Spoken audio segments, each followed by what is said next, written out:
Yes, Mr. Chair. Ms. Allard?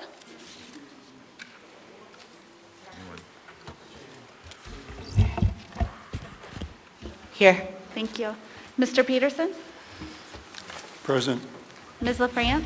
Here. Mr. Dunbar? Here. Mr. Rivera? Present. Ms. Quinn Davidson? Here. Mr. Constant? Here. Ms. Kennedy? Mr. Perez-Verdilla? Here. Ms. Zolotel? I'm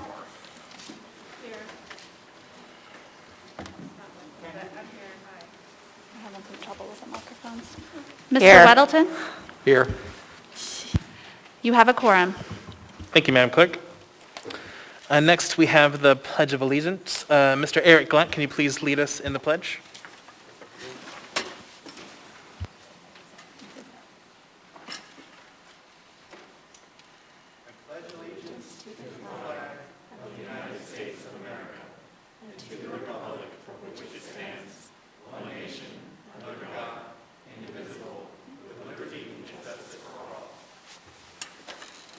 Thank you. Next, we have the land acknowledgement. Mr. Dunbar, if you could please read that. Yes, Mr. Chair. A land acknowledgement is a formal statement recognizing the indigenous people of a place. It is a public gesture of appreciation for the past and present indigenous stewardship of the lands that we now occupy. It is an actionable statement that marks our collective movement towards decolonization and equity. The Anchorage Assembly would like to acknowledge that we gather today on the traditional lands of the Dena'ina Athabascans. For thousands of years, the Dena'ina have been and continue to be the stewards of this land. It is with gratefulness and respect that we recognize the contributions, innovations, and contemporary perspectives of the Upper Cook Inlet, or Takatnu, Dena'ina. Thank you. Next, we have minutes of previous meetings. Madam Vice Chair. Thank you, Mr. Chair. Move to approve the minutes of the regular meeting of April 28th, 2020, and the minutes of special meetings for March 20th and 31st of 2020. Second. Moved and seconded. Is there any discussion? Is there any opposition to approval of the minutes? Okay, seeing none, the minutes are approved. Next, we have the mayor's report. Mr. Mayor? Thank you very much, Mr. Chair. I just wanted to give you a brief update on what the COVID situation is. You might have seen the case numbers going up significantly over the last several days. Our case count per 100,000 is now over 18. We had been down as low as 13. There's an anticipation that will continue to rise. Our positivity rate is also beginning to climb. So there is significant reason for the community to be concerned and to take additional measures to protect ourselves from this pandemic, and I would urge people to practice the social distancing, the masking that should be required in all places, and it will help us to get through this as quickly as possible. And if the Assembly has any questions, we're happy as always to answer them. Thank you, Mr. Mayor. Next is the Assembly Chair's report.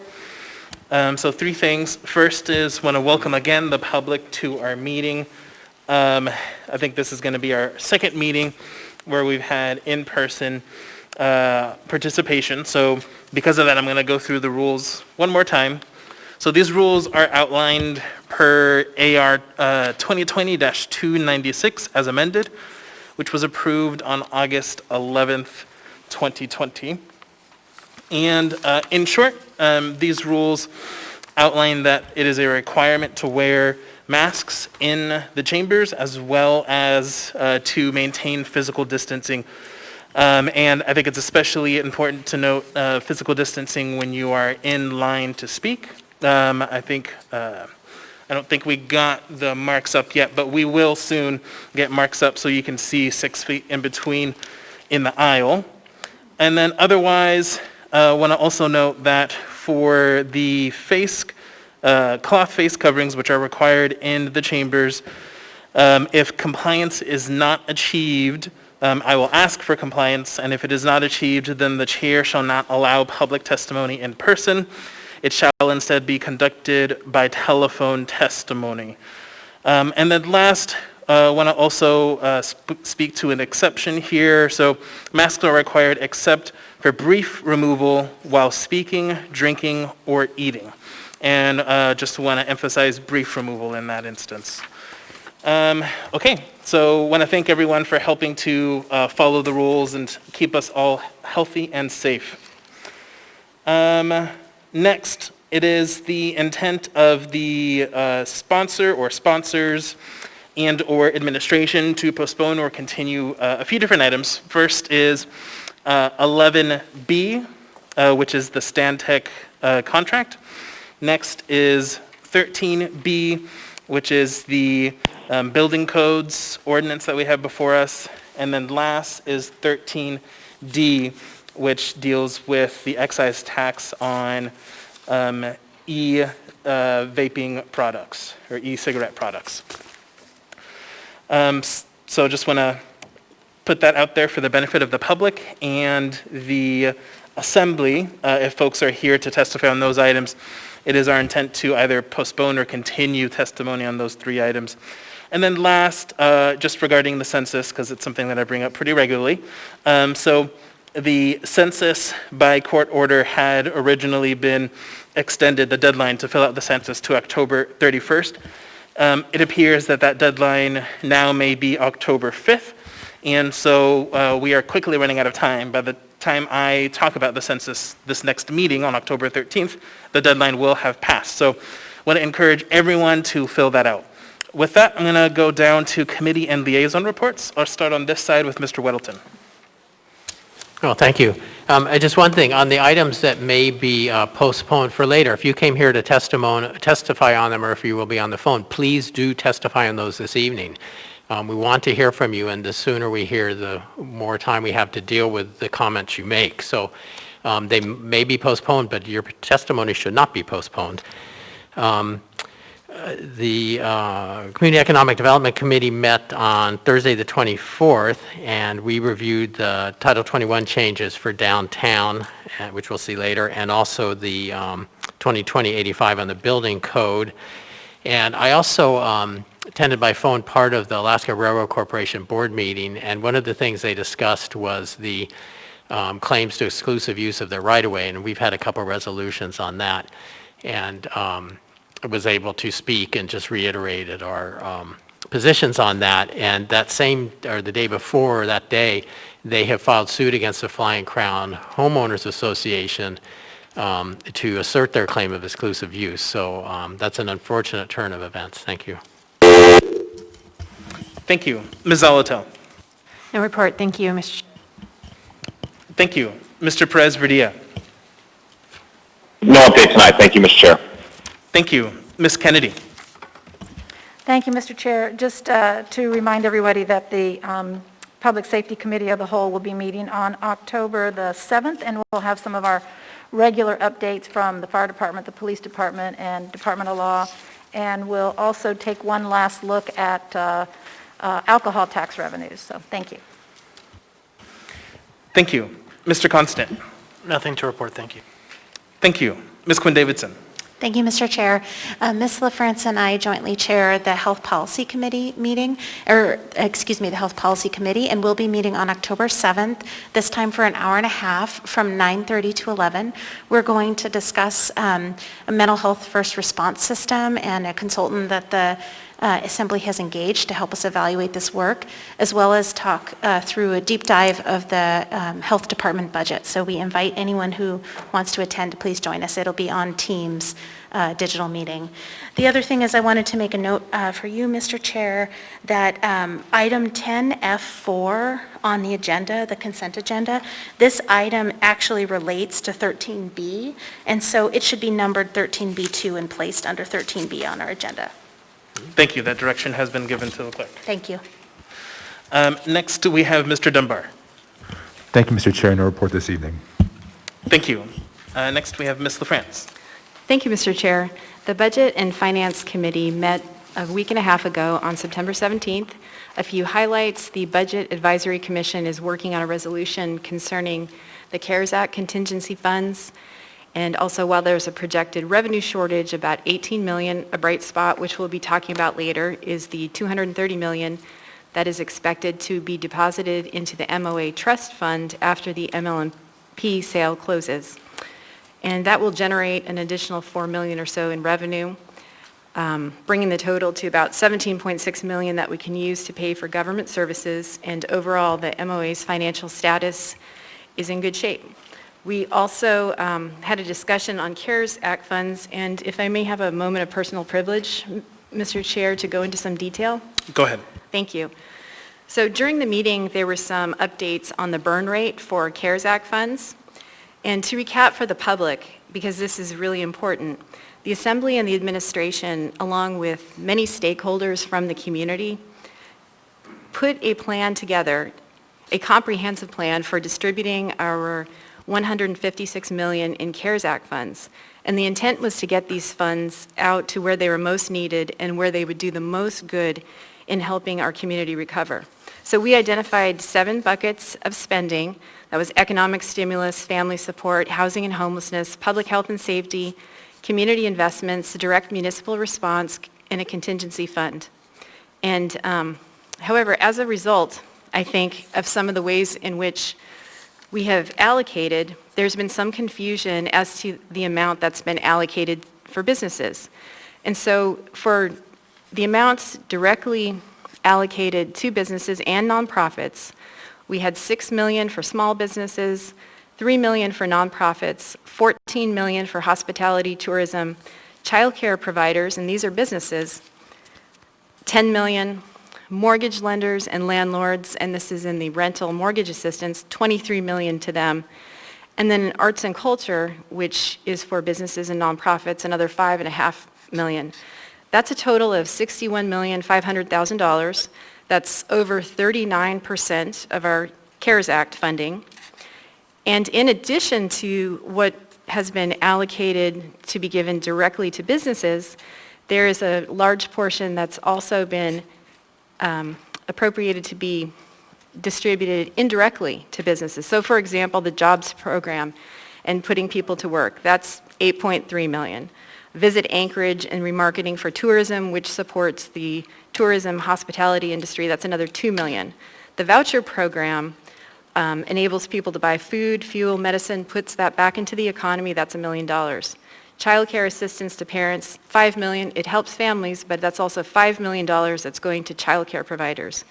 And then there's also $500,000 for a risk pool to landlords. And that second indirect benefit to business and economy is almost $17 million. So when you put them together, we're looking at over $78 million that has gone and will go towards economic stabilization and stimulus, and much of that directly to businesses and much of that indirectly to businesses. And that is over half, over 50% of our 156 million in CARES Act funding. So thank you, Mr. Chair, for allowing me to go through that list. It's come up a lot in community councils, and folks have asked for some of those details, which are available online, muni.gov. Thanks. Thank you. Next, I have Mr. Peterson. Thank you, Mr. Chairman. The Ethics and Elections Committee met on September 23rd. We discussed email voting, and we also talked about election charter changes.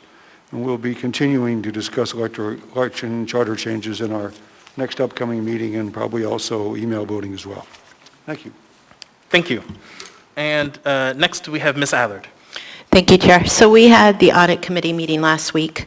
We discussed individuals being held accountable, the supervisors being held accountable for what their employees do, and that we also discussed that employees need to be able to reimburse the taxpayer and the municipality if they do charges that aren't authorized.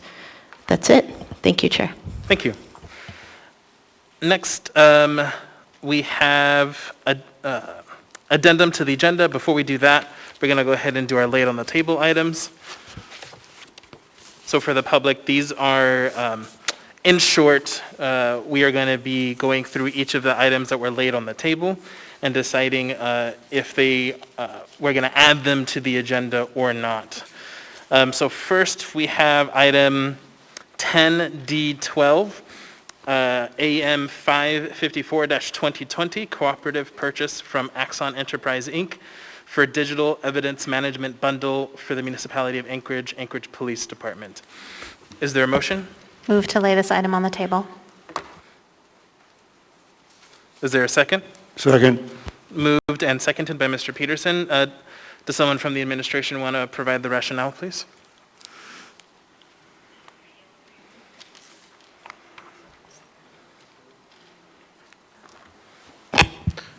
Them in time, but we're still dealing with some of the computer hiccups.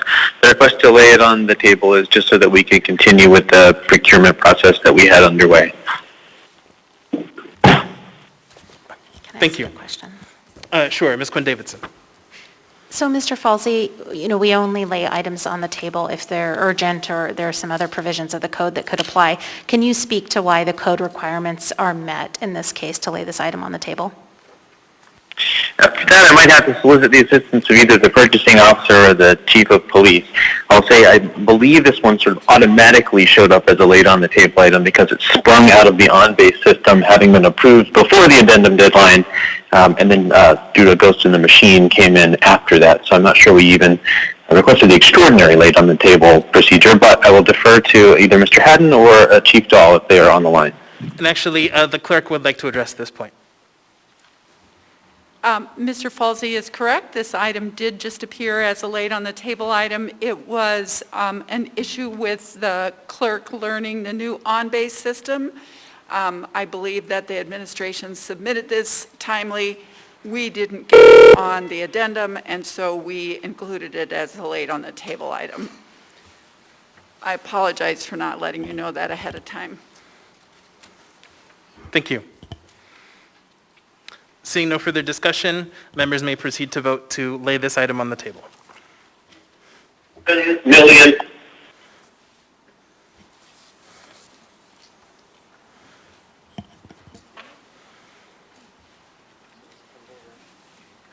Just give it a second. You're good. Who was All that? right, members may proceed to vote. Cameron?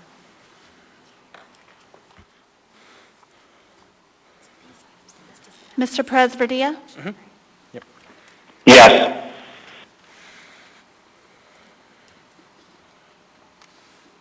That motion passes 11-0. Next, we have an item for introduction, so we won't be taking a vote, but I'll be reading the title on this one. So this item is AR number 2020-362, a resolution of the municipality of Anchorage appropriating and adopting U.S. Housing and Urban Development Community Development Block Grant funding to the HUD CARES Act as a special allocation to be used to prevent, prepare for, and respond to the coronavirus CDBG CV1 program funding in the amount of $1,070,086 when tendered an emergency solutions grant through HUD CARES Act as a special allocation to be used to prevent, prepare for, and respond to the coronavirus ESG CV1 in the amount of $521,193 when tendered, and ESG CV2 in the amount of $3,774,024 when tendered, through 2019 Substantial Amendment Number 3, all to the Federal Grants Fund for the Anchorage Health Department on the 2019 Housing and Community Development Annual Action Plan, and amendment to the Municipality of Anchorage Citizen Participation Plan. And this... Sure, we're going to take a short break.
to go ahead and go through the normal procedure to lay this item on the table. So I will go ahead and be following that guidance. So can I get a motion to lay this item on the table? So moved.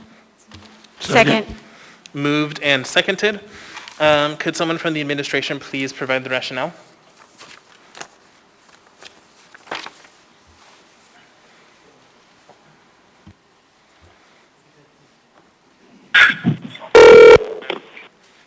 Are you saying that you'd send that to Mr. Falsey? Yeah, Is that what I'm sorry, I hearing? think Sure. I defer to Mr. Falsey. Go ahead, Mr. Falsey.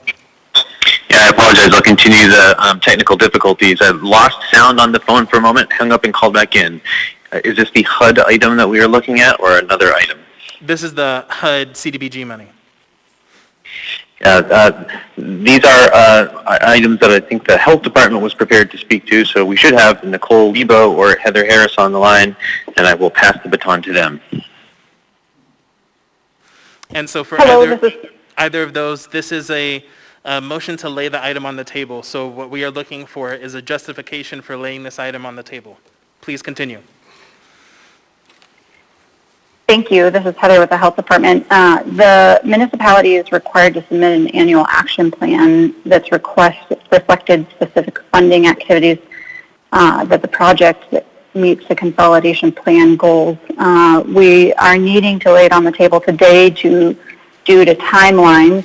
It needs to be introduced today to allow for 2 weeks of public testimony and a vote to happen at our next assembly meeting, to which then it can be voted upon. Thank you. Not seeing any discussion, members may proceed to vote on the motion to lay this item on the table.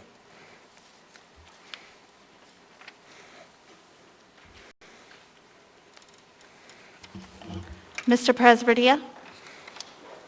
Yes.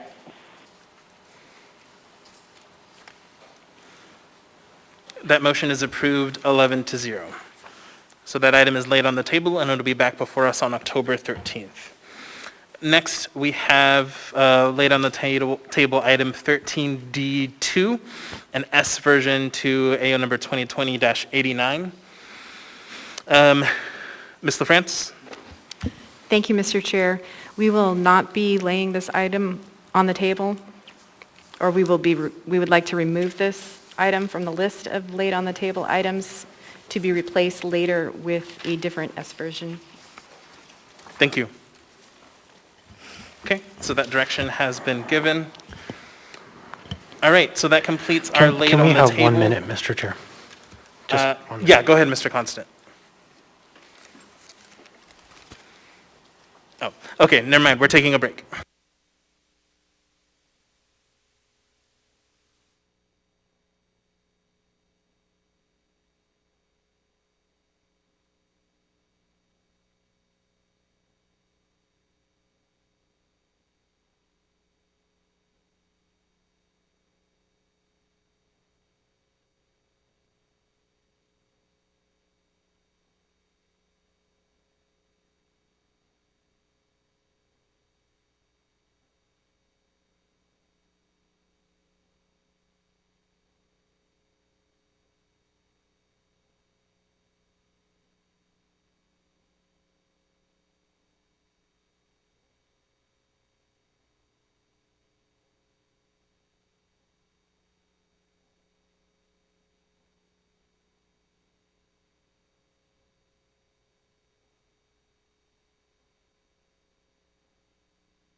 Okay, with that, we're going to continue our business.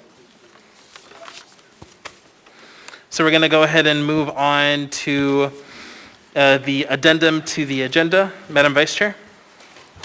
Thank you, Mr. Chair. Move to incorporate the addendum and the laid-on-the-table items as printed and distributed. Second. Moved and seconded. Is there any discussion? Is there any opposition? Okay, seeing none. Mr. Chair? Oh, Mr. Chair, yes. Point of order, my system has just shut down, so can I, wait, it might be rebooting. Okay. We'll go ahead and take a short break while we deal with that issue.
So we're going to go ahead and get back, and I understand Ms. Kennedy has another item. Thank you, Mr. Chair. I move to lay on the table item AO 2020-339S version.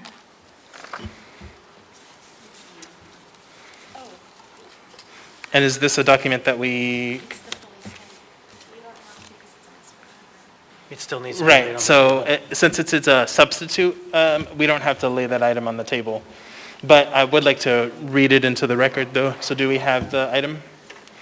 Or could you read it into the record, please, the title? It's in the clerk's folder. It's in the clerk's electronic folder. Mr. Chair, I believe it's in the clerk's electronic folder. So we need to read the title.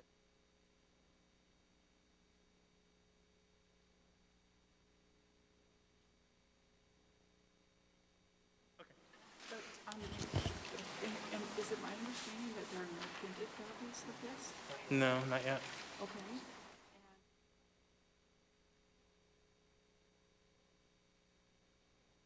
Who's printing copies?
I want to keep us moving. Okay, so we're going to keep moving on, and then the item will be printed when it's ready. So I need a motion to incorporate, if you could, Ms. Kennedy, if you could change that motion. Move to incorporate the S version on the addendum. Second. Thank you. Thank you. And seconded by Mr. Constant. Is there any discussion? And so what we're doing for the members in the public, we are just incorporating the S version into our agenda of this particular resolution. So when we get to that resolution, we will be deliberating the S version. Okay, seeing, is there any opposition to the motion? Just for point of clarification, it will depend on which one is moved. Yes. Thank you. Yeah. Thanks. Okay, seeing no opposition then, that is incorporated into the agenda. Thanks for... Excuse me, Chair. Oh, sure, Ms. Ayala. Sorry, I'm over here. Can we move it to, in this one, I can do it right here for public testimony, for public. What the? I'm not sure what you're doing. What are you doing? I want to amend this one so that we can have public hearing. Sorry, Ms. Ayala, I want to keep this meeting moving. Which item is this? Which item are you on? I want to amend for public hearing, or amend for public testimony on this one. Okay, I'm going to keep us moving, and then if you need to make a motion, just feel free to interrupt. Okay. So, next we have appearance requests and initial audience participation. So for this initial audience participation, I'd like to prioritize time for members of the public who would like to speak on a consent agenda item, those who cannot stay until the second audience participation at the end of the meeting, and those who would have difficulty staying for a public hearing item already on the agenda due to childcare or travel issues, before we open it up to the broader public. As a reminder, if you choose to speak now on a public hearing item already on the agenda, you may not speak again when we open the public hearing item on the item. Also, if you choose to speak now, you cannot speak again during the final audience participation. So for audience participation, please direct your comments to the assembly or the chair and not to anyone personally. Personal attacks are not appropriate. I will, as chair, work to maintain decorum at this meeting and ask for your assistance. So with that, I have a few folks signed up over the phone for initial audience, for audience participation. But before we do any of that, we do have an appearance request from Mr. Williams. I do believe I saw, yes.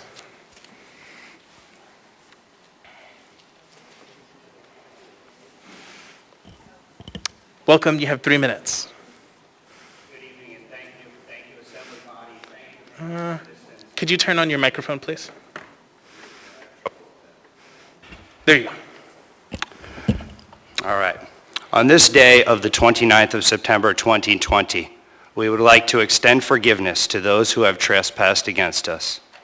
We acknowledge and preeminently forgive those who continue to trespass against us and our fellow Christians. While we do acknowledge these tyrannies, we stand united as men and women of God. In our solidarity, we will no longer submit to immoral government control, media censorship, unelected bureaucratic meddling, or infringements into our personal life or how we choose to raise our children and families. The elites in our society seek to control our functions in totality, from cradle to grave, from thought to actions, from reproduction to death. There is no end to the evils of the tentacles of tyranny. Now we have reached the point where the people will no longer accept the unjust, unlawful, unconstitutional, and ungodly acts of the evildoers in our society. We will make our own choices as free and consenting adults, so far as it does not affect the free agency of another of God's creations. We choose to open our businesses now. There is no need to wait for unjust, immoral edicts to end. Christians have a duty to follow just laws, but when laws violate what we hold sacred, natural law, substantive rights, the Constitution, and most fundamentally the Word of God, we must stand united in opposing and overturning these tyrannies. Our lawless assembly seeks only to create laws to benefit themselves, their donors, and the riot mobs. As Caesar gave bread to the peasants, you offer PFD checks, food stamps, unemployment, WIC, homeless hotels, and stimulus checks, the whole while vacuuming up rights we never thought we had. We are told restrictions are for the safety of the least well-off, the elderly, the infirmed, the many chastised minorities. It is clear and crystal clear that COVID is only about one thing: control. The mayor and his evil oligarchs seek to character assassinate men like Andy Kreiner and his family in the marketplaces of prestige. Your media control seeks to censor, twist, manipulate, and even downright lie about the truth. Mr. Mayor, the data does not show that the issuance of fines to a man trying to provide for his family stops the spread of COVID. There is no science that joblessness leads to a healthy, successful, and well-educated society. There is science, however, that shows that taking family choices outside of the parent's distinct and total jurisdiction is child abuse. You have blocked our rights to access you in person. City Hall has been closed. The phones have been put on Do Not Disturb. Thank you, sir. Your time is up. Thank you. Sir, I need you to stop, please. Your time is up. You have 3 minutes and your time is up, sir. And I don't have anyone in the queue for you. So thank you so much for your participation. Submitting all my documents online. Thank you.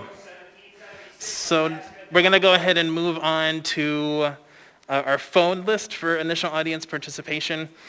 So first we have Mr. Eugene Carl Haberman. I believe you are in the room, though. So if you'd like to participate.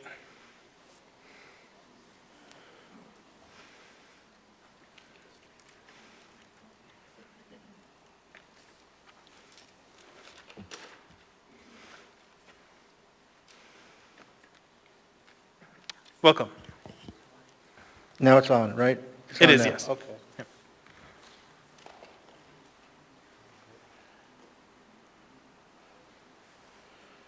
Okay.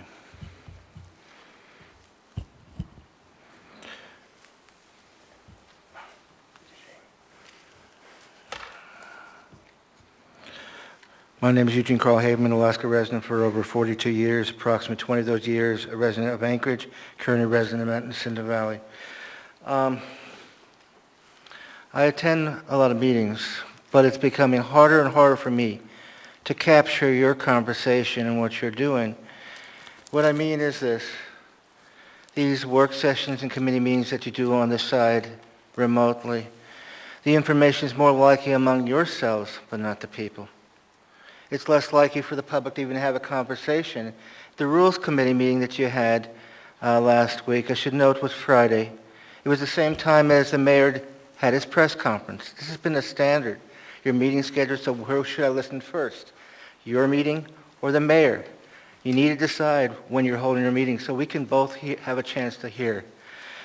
And your first part of the agenda, you keep on throwing things in. An S version just most recently on with Assemblymember Kennedy. But in fairness to Assemblymember Kennedy, this is the standard here. There's no chance for the public to capture what you're saying. There's no chance for the public to address what you're putting forward in so many cases, particularly in the first part of the agenda. And let me say this too.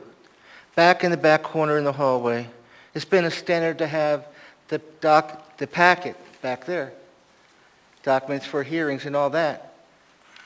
Tonight's meeting, there's nothing there except the agenda. Have you changed the situation even further where the public is further blinded to what you're doing in this room?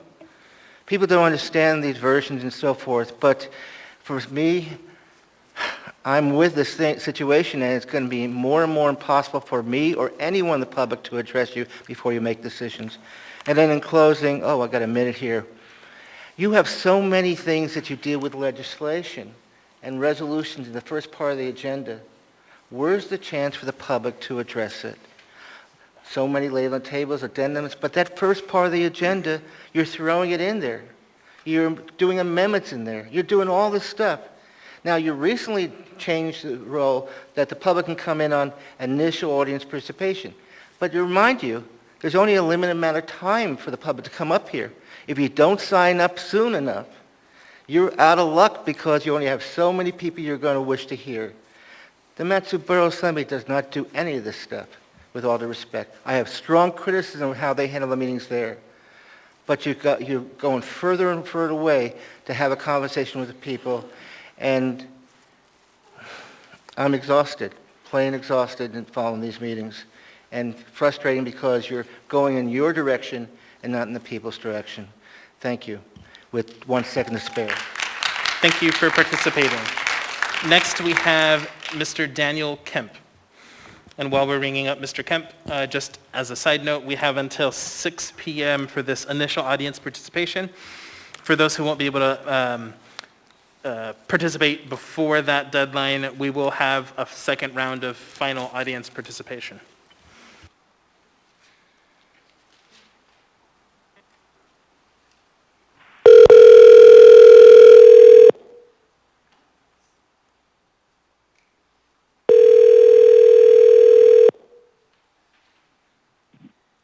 Hello. Hi, Mr. Kemp. This is Felix Rivera. We are in initial audience participation. You have 3 minutes. Welcome. Oh, all right. Well, thank you. I would like to talk about the AR 2020-339. I believe that's what it is. And I would also like to touch on AO 2020-8, even though it's still not there. All right. First of all, I'd like to thank the committee for this opportunity to speak on these issues. My name is Danielle Kemp, retired Army combat officer and Eagle River resident. I got to tell you that I am just sick and tired of us just debating whether or not we should hold those in power accountable for their actions. Seriously, we tell our children every single day to take responsibility for their own actions, yet we let the police run around unaccountable, accountable to no one for their actions, sometimes even getting away with murder. As we know, police violence is a big problem in the United States, Alaska, and here in Anchorage. Any policy or procedure can be unnecessarily harmful or deadly to people of color if enough creative license is taken by or the interpreting officer.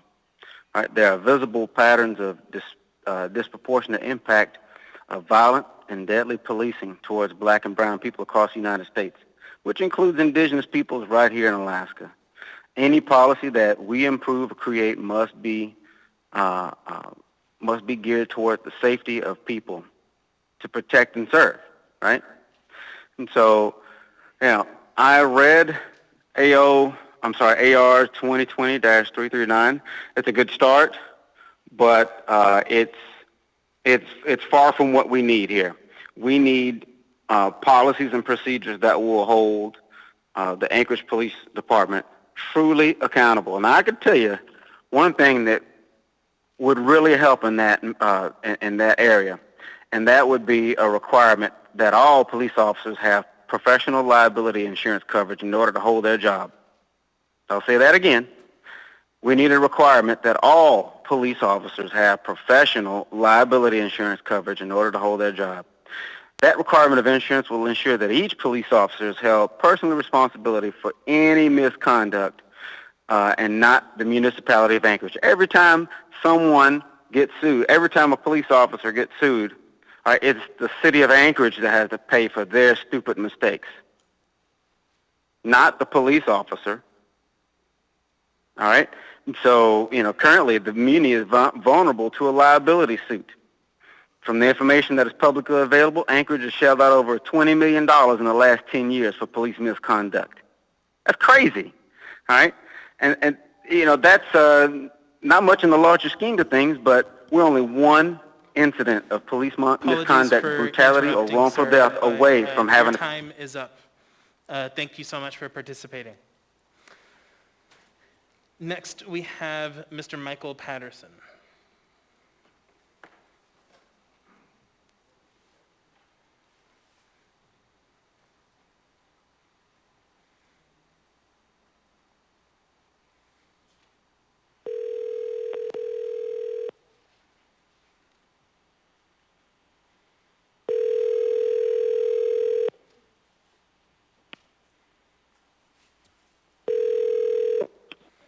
vote. Hi, Mr. Patterson. This is Felix Rivera. You're here with the Anchorage Assembly. We are on initial audience participation. You have 3 minutes. Welcome. Hi.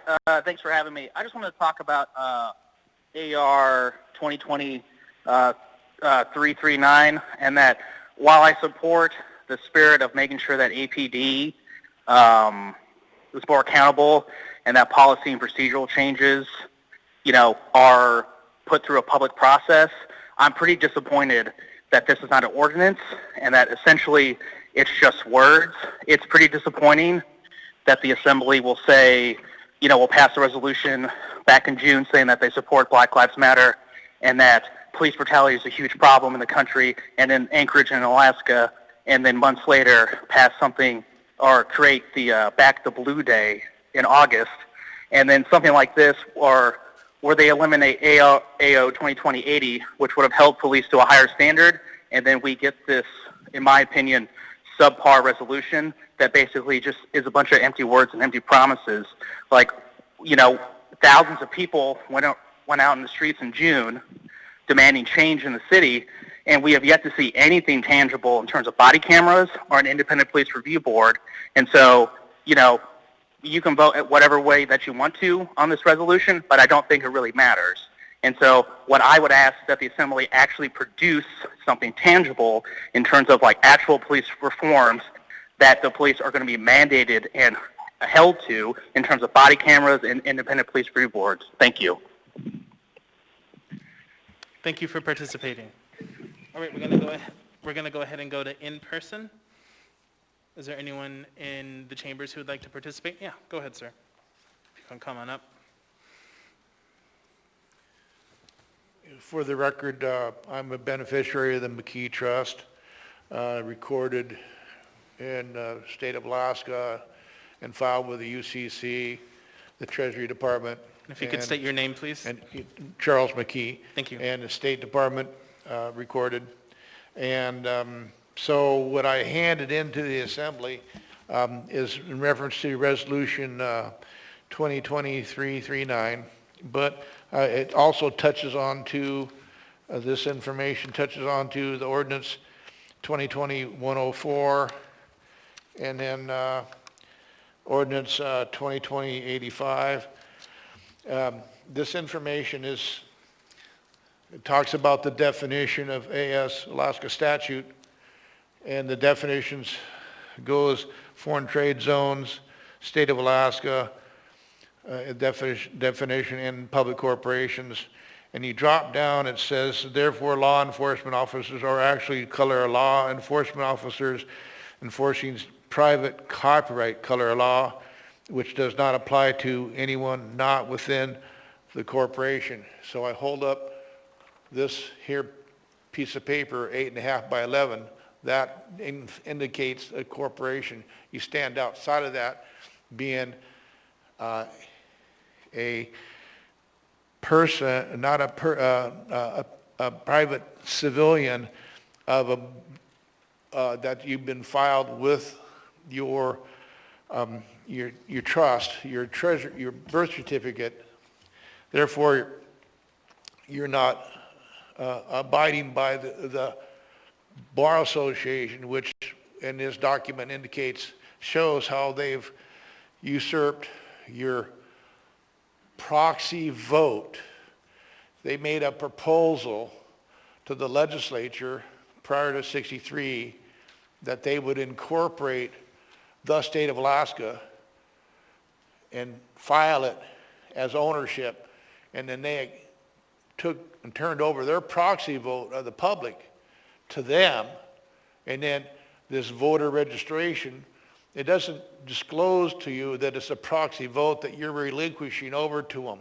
So that's why I alluded to the voting premise, and like when everybody voted for the selling of MLMP to Chugach Electric, well, that they didn't have really a vote because it was already relinquished. The proxy vote was already relinquished to the Bar Association, as well as the state legislature. So you got a CEO actually running the state of Alaska called the governor. And then this here page shows Brandon Dunn Street. So you're essentially allowing them to operate a color law institution. Apologies for interrupting, sir, but you are out of time. Thank you for participating. Sure. CEO actually run. Welcome. Good evening. My name is Bernadette Wilson, and I'm here to talk to you about whether or not to extend the mayor's emergency powers. I know that you will be taking that vote tonight. It has been 7 months when October hits since you told us that this would be 2 weeks to, quote, flatten a curve. Never, ever did they say that this was about getting cases down to single numbers, ever. This was about flattening a curve. There has been no curve, ladies and gentlemen. We were told that this was about making sure that our hospitals were not overwhelmed. They're not overwhelmed. Your chances of surviving are greater than 99%. Between 99.5 and 99.9%, according to the CDC, depending on which age group you're in. There has been no curve to flatten, and you know that, and you know that now. You have told us that you care about businesses, that you represent businesses. They've been shut down. They've been told that they can operate at 50% capacity. You've told us that you care about the low-income workers. Really? Because that single mom waitress is waiting half the tables right now. You don't care about businesses. They're shut down. Red Chair Cafe announced today. They're shut down for good. Another business, and you're going to tell us you care. Those of you that represent East Anchorage, you tell me that you care about the low-income families and those kids. You know who's getting an education right now?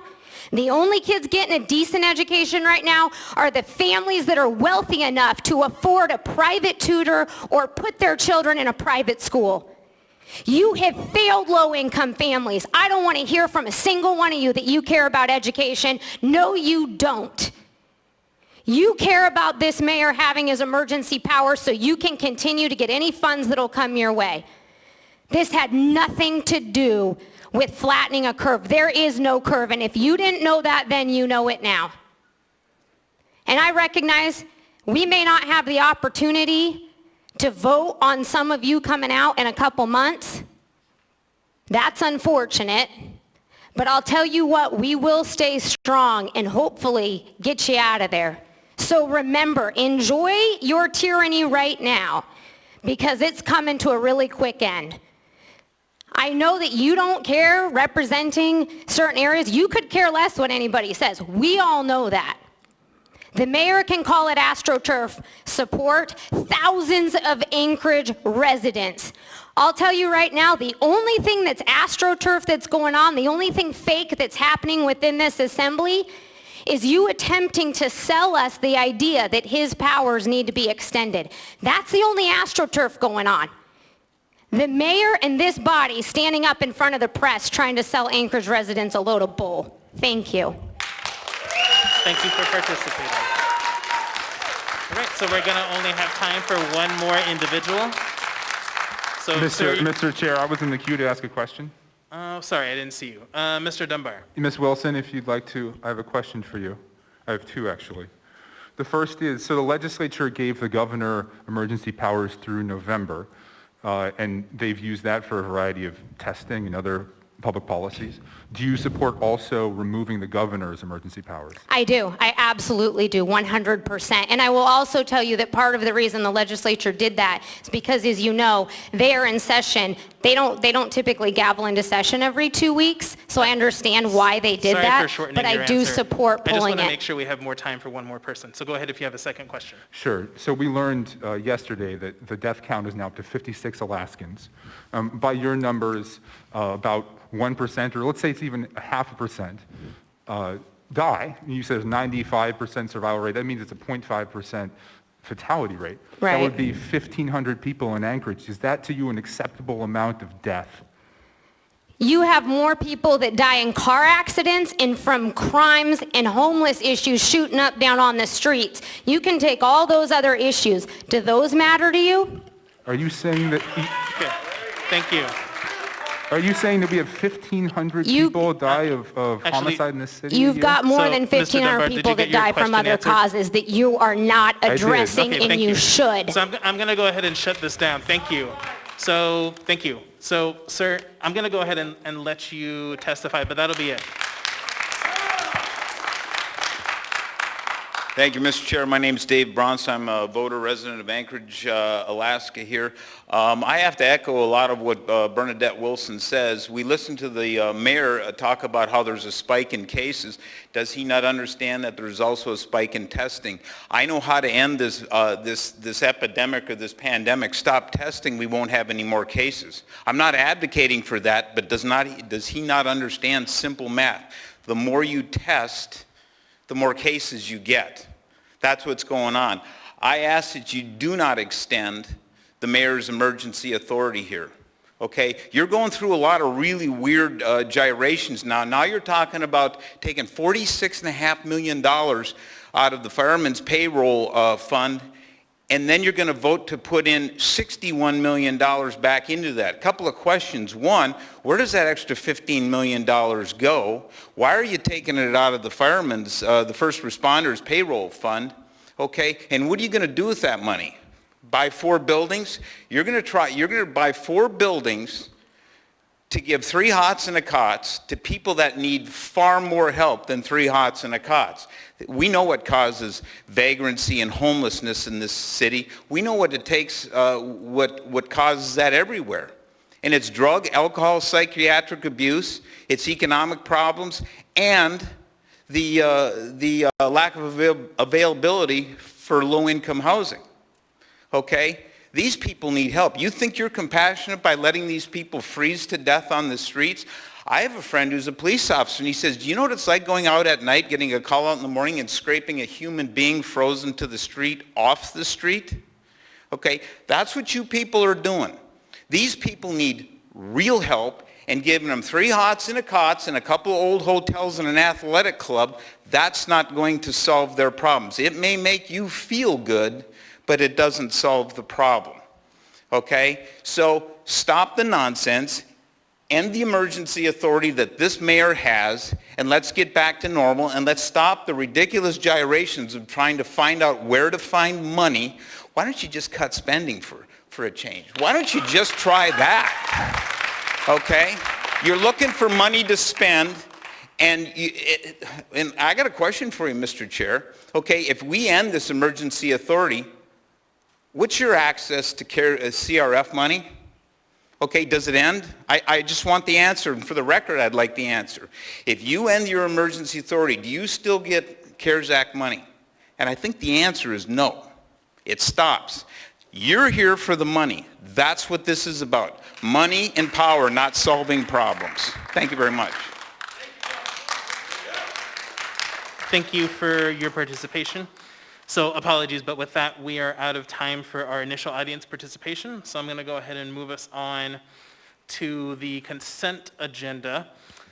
So consent agenda items number 10A through 10F are typically routine or non-controversial items. Mr. Chair, just a quick point of order. Would you explain a little more clearly? Sure. So code states that initial audience participation shall begin no earlier than 5:15, and testimony by the last person for initial audience participation shall end no later than 6 p.m. Thank you. So with that, we're going to continue. So consent agenda items number 10A through 10F are typically routine or non-controversial items such as bid awards, new business, information and reports, and ordinances and resolutions for introduction. The items on the consent agenda may be approved by the Assembly by a single vote on a motion to approve the consent agenda. Prior to approval, items may be pooled by an Assembly member for discussion and separate vote on each of those items. Chair, can I have a point of order? Let me finish this sentence and then I'll go to you, Ms. Allard. Under the Assembly Rules of Procedure, all ordinances and some resolutions will have an opportunity for public hearing on a future date. Ms. Allard, for your point of order. Thank you, Chair. Just asking for some clarification so I can understand as well. Sure. When we start public testimony at 5:15, Does that mean we actually start public testimony at 5:15, or did we start late No. tonight? So what the code says is that it shall begin no earlier than 5:15. So the public didn't really get their full 45 minutes of public testimony, correct? Just clarification. That is not a correct interpretation. Okay, thank you. Thanks. All right, so we're going to go ahead and go down the dais and see what folks have to pull. So first, we are going to start with Ms. Allard. Thank you, Chair. Can I pull 10B1, please? 10B2. I thought we did something with 10B4. I think Co-Chair had mentioned we moved it. But if not, 10B4, 10E6, 10F2, and 10F4, please. Wait, that's the one I think we moved to 13B2. So I'll take that one off. Thank you. Yeah, I'll go through at the end. Yeah. Mr. Peterson. Thank you, Mr. Chairman. I'd like to pull 10G7. 10G7. Thank you. Thank you. Ms. LaFrance. Thank you, Mr. Chair. I would like to pull one item, 10A3. Thank you. Mr. Dunbar. Thank you, Mr. Chair. I'd like to pull 10A4 for reading. Thank you. Ms. Quinn Davidson. Nothing for me, thank you. Thank you. Mr. Constant. 10A5. Thank you. Ms. Kennedy. Thank you, Mr. Chair. Nothing additional. Thank you. Mr. Perez Verdia. No items. Thank you, Mr. Chair. Thank you. Ms. Zalato. Yes, thank you. 10A6, please. Thank you. Mr. Weddleton. 10A2 and, I can't remember right, 15B, is that EO 2020-6? Yeah. We're going to get to the 15s in due order. That's not in our consent That's agenda. not a consent. Okay, I'm sorry. Thanks. Thank you. All right, so let me go ahead and read through this list. So we have 10A2, 3, 4, 5, and 6. We have 10B1, 2, and 4. We have 10E6, 10F2, and 10G7. Are there any other items? Mr. Chair.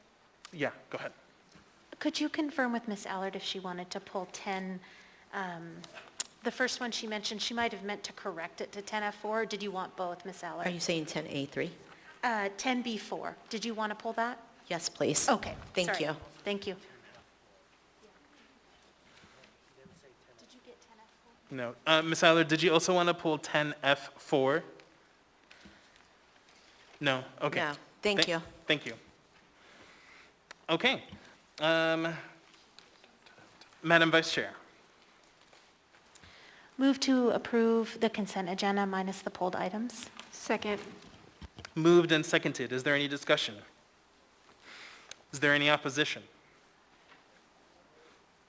Okay, so that motion is approved. So for the public's information, the Assembly has now passed or accepted all items in 10A through 10E, other than the items that were just pulled, which we will take up next, or items that have been introduced for a future public hearing, which are all the items in 10G. So if you were here to say action on an item listed on the consent agenda that was not pulled, those items have been passed or accepted. So let's go ahead and go through the list of items that were pulled. So we're going to start with 10A2.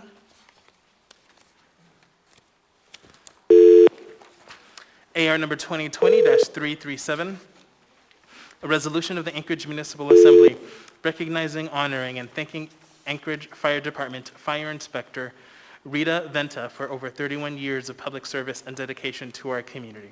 What is the will of the body? Move to approve. Second. Moved and seconded. Is there any opposition? Seeing none, that item is approved. Who's reading, who's presenting? I am reading. This is a resolution of the Anchorage Municipal Assembly recognizing, honoring, and thanking Anchorage Fire Department Fire Inspector Rita Venta for over 31 years of public service and dedication to our community. Whereas Fire Inspector Rita Venta started with the municipality of Anchorage on July 10th, 1989. And whereas Rita began her career at Finance Department and Solid Waste Services, where she worked for nearly 2 years prior to transferring to the Anchorage Fire Department. There she was a fire senior office assistant for 10 years and then a fire inspector for over 19 years. And whereas Rita has served under 9 mayoral administrations, including George Sullivan, Tony Knowles, Tom Fink, Rick Mystrom, George Wirch, Mark Begich, Matt Klayman, acting, Dan Sullivan, and Ethan Berkowitz.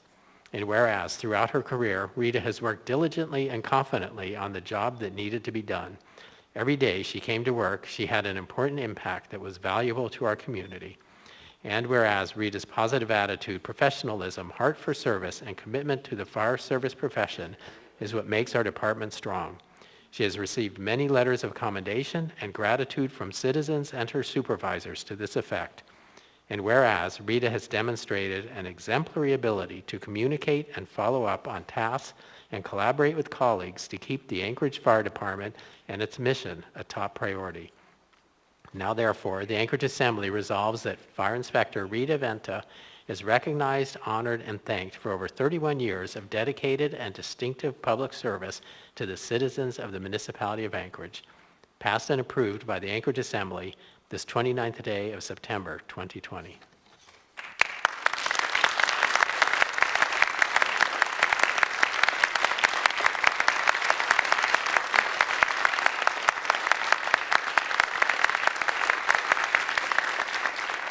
May I remove my mask? May I remove my mask to speak? Yes, go ahead. It's been an honor and a privilege to be a part of the Anchorage Fire Department, a very professional organization here in our town that I hope we don't take this for granted. You don't get here by yourself. It takes a lot of people and a lot of help and working together. I've had great support all through the years with the people that I've worked with my supervisors, the chief, Fire Marshal Brian Dean, and all our crews. Thank you so much for all you do. I'm real happy to be the one that's standing here saying, yes, I'm retiring. C'est la vie. Thank you.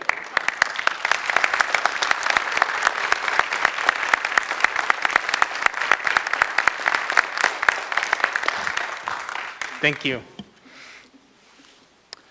Next, we have item 10A3, AR number 2020-343, resolution of the Anchorage Municipal Assembly recognizing October 2020 as Disability Employment Awareness Month. What is the will of the body? Move to approve. Second. Moved and seconded. Is there any opposition? Seeing none, that item is approved. Who's reading, who's presenting? I'm reading, Mr. Chair. Okay, great. AR number 2020-343, a resolution of the Anchorage Municipal Assembly recognizing October 2020 as Disability Employment Awareness Month. Whereas October is National Disability Employment Awareness Month, NDEAM, celebrating the contributions of workers with disabilities and educating about the value of a workforce inclusive of their skills and talents. And whereas this year is the 30th anniversary of the Americans with Disabilities Act, which prohibits discrimination against people with disabilities in various areas of life, including employment. And whereas disability can happen to anyone and people with disabilities, including those with professional training, can contribute to the workforce with accommodations but are too often overlooked.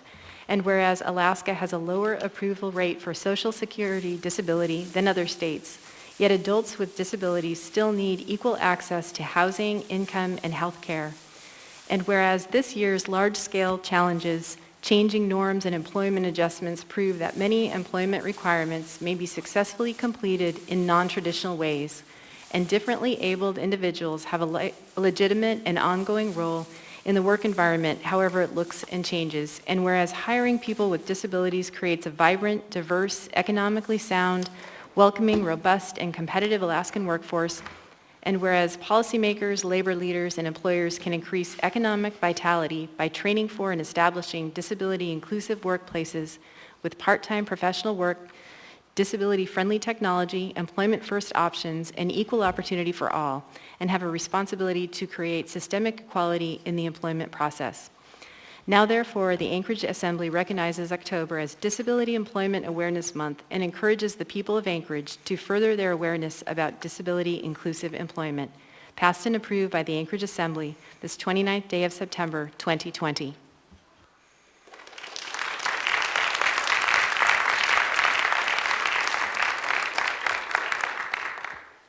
Thank you very much for this resolution. My name is Annette Alfonsi, and my advocacy work is mostly part-time volunteerism from home as I heal from an acquired disability from a reckless driver. Many job descriptions do not say that they are full-time office positions, and I've been told jobs I qualify for must be done in the office because they cannot be done from home. And it hurts to be told that I'm not worth hiring. Caregivers and disabled volunteers make up a huge portion of unpaid work, and this is not fair or sustainable as it feeds into other systems. This year, we learned that these jobs can be done from home. And I'm sorry it took a pandemic for people to listen, but I'm thrilled at the chance to change standard employment practice. I currently work part-time in food service because that's the only place I was hireable last year. So in an ironic twist, while everybody else works from home, which I've advocated for, I have to go into the office. My current boss is the most supportive I've ever had. There's a difference between disability education and empathy, and between credentials and compassion. The needs that we have about inclusive employment are based on a need for a perspective shift about how it's possible to fulfill jobs. Changes to our routines without consent happen with chronic health issues, and on a large scale, able-bodied people are getting a taste of how this affects our lives. Later, you all can choose to change how you work, but some people with disabilities may not. We need to maintain options of variable employment in the future too.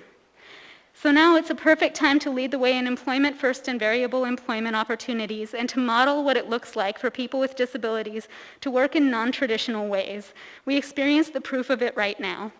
People like me need people like you to officially change employment standards of practice so that today's employment options remain viable options for the future. And these can include education as well. I also invite you to see the 3rd annual Disability Awareness Art Show at Denali Graphics and Frame throughout October. We'll have virtual Meet the Artist and Gallery Art for Sale options on the Unmasking Brain Injury Facebook event page, and people can attend virtually. We also have door prizes and a small Unmasking Brain Injury exhibit. You can also go to the gallery in person wearing a mask. Variable employment also includes the arts, and artists deserve to be valued as well. Please support them this year when times have been especially hard, and please enjoy the art show. And thank you again for this resolution.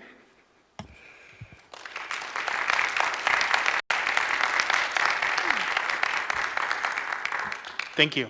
Thanks. On a side note, I know that it's been very difficult throughout all of these times, and I'd like to thank you for all of the hard work you're doing. Thank you. Next on our agenda, we have item 10A4, AR number 2020-358, a resolution of the Anchorage Municipal Assembly recognizing October 2020 as Filipino American History Month, a time to celebrate Filipino Americans and their cultural and historic contributions to Anchorage, the state of Alaska, and the United States of America. What is the will of the body? Move to approve. Second. Moved and seconded. Is there any opposition? Hearing none, that item is approved. Who's reading? Who is presenting? I will be reading. Okay. You guys want to come up? Whereas the first Filipinos arrived in Alaska in 1788 on the fur trading ship, the Iphigenia Nubiana, and during the early 1900s began settling in Alaska, first in the coastal villages in Southeast and in Bristol Bay, and by the 1930s in Anchorage. And whereas Filipino Americans have a rich history of public and military service and participation in leadership and social justice movements, including the United Farm Workers Movement, the fight for ethnic studies, the Hawaii sugar plantation strikes, the Washington Yakima strikes, and the anti-martial law movements. And whereas the Filipino American National Historic Society's 2020 Filipino American History Month theme is the history of Filipino-American activism, recognizing the Filipino-Americans have a long history of solidarity with other communities and movements in their fights for equity and justice, including the Black Lives Matter movement, Alaska Native and Native American rights movement, civil rights and voting rights, women's rights, LGBTQ rights, and environmental justice. And whereas during the current global health pandemic, we recognize the advocacy, leadership, courage, and service of Filipino-American healthcare workers, including the Philippine Nurses Association of Alaska, who are on the front lines of the ongoing global health crisis. And whereas we recognize that for the first time in its history, 3 Filipino Americans are leading and serving as full professors at the University of Alaska Anchorage. Dr. E.J. Ramos David in the Department of Psychology, Dr. Gabriel Garcia in the Division of Population and Health Sciences, and Dr. Joy Chavez Mapaye in the Department of Journalism and Public Communications. Now, therefore, the Anchorage Municipal Assembly recognizes and celebrates October 2020 as Filipino American History Month, passed and approved by the Anchorage Assembly this 29th day of September 2020.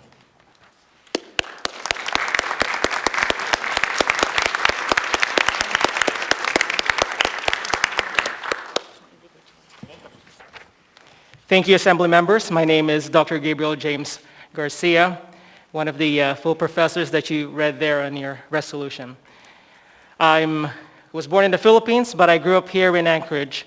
My family migrated here in 1987. Went to Mears Junior High, graduated at Diamond High School. So go Lynx. One of my favorite American authors, James Baldwin, once said that history is not the past, that history is the present, and that we carry our history. And so we are our history. And so on behalf of the Filipino-American community, we thank you, Assembly members, for recognizing Filipino-American History Month. And on behalf of Dr. E.J. David, Dr. Joy Chavez Mapaye, it is such an honor to be included in the resolution. I believe that it is the first time in Alaskan history that you have 3 full professors in the university. That's more than many other universities in the lower 48, so we are proud of that. And we are proud of our nurses, and we have, I think, a few nurses here, so I would like to give them an opportunity to speak as well, because they are our heroes. Hello, good evening. My name is Grace. I'm with the Philippine Nurses Association of Alaska. The PNAAK, as it's called, is it's a nursing organization that was formed in 2012, so it's been over 8 years that we're in existence. Our goal is to uphold, unite, and to promote a positive image of Filipino-American nurses in the state.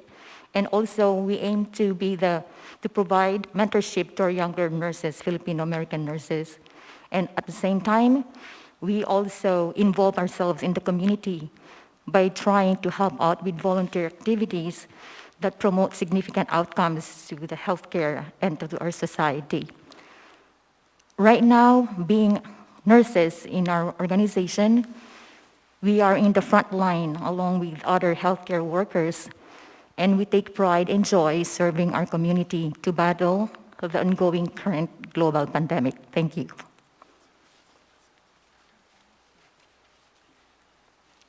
Hi, members of the Assembly. You probably recognize me, most of you. It's good to see you in person again. My name is Marianne Ganesius. I am the president of the Alaska Filipino Americans Association of Alaska. I just wanted to say that since we've been in history here in Alaska since 1788, my organization's only been around for 17 years, which is just a blur in the history of Alaska. But we would have been celebrating our 17th anniversary just last weekend, but we weren't able to. But I wanted to inform you guys that we recognize our scholars at that banquet. Normally we have 6.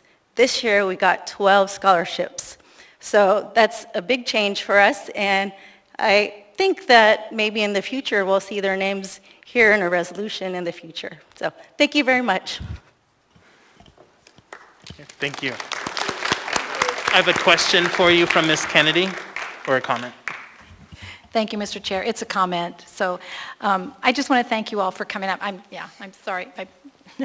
I just want to thank you all for coming out, and I want to say that you all have kind of a special place in my heart because I, as a kid, when I was 10 and 11 years old, my father was stationed at Clark Air Force Base. And so I got to spend 2 years growing up in the Philippines, which is one of the absolute most wonderful experiences of my life. And I really appreciate the fact that you were talking a lot about some of the different career fields in that you've been in. And I will say that there are a couple of career fields that there were a couple of Filipinos in the Philippines who put me on a track for things that I still love to do today. And one of them was my piano teacher, Mr. Urusha. And he was tough, I'm telling you. But he was a great teacher, and just his love of music is something that I've carried with me. I mean, I have the piano my parents bought for me in the Philippines over 50 years ago, and I still play the piano today.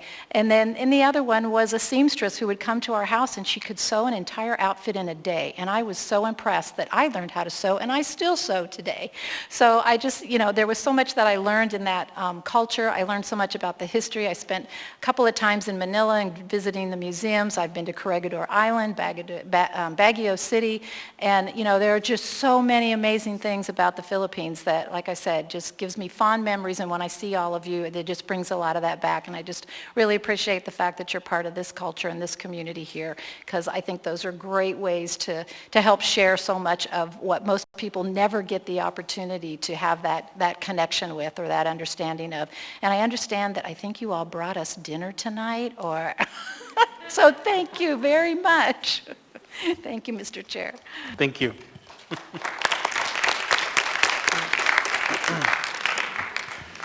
Next, we have item 10A5, AR number 2020-355, resolution of the Anchorage Municipal Assembly recognizing October 3rd, 2020 as Artworks Day in Anchorage, Alaska. What is the will of the body? Move to approve. Second. Moved and seconded. Is there any opposition? Seeing none, that item is approved. I understand that we don't have anyone accepting this, so we won't be reading it. Oh, wait, okay, we do. Oh, we do? He did. Oh, great. All right. Awesome. Who's reading, who's presenting? I'll be reading. Okay.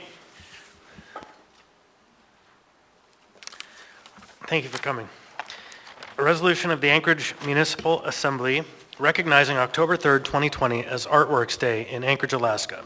Whereas the arts sector in Anchorage was among the first to have its doors closed to public gatherings when Anchorage began hunkering down, still has its doors closed, and will likely be one of the last sectors to open its doors again for business. And whereas the Anchorage arts sector is an economic driver in our community, creating jobs, generating government revenue, and stimulating economic activity, as well as being a cornerstone of tourism. The U.S. Bureau of Economic Analysis reports that arts and cultural production accounts for approximately 1.7 million, or 2.6% of the Alaska economy, and creates 11,847 Alaskan jobs. Whereas Anchorage businesses benefit from an active arts community. The average patron spends $31.47 on food, shopping, and incidentals each time they attend a performance. This generates $9.2 million in economic activity each year for local businesses. And whereas art plays a fundamental role in education and youth development in Anchorage, a National Education Association report found that students with access to the arts in high school were 3 times more likely than students who lacked those experiences to earn a bachelor's degree. Teenagers and young adults of low socioeconomic status who have a history of arts involvement earn better grades and have higher rates of college enrollment and attainment. And whereas sustained learning in music and theater correlates to greater success in math and reading, and students from lower socioeconomic backgrounds see the greatest benefits. And whereas the arts give a space for people of all backgrounds, ethnicities, ages, and abilities to be included. The arts are a fundamental part of human expression and gather people together in large numbers to celebrate art, culture, and community. And whereas the arts are about community joining together, and with large gatherings inadvisable due to the pandemic, arts organizations would like to make the arts broadly visible across our community in a special day of celebration, engagement, and advocacy. Now therefore, the Anchorage Assembly recognizes and celebrates October 3rd, 2020 as Artworks Anchorage Day. passed and approved by the Anchorage Assembly this 29th day of September 2020.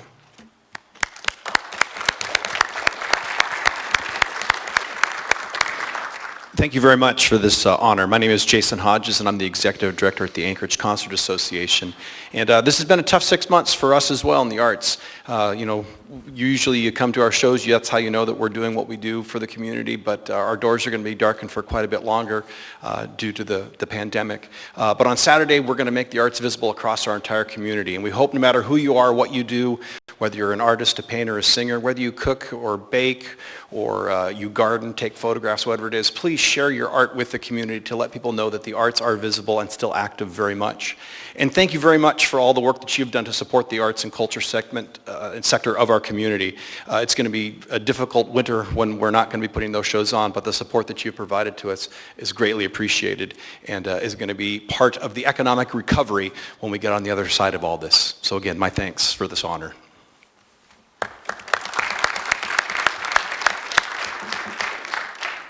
Mr. Rivera? Thank you, Madam Vice Chair. I think it's important to recognize one of the maestros of our local arts scene, Randy Fleischer. Today was his celebration of life. For those who didn't know Mr. Fleischer, who I knew as the great maestro, he passed recently and served as the music director for the Anchorage Symphony Orchestra. And Mr. Fleischer, he attended, not only was he an integral part of our art community, but he was also an integral part of our community, attending various events in our community and dialogues about race and the budget, and he went to everything. So he is going to be missed, and I think it's just, as we recognize the arts, I think it's important to recognize one of the great individuals in our art community. Thank you. Thank you. All right, next we have item 10A6, AR number 2020-359, a resolution of the Anchorage Municipal Assembly honoring the life and service of Justice Ruth Bader Ginsburg. What is the will of the body? Move to approve. Second. Moved and seconded. Is there any opposition? Seeing none, that item is approved. Who's reading, who's presenting? I'm reading, Mr. Chair. Okay. A resolution of the Anchorage Municipal Assembly honoring the life and service of Justice Ruth Bader Ginsburg. Whereas Ruth Bader Ginsburg, lovingly referred to by her admirers as RBG or the notorious RBG, and as Kiki by her friends and family, was raised in a blue-collar family in Brooklyn, New York, losing both her mother and her sister before graduating high school. And whereas, despite these challenges, RBG excelled academically and earned acceptance to Cornell and then Harvard Law School, where, as one of only 9 women in her 500-person class, she was asked by a dean why she deserved to take a man's spot in the class. And whereas these indignities and other hurdles did not stop RBG from serving as the first female member of the Harvard Law Review, caring for both her husband through his cancer treatment and their young child, and then transferring to Columbia Law School, where she graduated at the top of her class. And whereas, despite the discrimination she faced due to her gender and her Jewish faith, she was an incredibly successful litigator, making great strides in the field of equal rights, gender discrimination, and disability law, arguing 6 cases before the U.S. Supreme Court. And whereas, in 1993, RBG was appointed to the Supreme Court of the United States, only the second woman to ever achieve that position. And whereas, while serving on the Supreme Court, Justice Ginsburg became known as the Great Dissenter, famous for such statements as real change, enduring change, happens one step at a time. Fight for the things that you care about, but do it in a way that leads others to join you. Women will have achieved true equality when men share with them the responsibility of bringing up the next generation. And whereas, until the 2018 term, Justice Ginsburg did not miss a single day of oral argument, even while going through chemotherapy for pancreatic cancer, after surgery for colon cancer, or on the day her beloved husband Marty passed away in 2010. And whereas in 2008, Justice Ginsburg was an honored guest at the annual Alaska Bar Convention in Anchorage, the most well-attended convention in Alaska's history, being interviewed by Chief Justice Dana Fabe, Alaska's first woman appointed to the Alaska Supreme Court and the Alaska Supreme Court's first female Chief Justice. And whereas RBG will be remembered as one of the most impactful lawyers of the century and as someone who made the world a better place and inspired women and men throughout our country, and whereas Ginsburg's spirit will live on in each of us as we fight for what we believe in. Now, therefore, the Anchorage Assembly resolves that Justice Ruth Bader Ginsburg is recognized and honored for her achievements, leadership, and life of service. Passed and approved by the Anchorage Assembly this 29th day of September, 2020.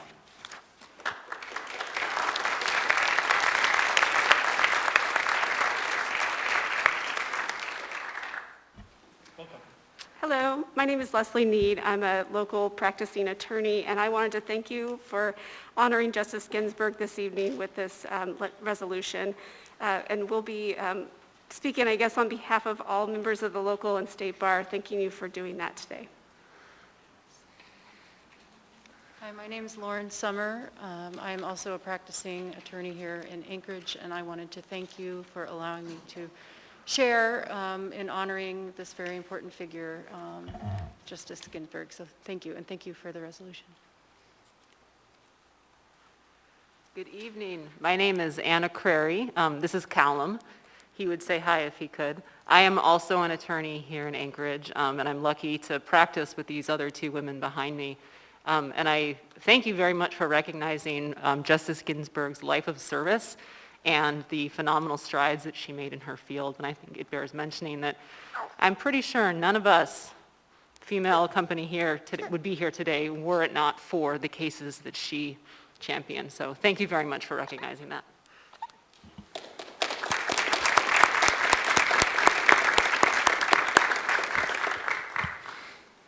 Next, we have item 10B1, resolution number AR 2020-338.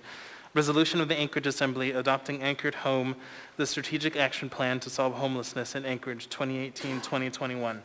What is the will of the body? Move to approve. Second. Moved and seconded. Ms. Allard, you pulled this item? Yes, I don't know which sponsor wants to just kind of explain a little bit to me, but I was looking in the Anchored Home Plan and I didn't see where it said cost, vocational rehabilitation, drug, alcohol addictions, or anything with the court systems. Is there any clarification if that's in the Anchored Home Plan?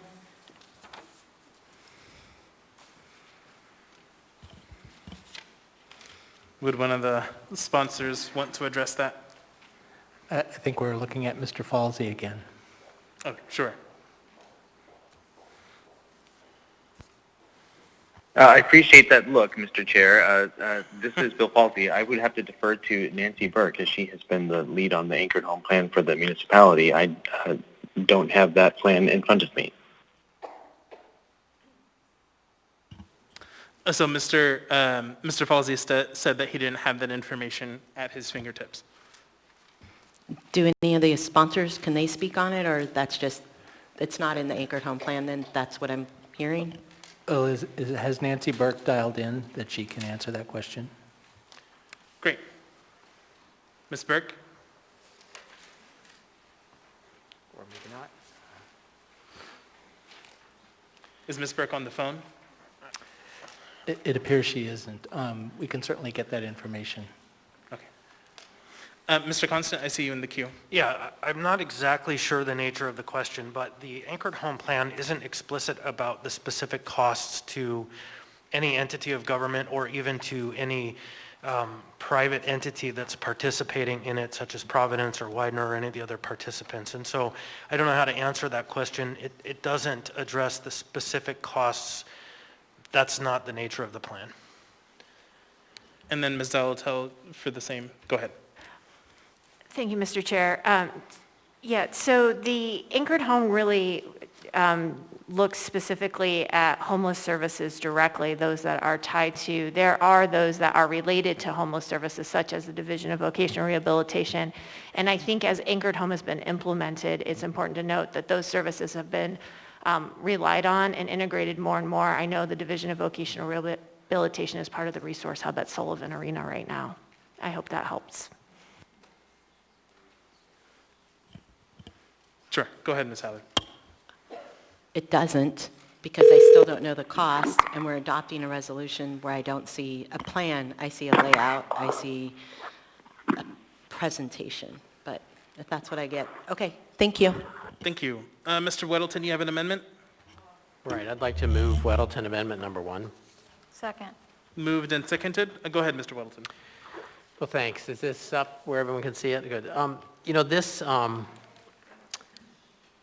you nervous about adopting a plan that could compel us to do something when we really don't have control of the plan? So the broad view of this amendment is just to say, yes, we acknowledge it, and we have been using this as a guide for what we do, but it's not mandatory either. It doesn't require us to spend a certain amount of money. It can't mandate us to do those things, which is really where we are. I mean, that's how we've been treating it. In some places we go beyond what it would say, and in some places we haven't met it, but this just it kind of clarifies that as the intent. Thank you. Mr. Constant on the amendment? Yeah, thank you. So I like everything about it except the fear that it would compel the municipality to act in some way. The only way the municipality is compelled to act is through some legal judgment or the will of this body or the mayor through a power that's his under the charter and the code. And so I support everything in this amendment except where it strikes municipalities' adopted plan. And so I would make an amendment to the amendment that would, where it's page 2, beginning line 32, would be line 33, is after 2018 to 2021 is the, and I would strike out guide and municipalities, and that's it. And I would ask someone to second for discussion. Second. So the purpose of this amendment And is... could you repeat it one more time, Mr. Constant? Yeah, please? so Thanks. if you look at Mr. Weddleton's amendment there, it's the third line down under where it says beginning at line, or second line down from where it says beginning at line 32. And so instead of adding the word guide, I would strike that out, and I would also strike the word municipalities right next to it, and then leave adopted plan. The net effect of this is then to bracket in time, 2018 to 2021, the adoption of this plan, which means for one more year. It would state, though, that we do adopt this plan, and then it would also say it's unless it changes. If it changes, then all bets are off. And in particular, Pillar 3 is our work, and this will be the guide. I think all of this is great language, and it helps cabin in, provide some buffer. But at the same time, this is a resolution adopting an anchored home plan, and I'm hoping that we have the kind of will to do that. Thank you. Ms. Kennedy, did you want to speak on the amendment to the amendment? I did. Thank you, Mr. Chair. I'm not going to support the amendment to the amendment because I think it actually negates exactly what the amendment is trying to do. And I appreciate the fact that, that the idea that it would be a guide, because I have the same concerns that there are expectations that the community could hold if we actually adopt this that we may or may not be able to live up to. So I prefer that it would be used as a guide. There's always a danger in when you adopt a plan, there's always an expectation that comes with that. So rather than trying to go back to what the initial resolution says, I would rather stick with the intent of the amendment as intended, or what I believe is intended. Thank you, Mr. Chair. Thank you. Mr. Weddleton on the amendment to the amendment. No, thank you. You know what, I appreciate Ms. Kennedy's points. I agree with those. And I'd like to also just add, and I think I mentioned this before, but we had changed earlier this year a note in our Title 21 where we referred to the Alaska Soil and Conservation service where they would kind of approve large animal properties and so on and how they operated. And it seemed like a good idea when we did the large animal ordinance 6 or 7 years ago. But then when that organization quit functioning, we weren't aware of it, and people were, things fell apart. And what it did is we had basically done what we're doing here, said, oh, we're going to use this group. We have no control over it, though. And it caused problems. So to say we have an adopted plan that is not our plan, we don't have any control over it, is very, very risky. So I think this amendment, so I would not support Mr. Constant's amendment. As it's worded now, really states how realistically we relate to the anchored home plan. Thank you. Ms. Zolotel on the amendment to the amendment. Yes, thank you, Mr. Chair. I support Mr. Constant's amendment because the municipality adopts plans all the time where we have partners, the Climate Action Plan, the Spenard Corridor Plan, which we recently did. These are ones where we are in partnership with others, and it does guide our work in the municipality. I think this amendment and the resolution make clear that our work in this area is under Pillar 3 and in conjunction with our partners.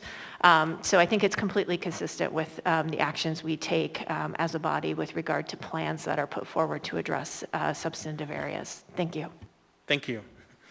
Mr. Weddleton, again on the amendment to the amendment. Yeah, sorry to do this, but to address Ms. Zolotel's points, the plans that she pointed out are our plans. We wrote those, we adopted them through here with amendments and so on. We have complete control over them. There may be partners in it, but we control those plans.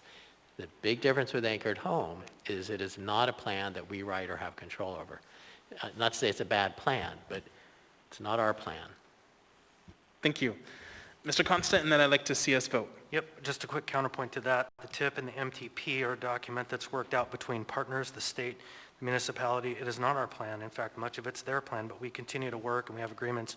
And so I think we have plenty of models by which we have collaborative agreements with other entities. And we do have a say in this process by being at the table, and this keeps us at the table. It doesn't require us to make any expenses or any kind of commitment, and it says if the plan changes, we walk. And so thank you. Thank you. Seeing no further discussion, members may proceed to vote on the amendment to the amendment.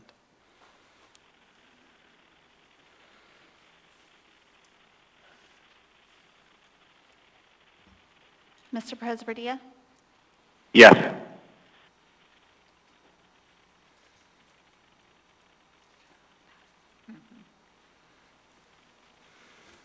That amendment to the amendment is approved 6-5.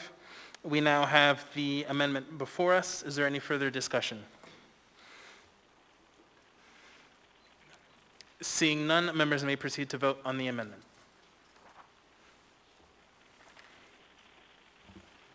Mr. Presberdia? Yes.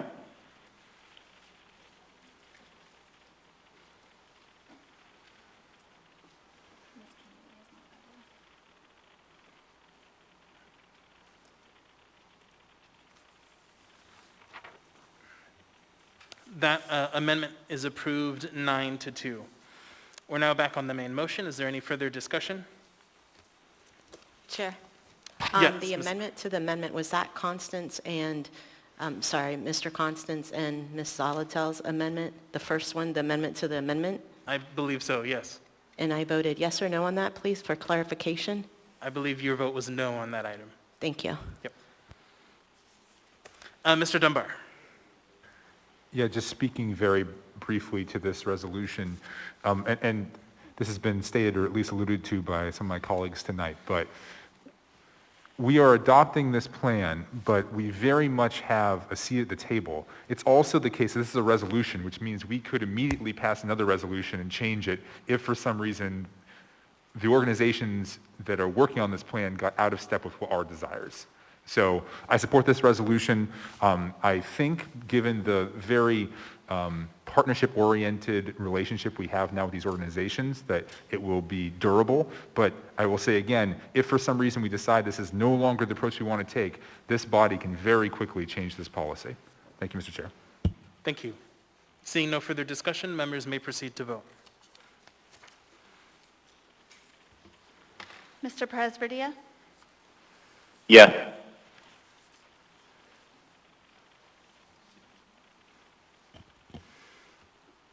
That item is approved 8-3. Next, we have item 10B2, resolution number AR 2020-339. Resolution of the Anchorage Assembly setting forth a process for reviewing Anchorage Police Department's policies and procedures. What is the will of the body? Move to approve. Is there a second? Second. Moved and seconded by Mr. Constant. Ms. Allard, you pulled this item? I'm good, Chair. Okay. Is there any discussion on this item? She didn't say yes. Yeah. It's not the S version. No, it's not. Mr. Weddleton. Yeah, I'd move to postpone indefinitely. Second. Go ahead, Mr. Weddleton. You know, I know we're working on this and having citizen review of police policies, and I think there's probably a place to do that. And I just don't think this one's quite ready. And I think a big glaring fault is, you know, the Public Safety Advisory Committee is kind of the hinge on which this swings. And we have later in our agenda, or maybe passed it or accepted it in the consent agenda, but an audit of that committee, and it basically says this one's not functioning. And it recommends that we don't renew it.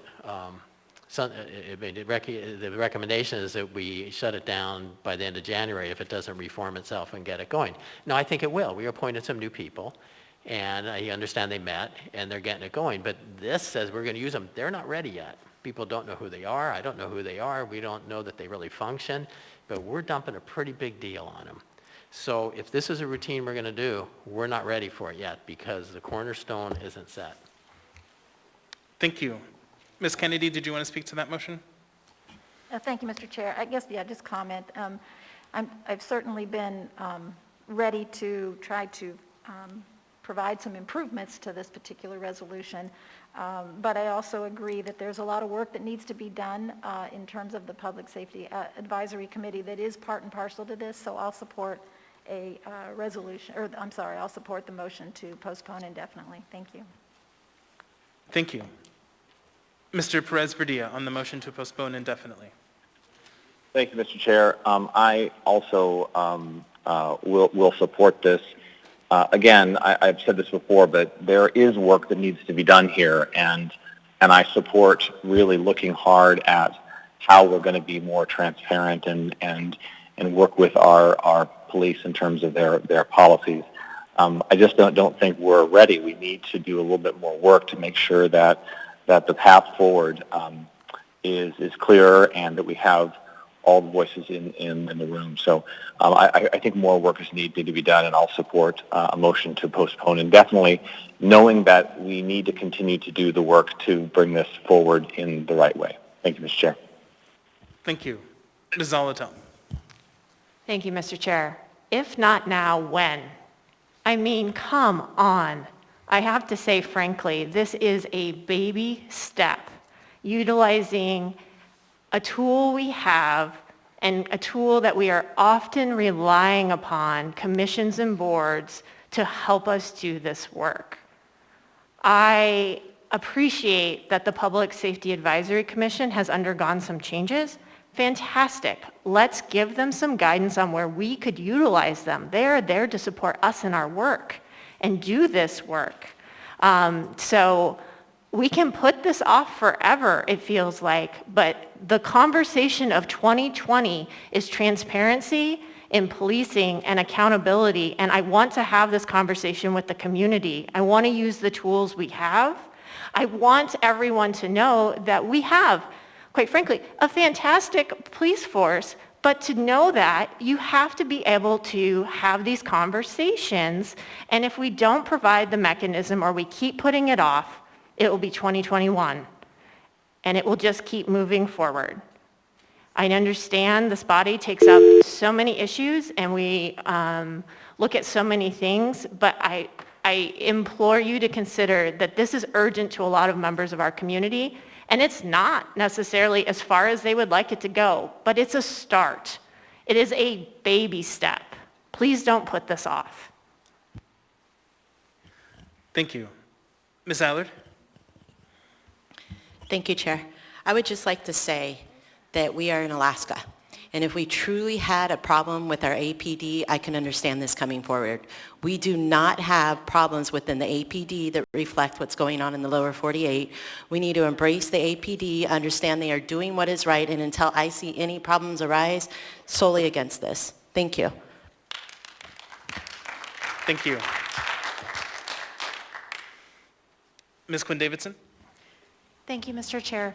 I'm just curious if we could hear from the chairs of the Public Safety Commission, because if there are in fact things that, or excuse me, the Public Safety Committee, if there are in fact things that community members are bringing up, I fully support the police department, but also don't have a problem with discussing those, perhaps in committee. So I'm just wondering if that's an avenue that people who are interested here could pursue.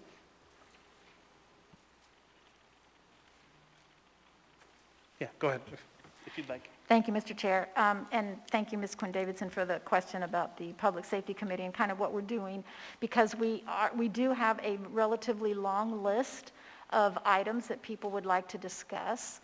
So we are trying to formulate that list into a little bit of a better tool to use in terms of forwarding those conversations. I think just the fact that we've had the community conversations that we've had has helped some of those concerns and questions come forward. And I know the Anchorage Police Department has already been answering some of those to help people understand more about their policies and how they implement their policing practices. So I think that's an ongoing conversation already. For me, I'm looking at how the Public Safety Advisory Committee kind of fits in with that conversation as well.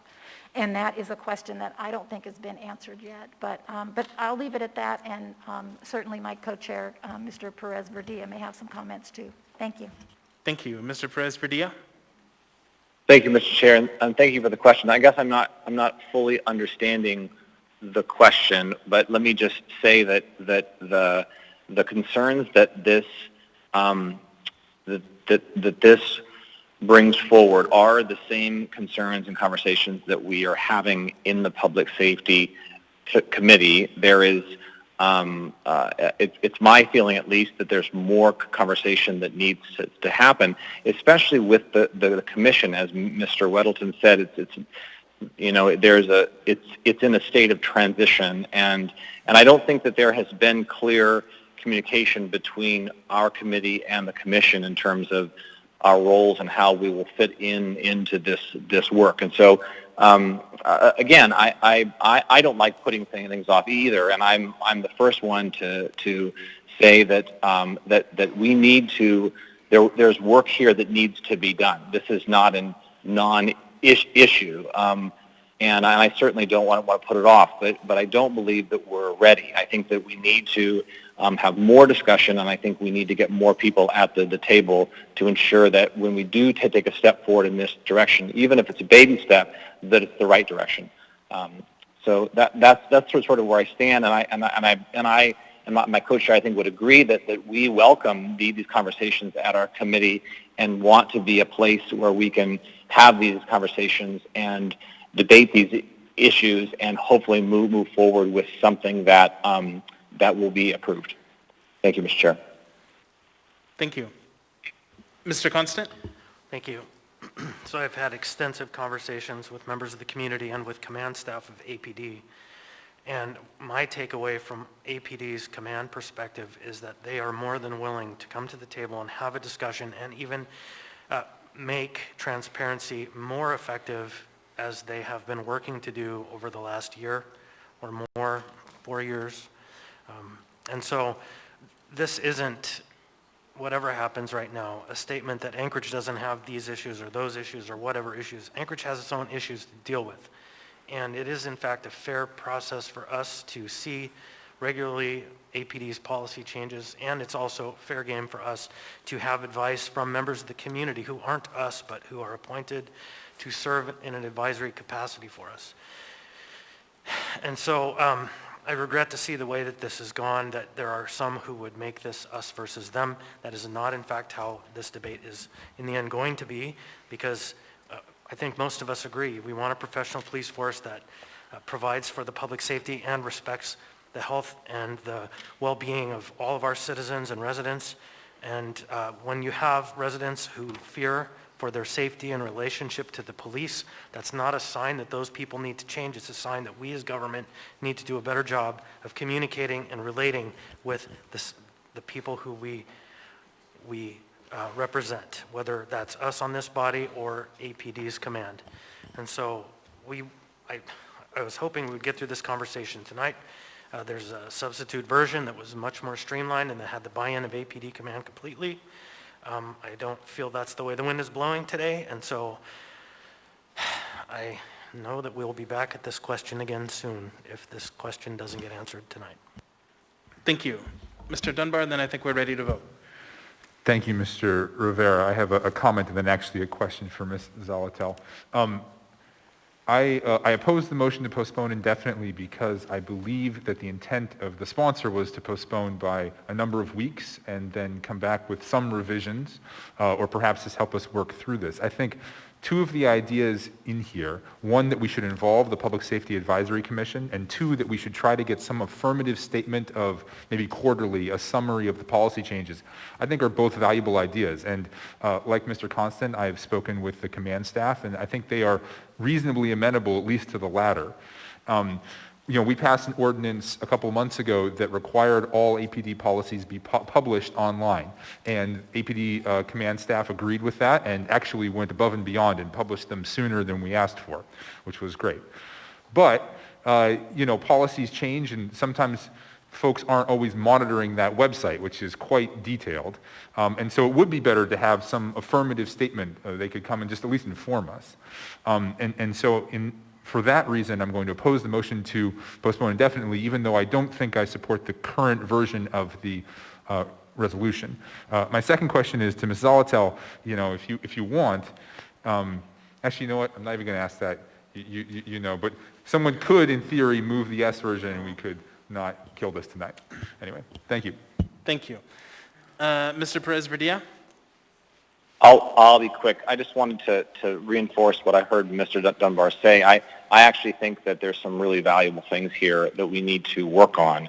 And so I'm actually going to change my vote, and I will not support the motion to postpone indefinitely, with the hope that somebody moves to postpone it for a period of time so we have some time to work on it. Thank you, Mr. Chair. Thank you. All right, with no further discussion, members may proceed to vote on the motion to postpone indefinitely. Mr. Perez-Verdia? No.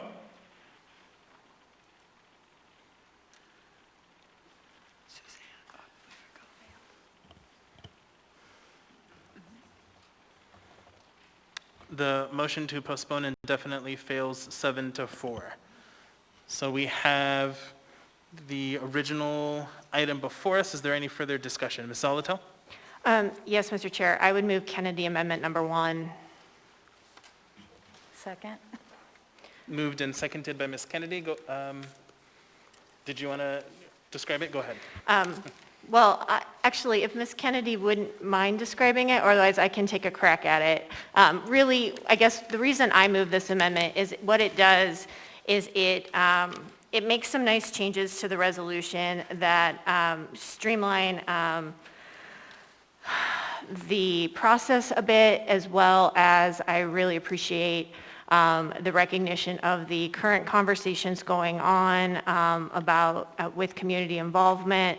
And it also includes use of the Office of Equity and Justice that is new, and the Chief Equity Officer. I don't really want to run through these one by one. I guess if you would like me to, I can, but that's the overall, I believe, intent is to be more streamlined, involve command staff, use the Office of Equity, and make note of the community conversations that have also already occurred and are occurring. Thank you. Ms. Kennedy on the amendment? Thank you, Mr. Chair. Yes, most of what is in here is just hopefully a better way to use the processes that we already have. There are certainly there's a recognition about the significance and the importance of public participation. There's certainly recognition of some of the challenges that the police department faces when trying to adapt and change policies that may have nothing to do with use of force. I mean, there are certainly people that are interested in that particular aspect of policing policy, but there are a lot of things that are just so much more simpler and mundane that they have to deal with on a daily basis. So this allows room for that to happen without it having to go through a huge, long process. It also recognizes that the APD chief is hired by the mayor. So it kind of leaves a place for, to recognize that significant relationship there and kind of the role that the mayor may need to be playing in these processes. And I think it just helps just to promote that better dialogue and, like I said, use those processes that we know already exist in an effort to make this not an arduous process, but just a better process. So, and I can certainly read it all the way through as it should sound, if that helps, but I agree with Ms. Zolotel. I'm not sure I want to go through everything line by line. Thanks. Thank you. Mr. Constant, on the amendment? Yeah, I have a slight amendment to make.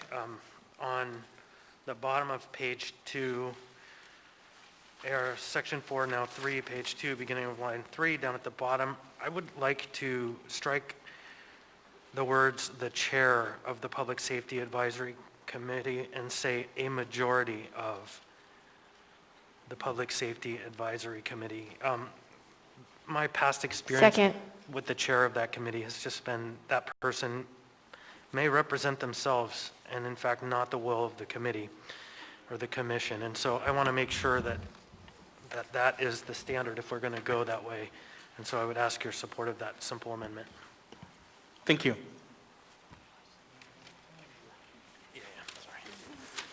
Mr. Dunbar, did you want to speak to this new amendment to the amendment? Yeah, I'll speak to the amendment, and then afterwards I'd like to speak to the whole thing. Sure.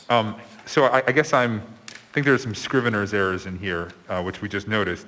We don't have a Public Safety Advisory Committee. Right. We have a Public Safety Committee and a Public Safety Advisory Commission, so we need to know which is which. I believe in this case, it's the Advisory Commission. Is that what the intent is, Ms. Kennedy? Well, it depends on what line you're looking at, but for the most part, I think all the changes that I made were in reference to the Advisory Commission. Okay. So I'm not sure which line you're looking at, but. In this case, it's exactly the place where Mr. Correct. Constant is changing. So yes, you caught that, and that should be Commission, yes. So it would be, in that case, his amendment to the amendment would be a majority of the Public Safety Advisory Commission members, I think would be the correct language. That would be fair. I have no other comments on the amendment to the amendment, Mr. Chair. Thank you. Seeing no further discussion on the amendment to the amendment, members may proceed to vote.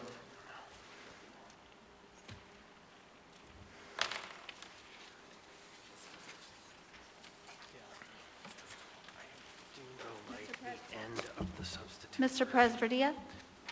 Yes. That amendment to the amendment passes 11-0. We now have the amendment before us. Mr. Dunbar? Thank you, Mr. Chair. I guess these comments will go to both the amendment and to the ordinance as a whole after it's been amended. I do support this amendment. During this discussion, it was raised that the Public Safety Advisory Commission right now is not particularly well functioning, and that the chair probably needs to be replaced and some other things need to happen. Maybe that's not exactly what was said, but it reminded me of a discussion we had, I believe, 2 years ago, perhaps 3 years ago. Mr. Weddleton or Mr. Peterson might remember. I'm not sure who else was on the body at that point.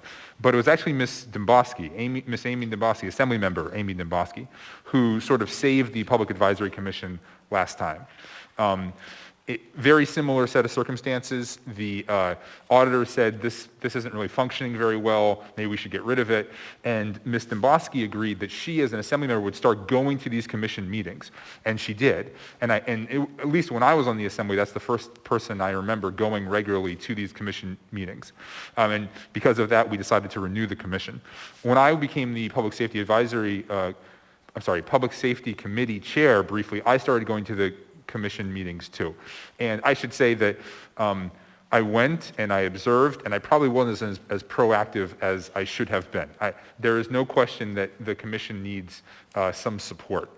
And so, and police and fire were always there and always gave good presentations, but I do think that we need as a body, first of all, I think that we should give more work to the Public Safety Advisory Commission. I think that they are a great group of volunteers who are members of our community. In some cases, they have specific knowledge.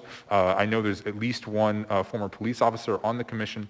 And so we need to give them more work to do, but we also need to give them support if that happens. And so I would urge particularly the Public Safety Committee chairs, and I know you're going to do this, but I guess I would just reiterate that after we pass this amendment, it's going to be important that that relationship is developed a little bit more. Thank you, Mr. Chair. Thank you. Ms. Kennedy on the amendment. Thank you, Mr. Chair. And I just want to reiterate that I think there is more work to be done on exactly how we can benefit from connecting with the Public Safety Advisory Committee. I think with all that I researched and trying to come up with this amendment, it became obvious to me that that was a connection I wasn't even aware of that we had with this commission. So there's definitely some more work to be done, and I hope that this amendment helps to kind of highlight that a bit, not to be critical by any means, but just to recognize that, we can improve in a lot of areas, and this would be one of them. And it certainly would behoove Assembly members to basically take on some kind of representational role with that committee, I think, like Mr. Dunbar was saying, has happened in the past. So I think we can get there through part of supporting this amendment. Thank you. Thank you. Mr. Constant on the amendment. So I have one more amendment. Well, we're not done with your first one. I guess we could, yeah, we are. Oh, that's right, we're on the amendment. Yeah, so if you have another amendment, go ahead. So in the substitute version that was hammered out today between several parties that I thought would be introduced, and I got laid on the table, but it wasn't introduced. Now we're on this other item. It had one critical element that I think is the most important part of this conversation, and that is for us that APD will transmit to us on a quarterly basis a report of policy changes. That way we actually have a statement. Right. And so I would make the motion to specifically add a new section that states APD will produce a quarterly report to the Assembly presenting a summary of changes.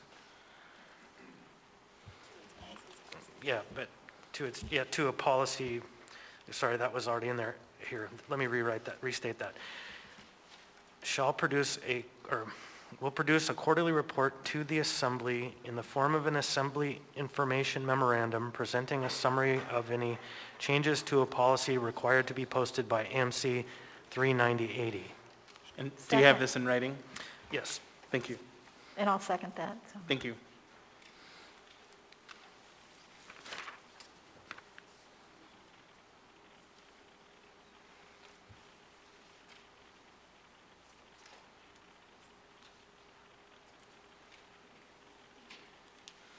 Did you want to speak to that any further, Mr. Constant? I think that that's the piece that is probably most generally agreeable, that APD will just tell us what's happening, and instead of us having to go and dig through their website to do that. And then that puts us in the position to drive the policy questions, and it just streamlines for the public a way and a place to look, and they can see it in a condensed manner. And APD agreed to that. It would have been nice if we could have simplified it all just to that for my purposes, but this is what we have before us. So I ask you to support this, and let's get on with this. Thank you. Ms. Kennedy on this new amendment to the amendment. Thank you, Mr. Chair. I just want to reiterate that this does come from the administration in a joint effort with APD, so there is already agreement to that unless they want to comment otherwise, if anything's changed in the last few hours. But anyway, just wanted to make sure that everybody knew that this original statement came from APD from the administration with APD cooperation. Thank you. Thank you. Seeing no further discussion, members may proceed to vote on the amendment to the amendment.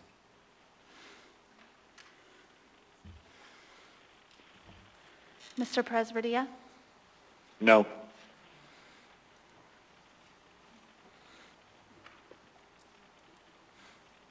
That passes 10-1. We now have the amendment, main amendment before us. Is there any further discussion? Ms. Zalato? I just want to thank Member Kennedy for bringing this forward. I think it improves the overall resolution, and I appreciate the on the dais collaboration. Thank you. Thank you. Mr. Weddleton? Oh, thanks. Yeah, I'll support this, and I really appreciate the amendments from Ms. Kennedy and Mr. Constant. And, there's a lot of what we hear is, we do have a good police support and police force, and, it's like, leave them alone, let them do their job. And we hear that a lot, but, this is probably the only part of our government that isn't reviewed by some kind of a commission. I mean, look, the Planning and Zoning Commission is watching everything. Tonight, we have the building code, which is our entire public works, and the fire department. What is their job duty? And we're going through those things. Not all of the fire department's things, but much of that. And, Parks and Rec has a Parks and Rec Advisory Committee. So it's really, this is the only piece that doesn't get systematically reviewed. And what we're doing here is something fairly simple, obviously routine. And we're just saying, let's look at their policies and their policy changes. So I think that is important, and we should be doing this. So I appreciate where we landed on this. Thanks. Thank you. Seeing no further discussion, members may proceed to vote on the amendment. Mr. Presverdia? Yes.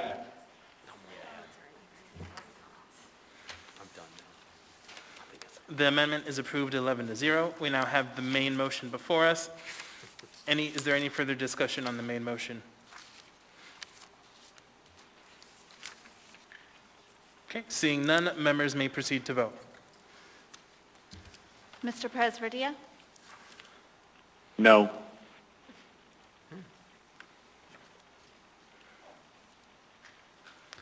That item is approved 10-1. We now have before us, actually,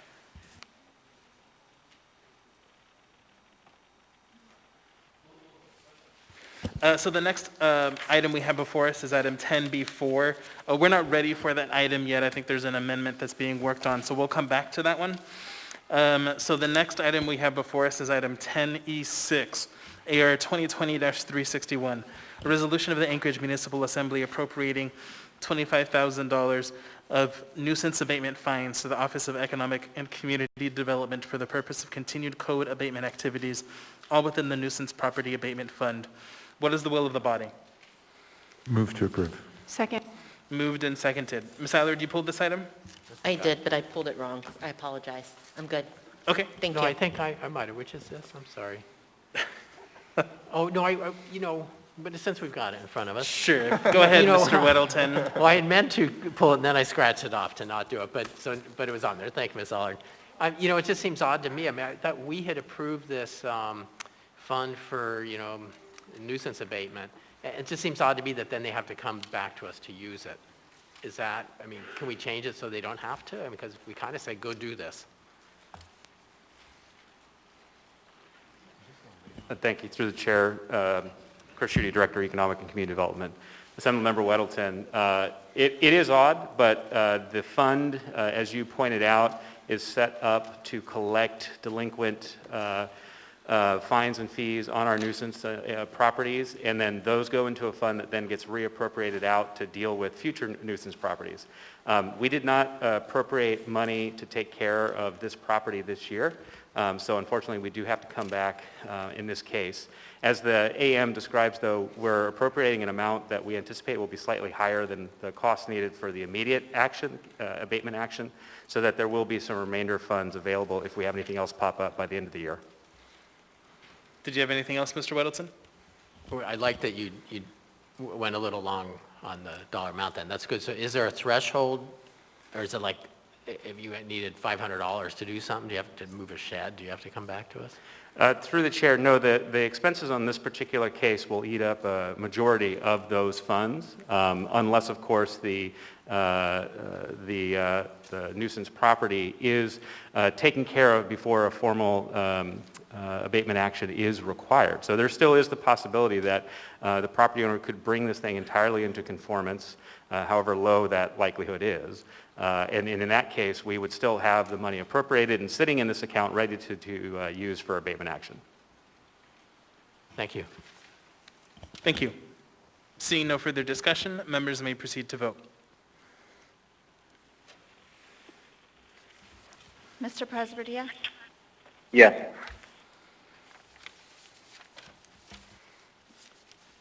That item is approved 11-0.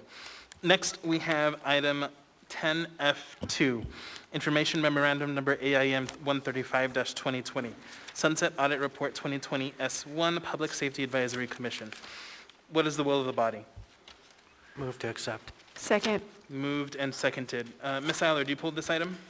I was able to catch up on it. We're okay. I read about it. Thank you. I don't need any explanations. Okay, thank you. Mr. Constant? Thank you. Yeah, let me make sure I'm on the proper item. Yeah, this one, you know, there's been some discussion tonight about how this commission has had some challenges. The report reads that for some time there have been some members not showing up.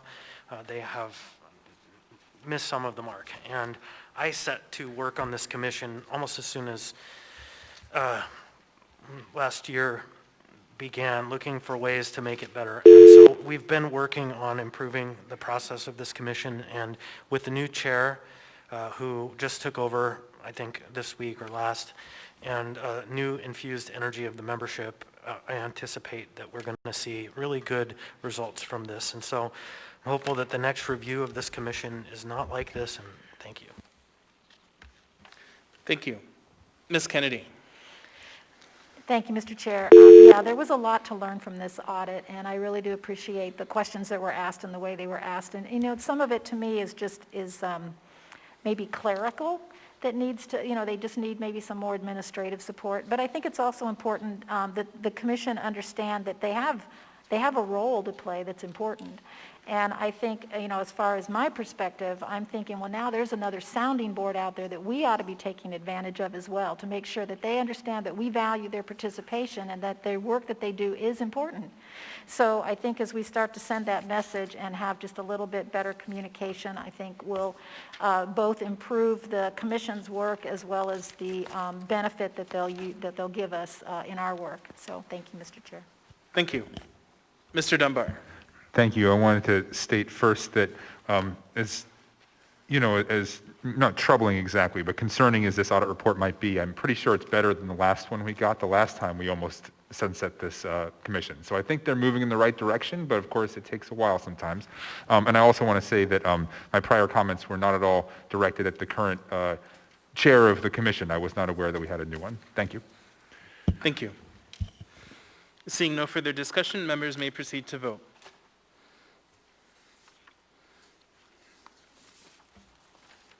Mr. Presbytia? Yes.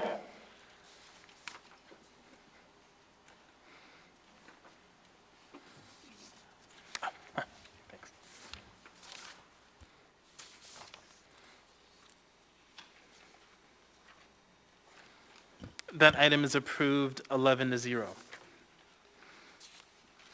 Next, we have item 10G7, ordinance number AO 2020-104, an ordinance of the Anchorage Assembly amending Anchorage Municipal Code section 28.20.010 to establish the date of a runoff election is within 3 weeks of the date of certification of the election results that require a runoff. Before I ask for a motion, I believe there's a conflict to declare. Mr. Dunbar? Thank you, Mr. Chair. This is an unusual conflict in that it's not financial, but because I am a declared candidate for mayor, and this relates to the mayoral runoff, I would not like to be here during the discussion or the vote on this item. Thank you. I won't run through the normal questions as this isn't a financial conflict, but it is a conflict nonetheless, so I will declare you do have one. Thank you. Move to introduce. Well, we should wait until he leaves. That's the normal routine. Sorry.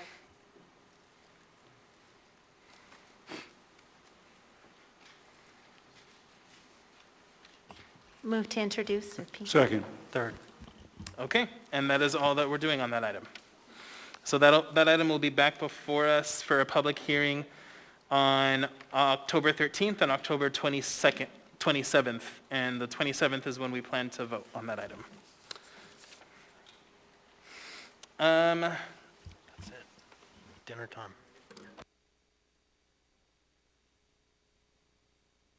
Okay, so we're going to go ahead and take a 20-minute break, and then we'll come back to item 10B4, and then after that, we will be back on item 11A.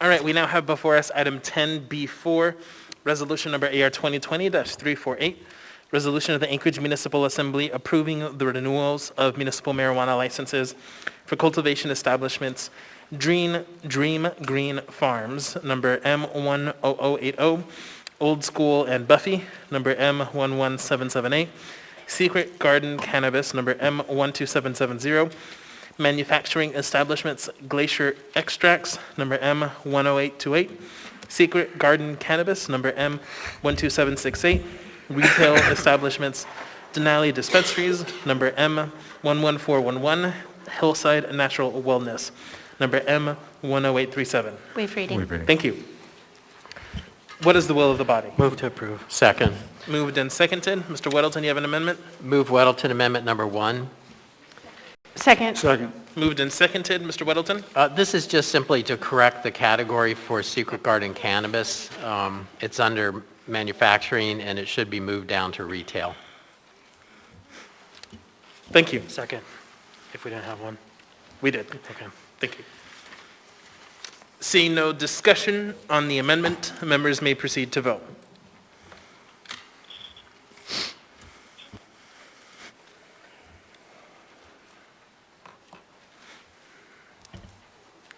Mr. Presverdia?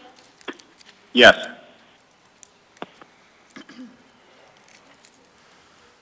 That amendment is approved 11-0. We now have the main item before us. Is there any further discussion? Seeing none, members may proceed to vote. Mr. Presverdia? Yes.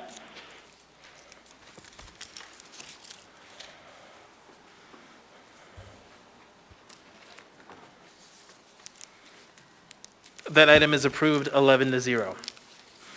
That completes our consent agenda. We are now on item... Mr. Chair, can I interrupt for a point of order or a point of personal privilege? I'm not sure which. Go ahead, Ms. Kennedy. It was brought to my attention that there are people in the audience tonight that were waiting on the resolution on the declaration of emergency that we passed unaltered and unamended in the consent agenda. So maybe an announcement that tells people that there will not be a public hearing on that tonight. Thank you. Thank you. Yes, so in the consent agenda, we passed a resolution. It's a checkbox resolution. And in essence, if the assembly decides to take that up, which no assembly pulled it, no assembly member pulled that item so we could take it up, it's a debate on whether we want to check any of the boxes. And so we did not do any of that. So it is my understanding that on October 13th, at that next meeting, we will have a resolution or an ordinance, whatever form it takes for us to consider on a possible extension of the emergency declaration. Okay, so we now have item 11A before us, Information Memorandum Number AIM 130-2020, Internal Audit Report 2020-08, Annual Municipal Procurement Card Review Purchasing Department. I understand that we have a motion to accept on the floor. Is there any further discussion on this item?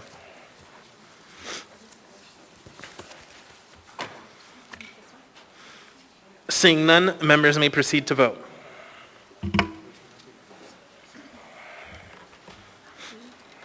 Mr. Presberdia? Yes.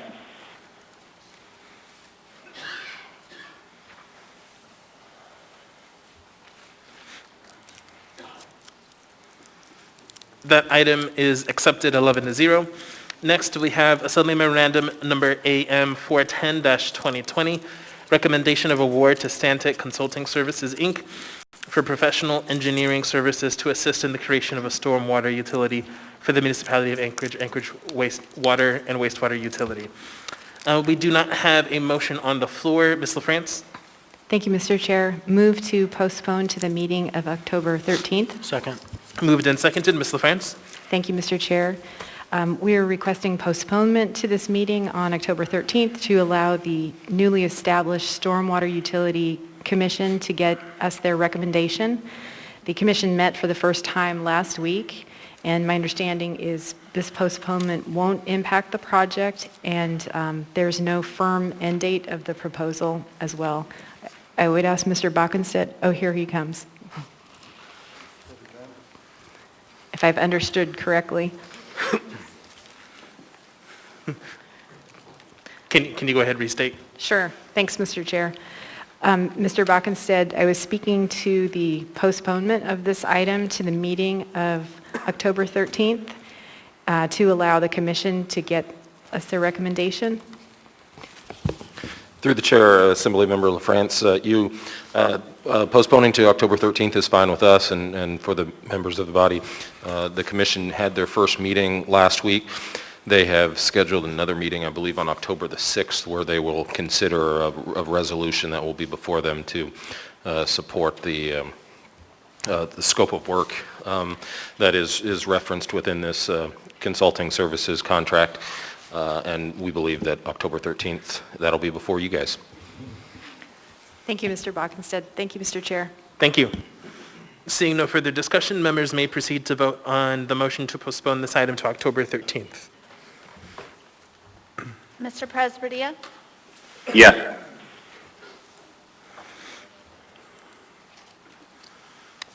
That motion is approved 11-0, so that'll be back before us on the 13th of October. Next, we have item 11C, Assembly Memorandum Number AM 539-2020, non-encumbering sole source contract with United Way of Anchorage and Social Finance, Inc. to provide services related to the Home for Good project. Waive reading. Thank you. There is no motion pending. What is the will of the body? Move to approve. Second. Moved and seconded. Is there any discussion on this item?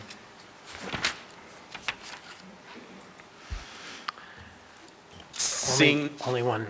Godspeed. Thank you, Mr. Constant. Mr. Weddleton. Thank you. So, I'll support this, though I still stand by that it's a very complicated way to get where we're trying to go with this. But I think the pot's been sweetened substantially by the generosity of various philanthropists, I think Rasmussen and Providence and so on. So it's pretty hard not to support it. Thank you. Thank you. Seeing no further discussion, members may proceed to vote. Mr. Presberdia? Yes. That item is approved 11-0. So next we're going to go into our public testimony items. So for testimony on public hearing items, please direct your comments to the assembly or the chair and not to anyone personally.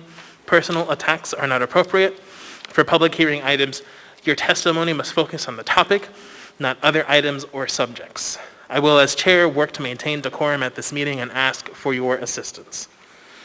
With that, we're going to go ahead and start with folks on the phone. We'll do same as normal, 3 folks on the phone, and then 3, excuse me, let me read the item we're on. So we're on item 13A, ordinance number EO 2020-90, An ordinance of the Anchorage Municipal Assembly temporarily modifying or suspending certain portions of Anchorage Municipal Code Title 11, Transportation Inspection, as an economic stimulus measure in response to the COVID-19 public health emergency. Waive reading. Thank you.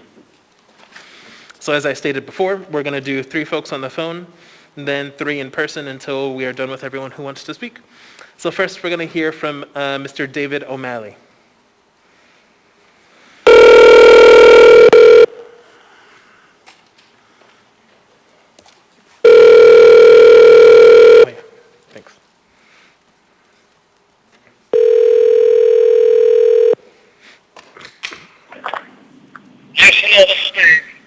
Hi, Mr. O'Malley. This is Felix Rivera. You are here with the Anchorage Assembly. We're on public testimony for AO 2020-90. You have 3 minutes. Yes. Welcome. Yes, hello. You know, I'm on my way there. I could be there in 5 minutes. Would that be too long? I'd rather, address the Assembly if you're on your way here, then we can hear from you in 5 minutes. That's fine. Okay. Yes, I'm there. I'm on Great. We'll see you in person soon. Thank you. Next, we have Suzanne Smith.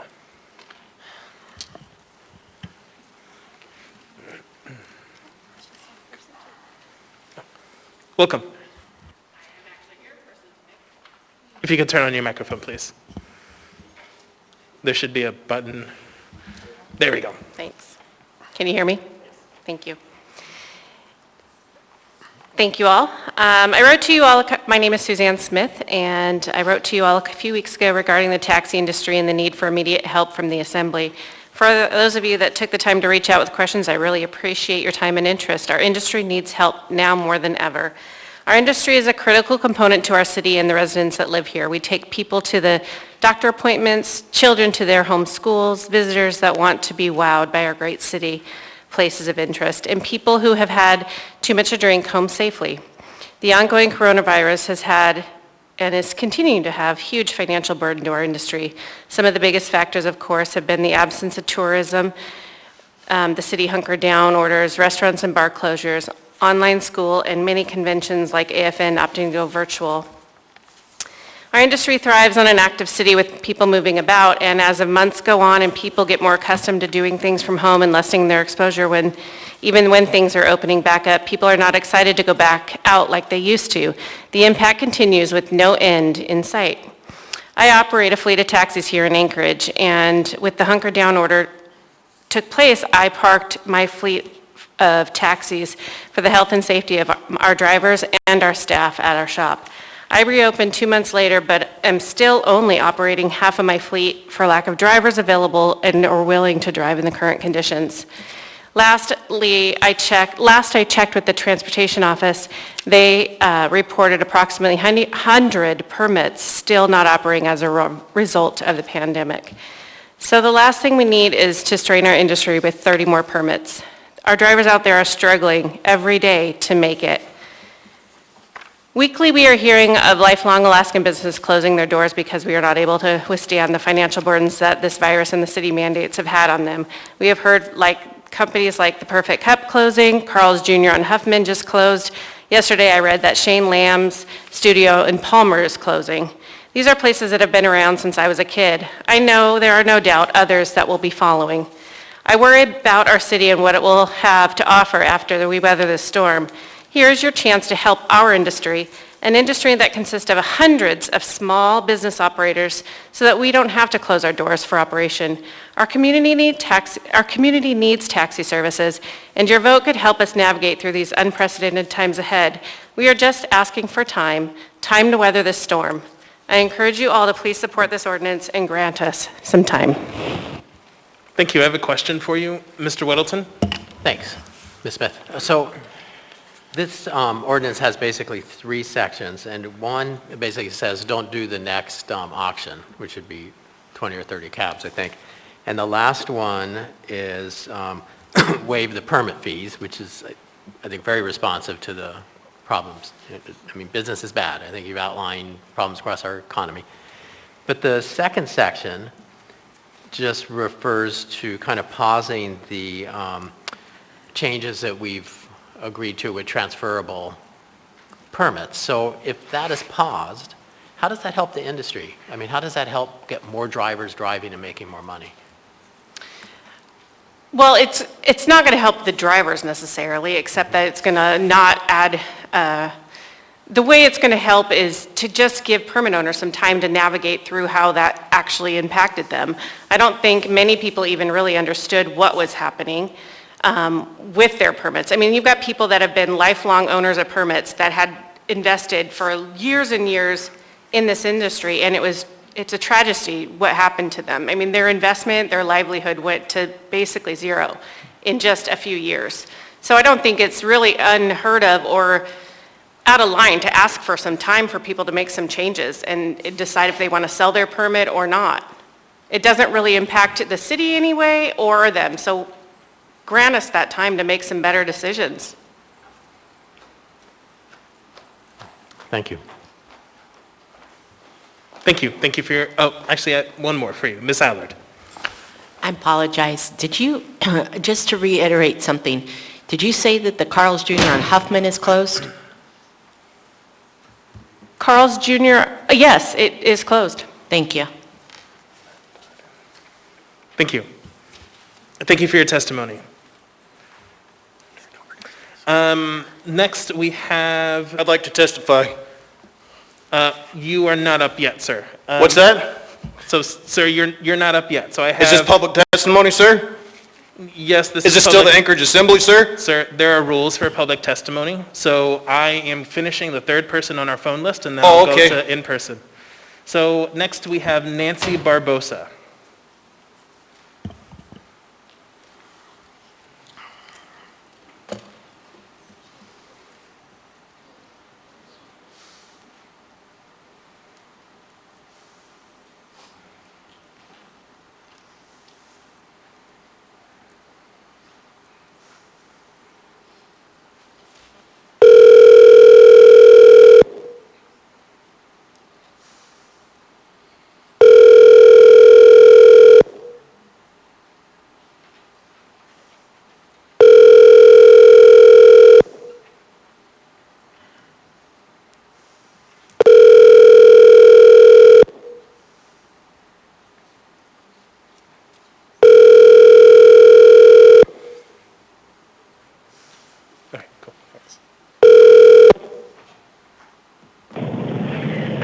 Good morning, good afternoon. My name is Nancy. You've reached me.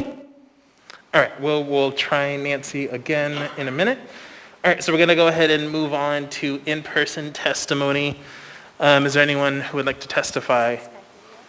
I'd like to testify. My name is Dustin Darden. D-U-S-T-I-N-D-A-R-D-E-N.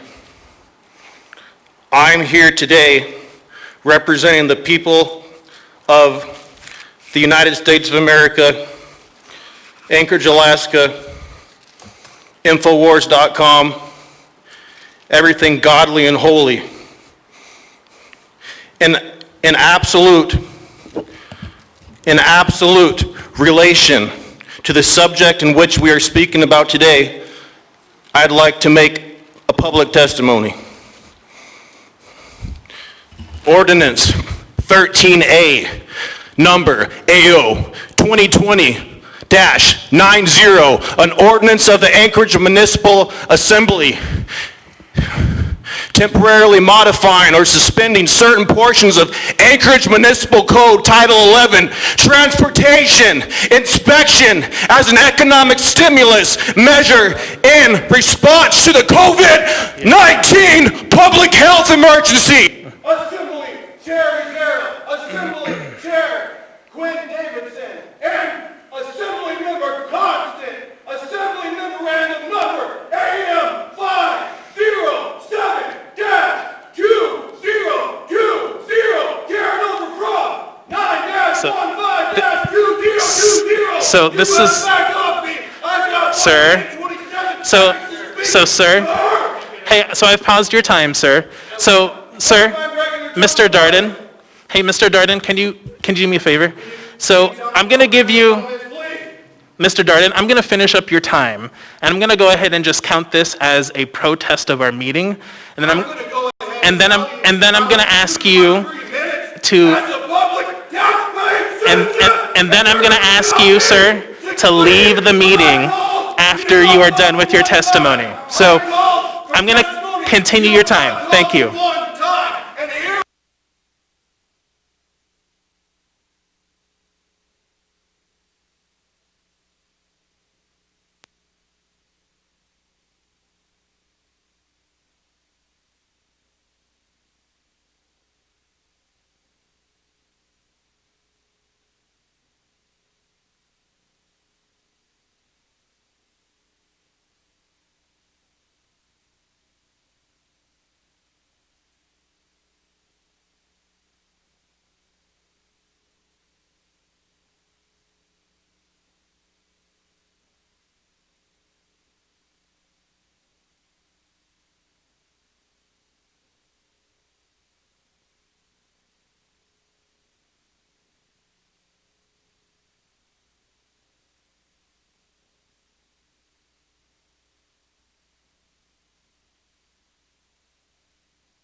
Thank you.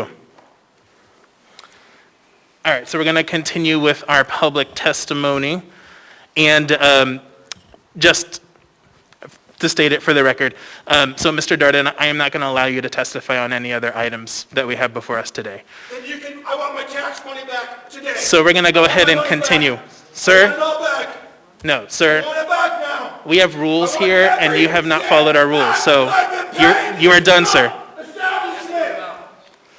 I want it all back. And I'm going to go ahead and ask you to give me all my money back. Every cent. Because I work, and you take my money. And you try and tell me what I'm going to do.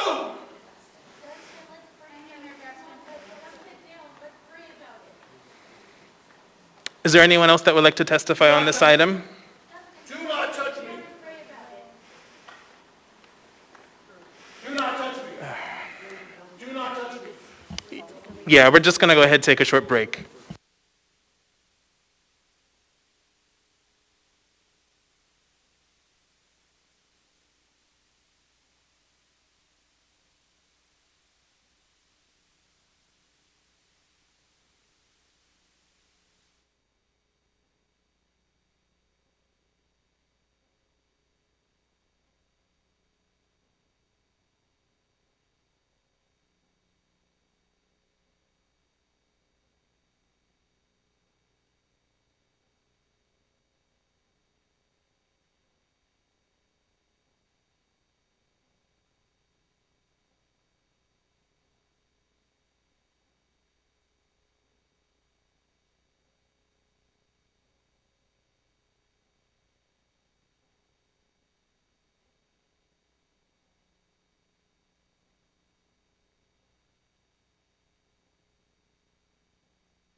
So I think we had, thank you. So I think we had folks, 2 more folks to do public testimony in person, and then we'll go back to the phones. Welcome.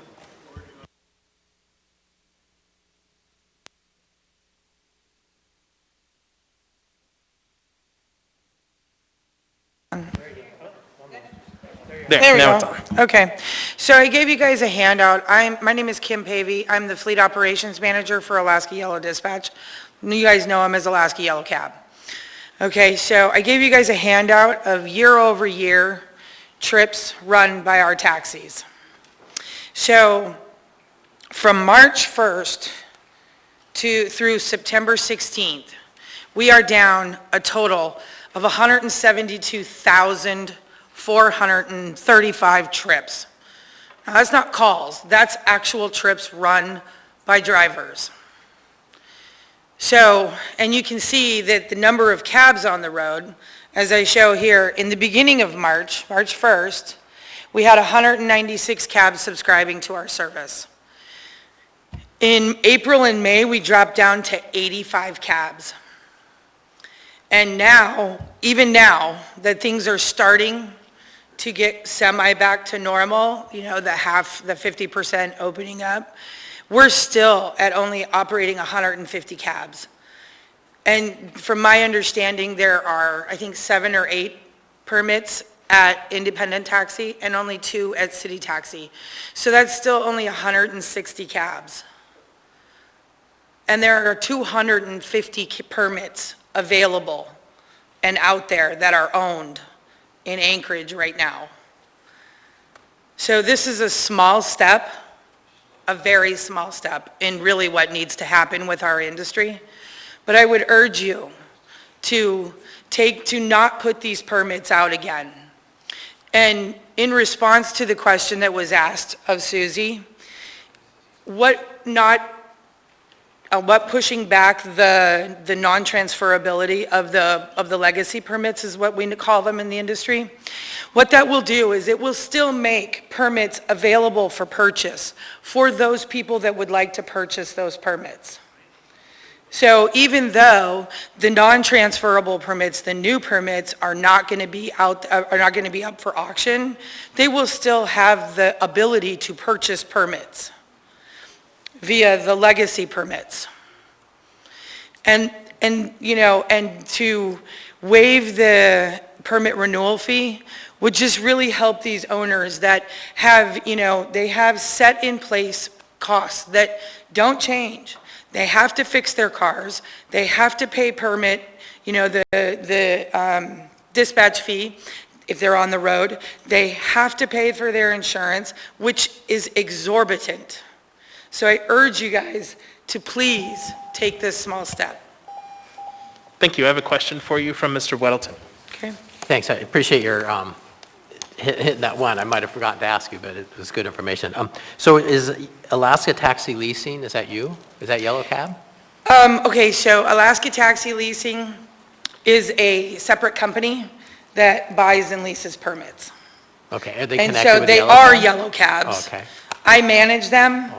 However, it's owned by the corporation. Okay.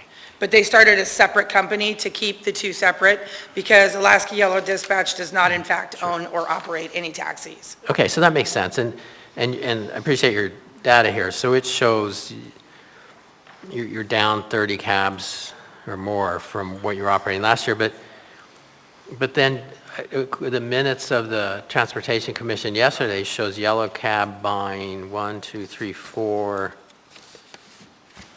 new permits. I mean, it seems odd. Why are you buying permits when... Yellow Cab doesn't own any permits. Well, Alaska Taxi So does. when Checker Taxi went out leasing. of business, Alaska Taxi Leasing purchased those permits that Simone used to own because her estate didn't see the profitability in keeping them. Sure.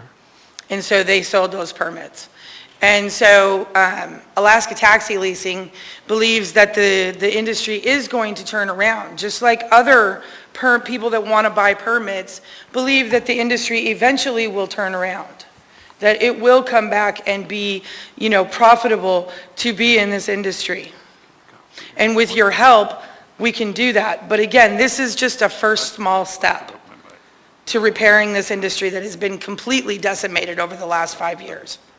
Okay, I think that's what makes me really nervous then, because we did start a path. You know, it's like in minutes of a previous meeting, Ms. Smith had said that the industry's doing horrible. Transferable permits used to have a value of nearly $140,000, but now this year they sold for a mere $7,000. Right. Well, the shock in that is that they sold for $7,000. That seems Exactly. quite high because the But intent. that's because so many permits have been issued that they have been completely devalued. Oh, no, they're not, because we were shooting for $1,400. So that they're even at $7,000 amazes me. So, because our intent was to make them cheaper. Well, right, so you're talking about people that have invested anywhere from $150,000 to $200,000 in these permits. Right. And so they should sell them for $1,400?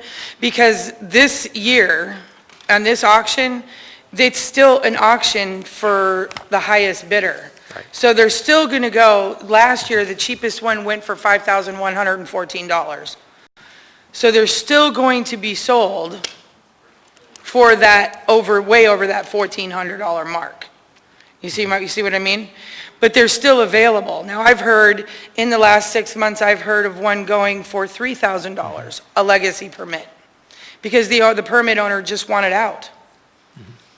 And I've heard of them going for $5,000. And I've heard of legacy permit owners that really don't want to sell, but they're forced to sit on these permits and they still have to pay the permit renewal fee, but they don't have anybody to lease these permits or drive them. Because there's no drivers. I myself used to lease 6 permits.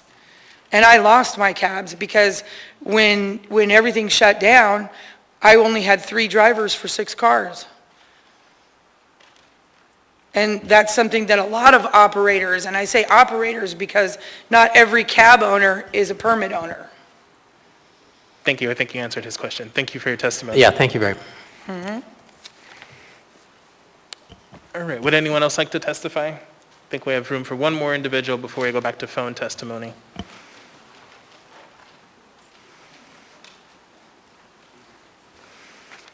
Welcome. Thank you. My name is Niall Williams. First name is spelled Nial, last name Williams.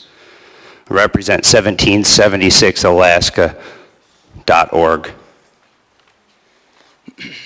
In response to the current Anchorage Ordinance 2020-90, now is not the time during a pandemic where everyone is already economically hurting to add more burdensome regulations onto our business owners.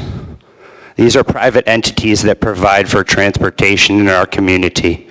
The exact same homeless folks that you all purport to be behind. When the buses don't run, they rely on this type of transportation. This will also be applied to Lyft and Uber drivers as well, so those business owners will also be inhibited. We need to strike down any further regulation that further burdens our business owners, our operators, and our community. As well, you before cut me off during a time in which I was specifically talking about that we want to redress our grievances with all of you. You all are tyrannical turncoats, okay? And when you cut me off during my in-person testimony, Sir, I'm going to that's go ahead inappropriate. and pause your time. That's inappropriate. It's So, un-American. Sir, and you're gonna I be need you to keep your recalled because of testimony this. You're all on the going to be topic thrown in that we jail. have Every before one of you. us. Every Thank one you. of you. All right, we're going to go ahead and go back to the phones, and then we'll get to you, sir. But if you want to go ahead and take a seat up here, thanks. So next we have Ahmad Taha.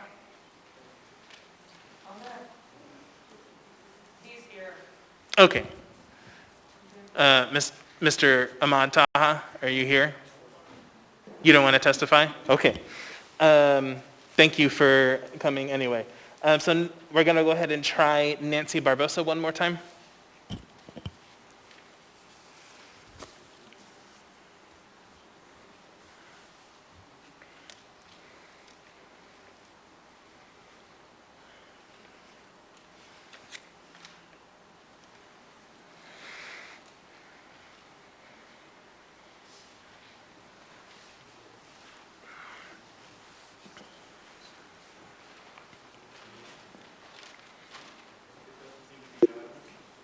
Can we try again?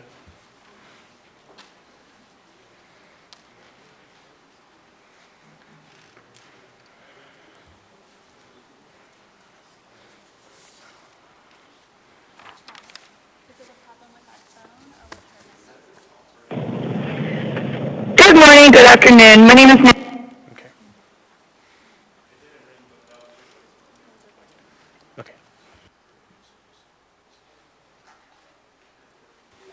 Okay, thank you. All right, we'll go ahead and go back to in person. Is there anyone else who would like to testify? Yes, go ahead, sir. Welcome. Yes, hello. My name is Dave O'Malley. I'm here to testify that this ordinance is really made to overturn an ordinance that was originally 5 years ago by Assemblyman Bill Evans and Assemblyman Dunbar, which was really made to break up a ridiculous monopoly here in the taxi industry, improve service, and give advantages to drivers to become driver owners. And it's been working. There's been no problem with it. And it's almost over. There's only one more auction. And the assembly or the city is not issuing permits. They have to bid on them and they have to get them. And if you all read what I've been sending you, close to 50 permits, transferable permits, the ones with value, have been sold in the last 7, 8 months. So there is a market for them. They're being sold and they're being bought mainly by drivers going to work. And the permits that are being sold are basically what the idea of the whole original ordinance was to remove permits from people living out of state or don't drive, long since retired, or just been inheriting the permits and give an opportunity to other drivers. And it's been working. There's been 4 auctions already. Every permit that was put out, except for the whatever ones, the handicap, have been bidded on, higher price than everybody expected, been bought, and they're on the road. Before that, there was another 20 or 30 permits in the last 7 years since I've been involved. They've always been on auction, purchased. There's an auction that should be going on right now that's been postponed a month, and they're trying to, I guess, kill it with this auction. Like I said, nobody's arms are going to be twisted to bid on these permits. There's obviously people who want these permits, want to put a cab on the road, are willing to pay the expenses and pay more than they should. Because I even put in the letter, there's an auction right now for 30 permits, and they're still paying $6,000, $7,000, up to $11,000 for permits, for the transferable permits. And those permits will still have to pay the $1,400 fee for the municipality. So I'm saying what you heard is not nearly enough evidence to overturn the original ordinance, which is what they're asking. And there is a reason for everything else. I don't think they showed proof that it needs to be done. Basically opposite, the proof is there to show that the original ordinance is working for what it was originally planned to do. And that's open up the industry, give opportunity, and improve service. Now, with the whole COVID thing, it's 3-4 months, but there's still 50 permits sold in that time period when we knew COVID was here and we knew there was going to be lockdowns, vice versa. And like I said, the proof shows that this is not needed. And, okay. Thank you. I have a question for you from Mr. Weddleton. Okay. All right, so Mr. O'Malley, to your right. Oh, over here, okay.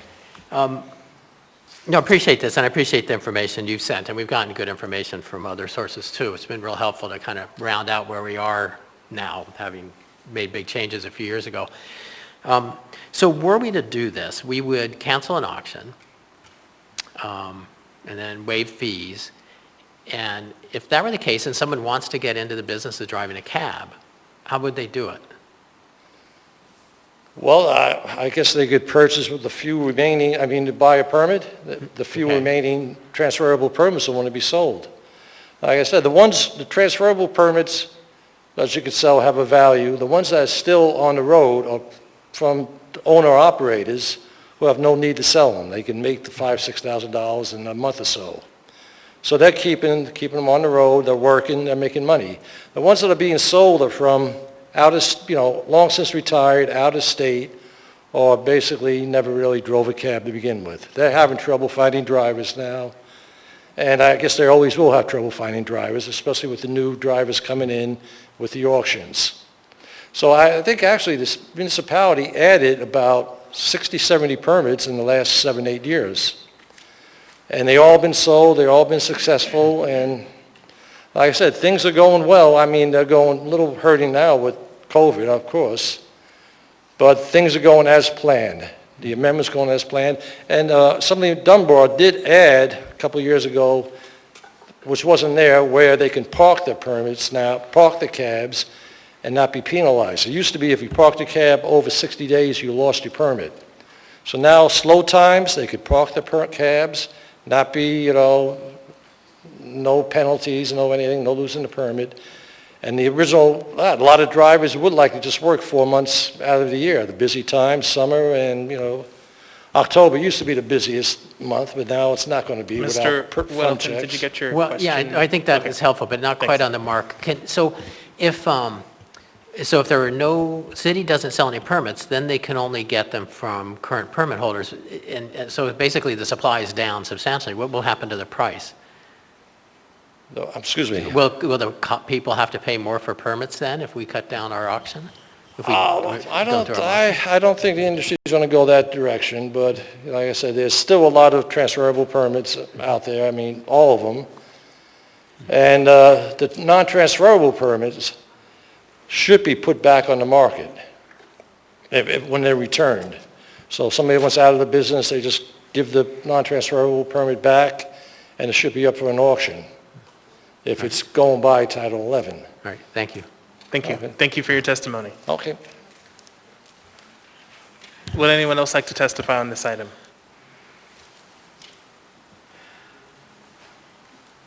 Welcome.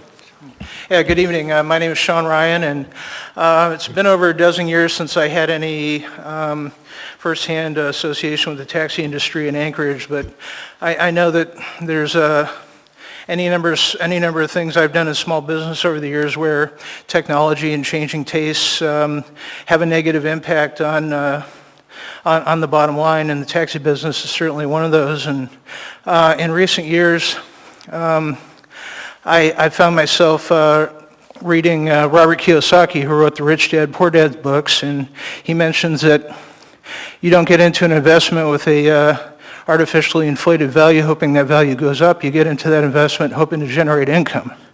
And in recent years, the taxi business has kind of seen that come to fruition. So I think from what I read of the ordinance, you're in kind of a crisis situation here because people are expected to fill a role of operating taxi cabs and driving taxi cabs, and they're unable to make a living doing so. So if that's the case, then issuing more permits isn't going to help that, so I don't see any need to issue those permits. So I speak in favor of this. Thank you. Thank you for your testimony. Would anyone else like to testify on this item? Anyone at all? Welcome. Hi. Thank you. My name is Robert Ransom. I drove cabs since 1980 until the pandemic hit. I'd just like to dispute Mr. O'Malley's numbers. There hasn't been 50 cabs sold. It's about half of that, and half of those were bought by Yellow Taxi in one way or another. I would just like to say his testimony should be held with a grain of salt. He's an Uber driver, and he's out to disparage the taxi industry altogether. That's all I'd like to say right now. Thank you for your testimony. Would anyone else like to testify? Anyone at all? Seeing and hearing no one, public testimony is closed. What is the will of the body? Move to approve. Second. Moved and seconded. Is there any discussion on this item? Mr. Weddleton. Well, thanks. This has been interesting. We made some significant changes to the industry. This was 4.5 years ago, and then again modified it a bit. And what I see from the numbers here is that it worked. So it actually, we wanted to take this very weird, unfortunately regulated industry and deregulate it. And we fully expected that the price, the value of the permits would drop, and we see here that they did. The puzzling thing is that they haven't dropped more. So when there's a statement from someone in the industry that it's in shambles because the permit value dropped. That's exactly what was intended. We got rid of this weird, tightly regulated, controlled number of permits and said, we're going to open it up, just like coffee shacks. You go open one up, and if there's 1,000 and they compete with each other, so be it. So it's working, and we're requested here to pause that progress and let the permit owners do what they did before for a little while and have the only permits that can sell. We're not going to auction any from the city. Only those permit holders will have them. Back to the monopoly situation, and to waive the fees. I'm totally good with waiving the fees. But these other pieces, they're the wrong direction. And we heard from one of the speakers, this is just the first step to going back where we were. We should not go back where we were. It was hard. I mean, they described it as hard. It was very difficult. People invested a lot in permits that had kind of a fake value because of this sanctioned monopoly or oligopoly or whatever it would be, limited number. And we shouldn't go back. Now, it's hard times now, but this helps the permit holders. It does not help the taxi drivers. Should we pass this and someone wants to get into the taxi driving business, now the market, the number of permits available has shrunk dramatically, and they're under the control of the permit holders again. And they will be paying more to get into this business. So you will help the permit holders, but there's a loser, and the loser is anyone who wants to get into driving a cab. So I would move to amend. I don't have anything written, but I'd like to make a motion to amend by striking section 2. Is there a second? Second. Moved and seconded. Do you want to speak to it, Mr. Weddleton? Just did. I think I just did. Okay. Is there any further discussion on this motion? Can we just take a 1-minute pause, please, over here, just so I can reread section 2 for a moment? Sure. Thank you.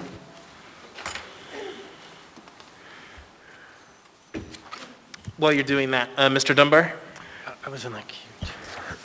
Yeah, I actually wanted to ask the chair, the sponsor of this motion, this ordinance rather, either Ms. Quinn Davidson or Mr. Constant, to speak to why they did put in section 2. I assume it was because that was one of the suggestions of the industry, but I wanted to hear, like, as Mr. Weddleton has said, it does seem like the section 1 and section 3 are a little more obviously and sort of pro the entire industry, and section 2 is a little bit puzzling to me. Doesn't mean necessarily support Mr. Weddleton's amendment, but I'd just like to hear a little more about it. Thank you. Thank you. Mr. Constant's in the queue, so go ahead, Mr. Constant. Yes, thank you. This actually is one of the critical elements of this ordinance. This is the basically act of good faith that these individuals were granted, that they would have an additional amount of time because of all of the constraints of COVID. There was a deadline that they had to meet, and it was impossible for them to meet. This is actually a contortion that we foisted on this question, and in the end, we have made relief available to small businesses of many flavors. We've made relief available to school teachers and to not to school teachers, daycare providers, to any number of individuals. This industry is asking us for this relief, and I believe it's our duty to live up to it. Mr. Rivera? Thank you, Madam Vice Chair.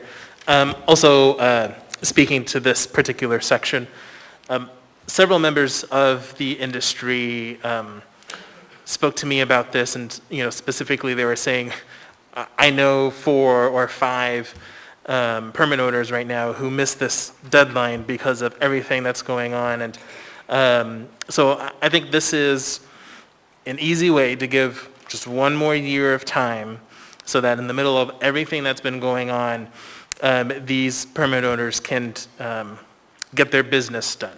So I think it is an important part of this ordinance. Thank you, Mr. Rivera. Mr. Weddleton?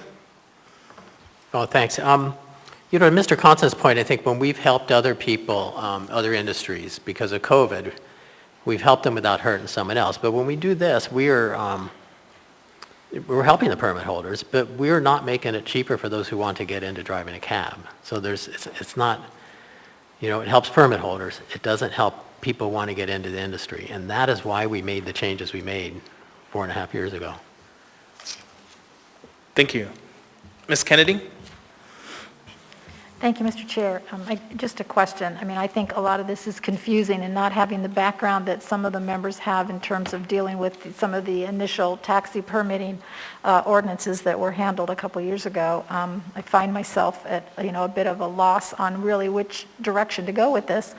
But my question is, this would just be a temporary 1 year kind of addressing of this potentially volatile sale on auction, just kind of waiting out a little bit to give kind of a pause. So, okay, and I'm seeing a lot of heads nodding, so that helps. But I do have concerns, though, that, I certainly wouldn't want to undo the work that was done a couple of years ago. So maybe somebody could speak to how this doesn't do that. Thank you. Thank you.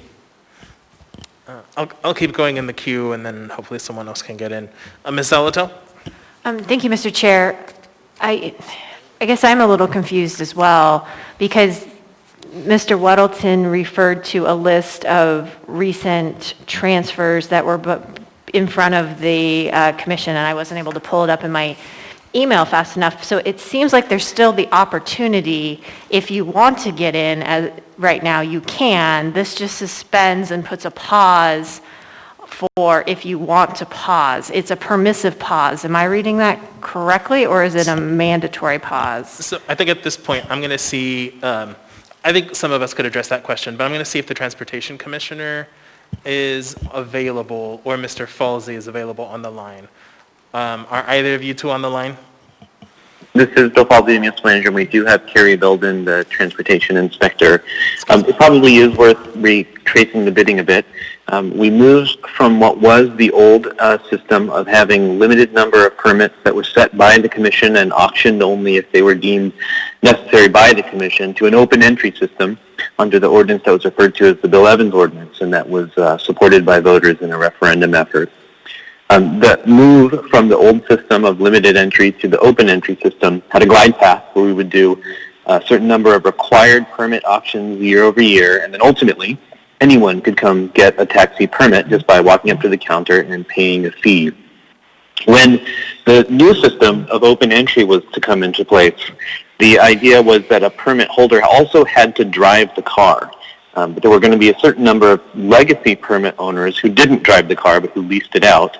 The certificate of ownership option was just intended to preserve the ability of existing taxi permit owners to not have to drive their car. And as you've heard from some of the other members on the Assembly tonight, there was a deadline this year where folks who were not driving their car but who owned a permit, who wanted to retain that ownership, were supposed to file for a certificate of ownership. That was not potential. It was maybe not as perfectly understood by the community as it could have been, and a lot of people did miss that deadline. My understanding is that the intent of this Section 2 is just to say that deadline is kicked out for a year. I may have garbled some of that, so I will now defer to Carrie Belden to clean up anything that I have misled you on. Hi, my name is Carrie Belden. Yeah, my understanding is Section 2 is to postpone the deadline for the certificate of ownership for them signing it. If you pass, my understanding is if you pass this ordinance as a whole, it will allow for permit sales to happen this upcoming year. If you remove Section 2 and pass Section 1 and Section 3, then there will be no sales for this upcoming year. So if someone does want to get into the industry, they will not be allowed to, and they will have to wait. That is if you strike Section 2. I do have a concern for a couple individuals that were stuck out of country due to COVID reasons that did miss the deadline. They returned back to the United States after the deadline had passed.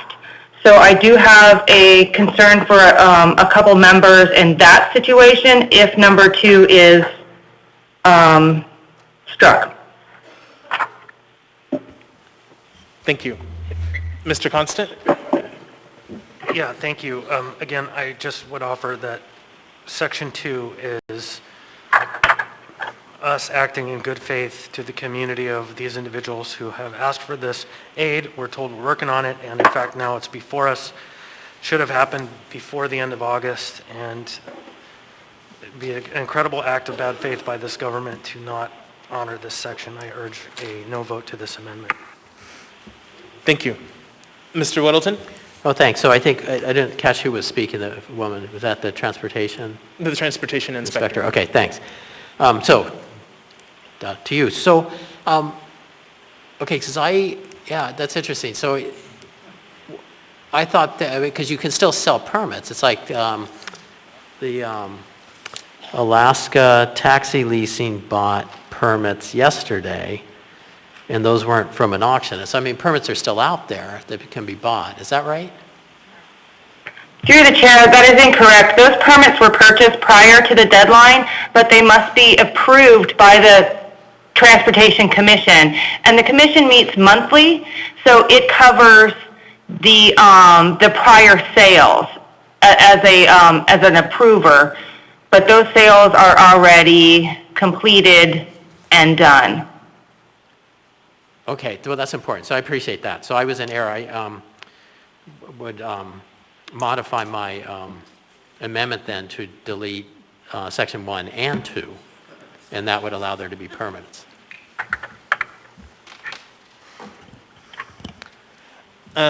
Does the seconder agree with that? Ms. Allard? Sure. Yes. Okay. So now the new amendment we have before us is striking sections 1 and 2. Is there any further discussion on that? Chair, I have a question. Yes, Ms. Allard. Okay. Can I address Mr. Weddleton, please? Yeah. Mr. Weddleton, I need a little bit, because like Mrs. Kennedy is shaking her head over there, I am struggling with this one. I need a little bit more information from you, what I just heard, to explain you striking 1 and 2 means, I don't want to put words in your mouth. So I need to hear again what you believe and who it would affect, more people or less people. Different people, and this will help more than the number who are hurt, I believe.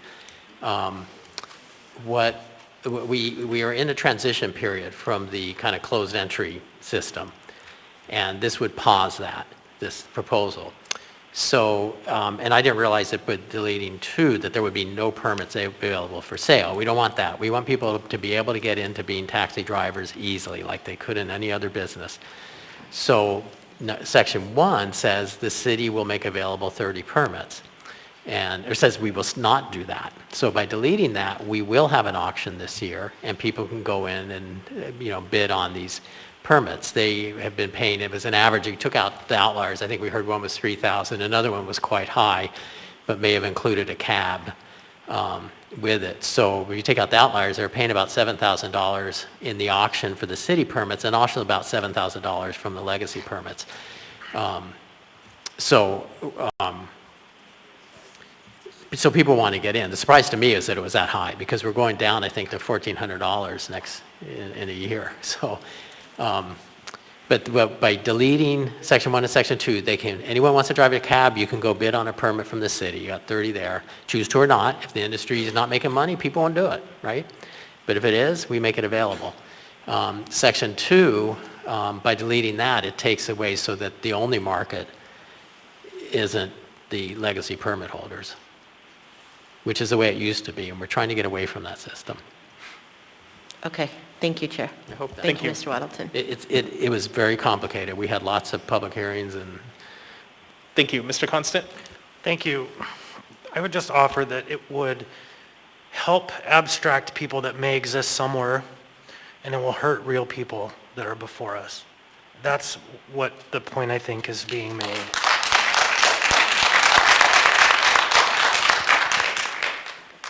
Thank you. Seeing no further discussion, members may proceed to vote on the amendment.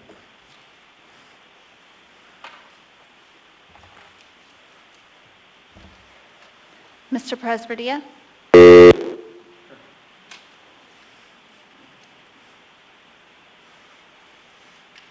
Mr. Presberdia?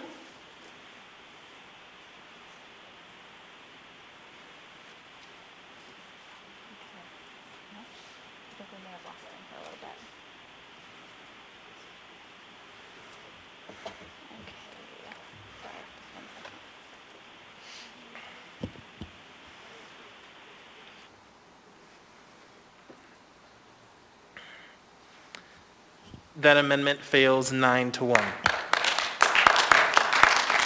We now have the main motion before us. Is there any further discussion? Anyone at all? Seeing and hearing no one, members may proceed to vote. Mr. Presberdia?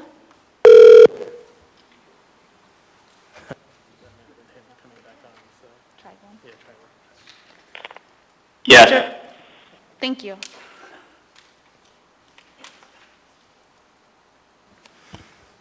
That passes 11-0.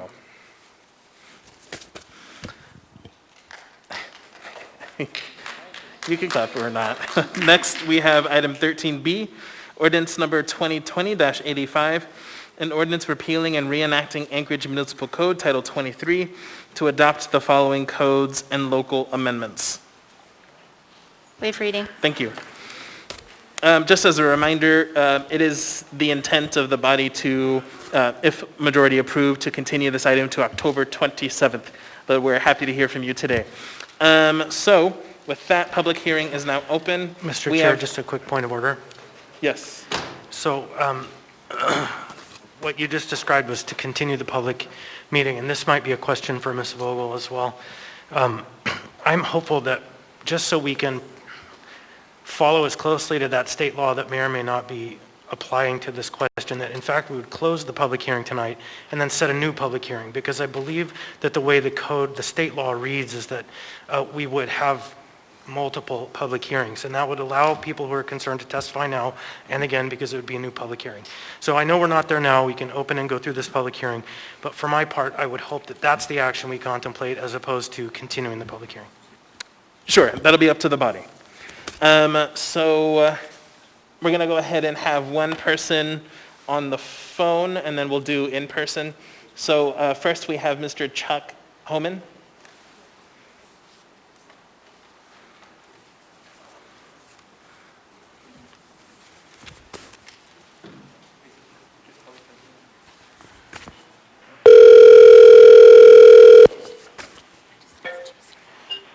Mr. Chuck? Hi, this is Felix Rivera. You're here with the Anchorage Assembly. We are on public testimony for AO 2020-85 regarding the building codes. You have 3 minutes. Welcome. Yeah. Thank you, Mr. Chairman. Yeah, my name is Chuck Holman. I've been a builder and remodeler in Anchorage since 1978. My concern with 507.1, required water supply, is the enforcement of this code on single-family and duplexes. This is a significant change from what the municipality has enforced as a building code since its inception. I'm asking that the Assembly delete the International Fire Code requirements for 1- and 2-family dwellings, or amend Section 507, as many other building jurisdictions have done around the nation. This change creates a great financial burden on my clients, the homeowners of the Anchorage area. It adds little to the market value of the home and may make it unfeasible to build an addition onto their home or to build a new home. One home I recently built had a foundation measuring 24 feet by 28 feet, built off Eagle River Road. This is a very modest house with an initial construction cost of $276,000. To install a sprinkler system would add approximately 10% to the cost of the home. After plans were drawn, construction financing obtained, and an engineered design conventional septic system, the building department denied the septic plans and required the homeowner to install an advanced wastewater treatment system. This added $15,000 to the cost of the home.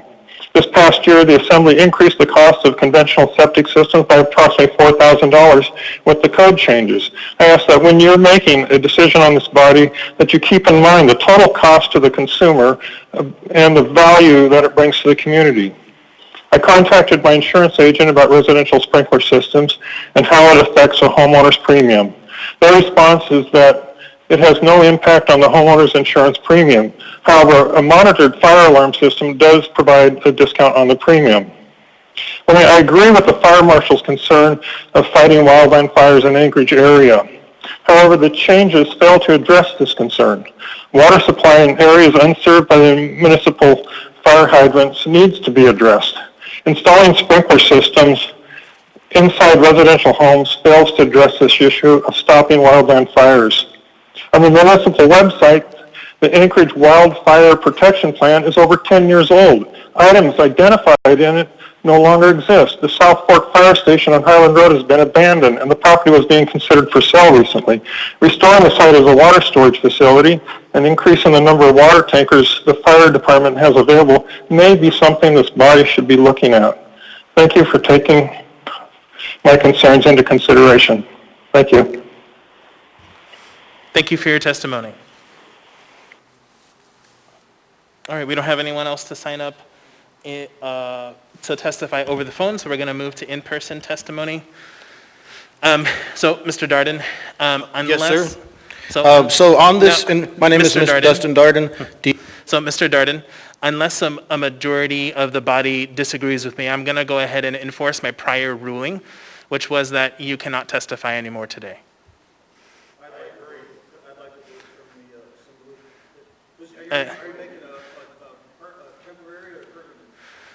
Just for today. That is up to the body. I'm not going to argue with you, sir, but I did state that unless there is a opposition from a majority, I'm going to stick with that ruling.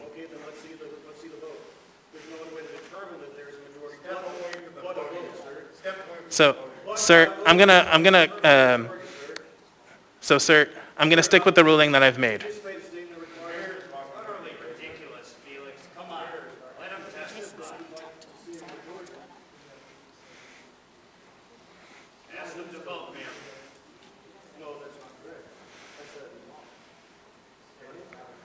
The gentleman, Mr. Chair, in all due respect, you said you'd like to make a new law and making regulations on it.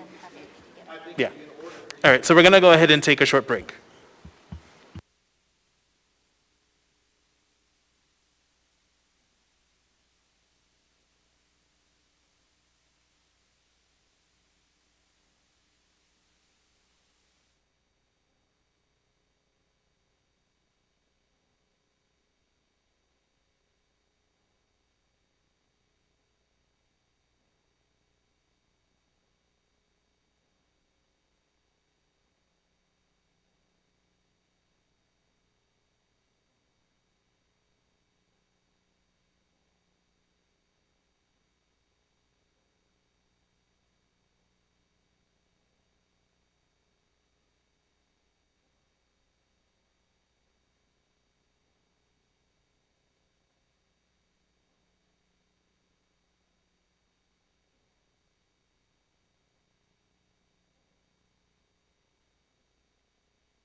Apologies for the delay, folks. We're going to go ahead and get started here in a minute.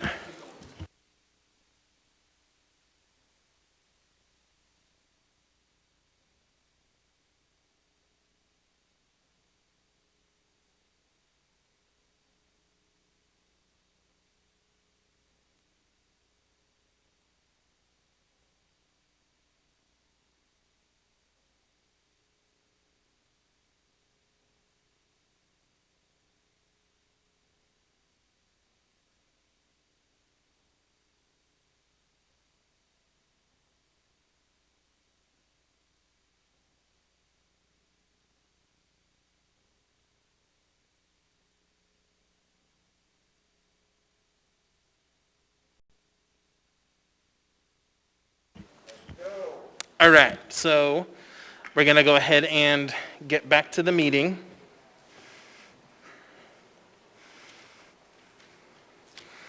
So we're still in public testimony, right? We didn't close it? I think so. Thanks. All right, so Mr. Darden, are you going to go ahead and do your 1 minute? And just to be very clear for the record, this is 1 minute for the remainder of the meeting. Sorry, your microphone's not on. I'll restart. Your microphone's not on. Can you turn it on, please? Which button is it? So there should be an arrow. It is not on, no. Is my microphone on? It is on now, Is it yes. on? Check, Yep. check, check, check, check. Go ahead. My name is Dustin Darden, spelled D-U-S-T-I-N, D-A-R-D-E-N.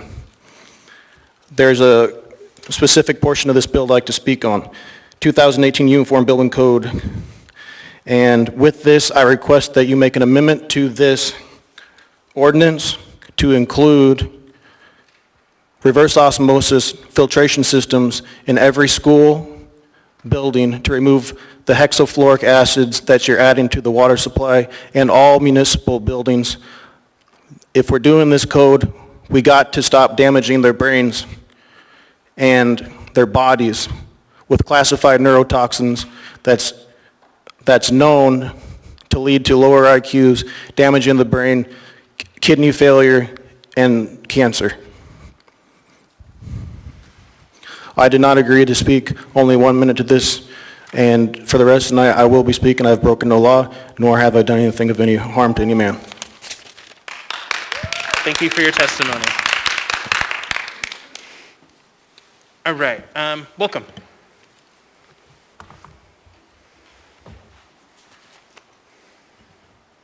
I think it's still on.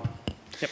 My name is Eric Visser. I am the current president for Anchorage Home Builders Association. I'm also a small residential home builder here in Anchorage, Alaska. Just wanted to talk on a few points on this ordinance. Title 23 there's a lot of proposed changes in here, so there's been a couple of things that have been coming up over the last couple of months. But the first thing I want to touch on is what Chuck Holman touched on before, the fire sprinkler requirement.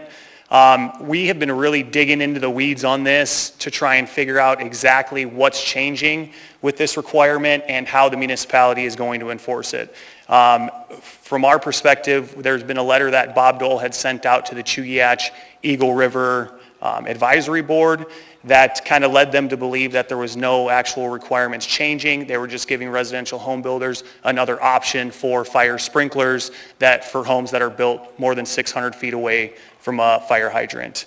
I can tell you today, we can build homes more than 600 feet away from a fire hydrant right now that don't require fire sprinklers. So we're kind of unsure about what's actually changing, and we haven't got a lot of clarity on that.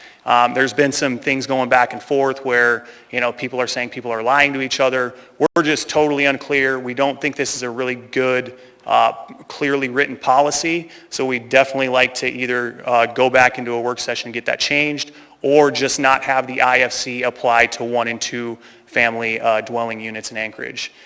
There's also been some talk about the ISO lowering the insurance rates for a couple of these items that are proposed today.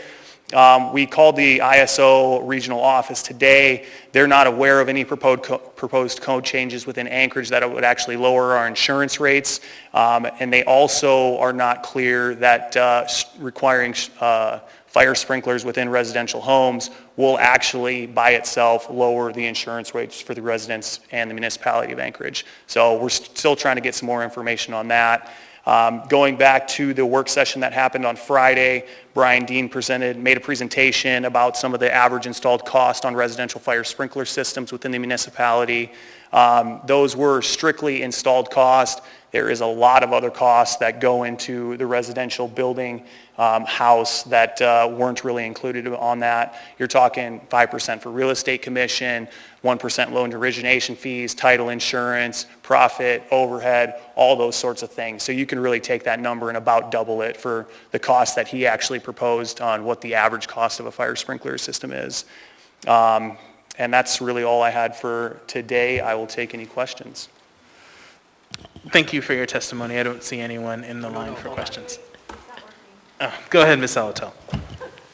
Sorry about that, Mr. Chair. Thank you. Thank you for your testimony. My question is, can you think of, I understand the desire for sprinklers and for fire protection in areas that can be challenging for fire, but can you think of other ways to mitigate fire danger when you're building? Are there other techniques that could be considered, or is it really sprinklers the best thing to do? I guess I'm trying to get my hands around what the options might be. Definitely. I think if you looked at the statistics and what actually prevents death in a home fire situation, statistically smoke alarms really have the greatest effect on preventing death within residential structures. Given Anchorage's current housing stock and the rate at which we're building, if we start requiring fire sprinklers now, it's going to take a very long time for us to actually have a majority of the houses have fire sprinklers. But having smoke detectors and CO detectors within the house has a major impact on reducing death in a residential fire. And that's already a requirement. Thank you. So unfortunately, it's not working right now for folks to request to speak, so just wave me and I'll add you to a queue. So next I have Ms. Allard. Thank you. Mr. Visser, I'm over here. Do you know if the appraised values will go up if the sprinkler systems are added to a home? Definitely not. I don't know. Appraisers have a they don't value residential fire sprinkler systems very high, and definitely not the full installed cost. So it provides very little value from an appraisal standpoint. Chair, can I do a follow-up, please? Thank you. My other question is, do you know of any other builders that actually have sprinkler systems of your friends in their homes? Any? Like their personal homes? Yes, residential homes. No.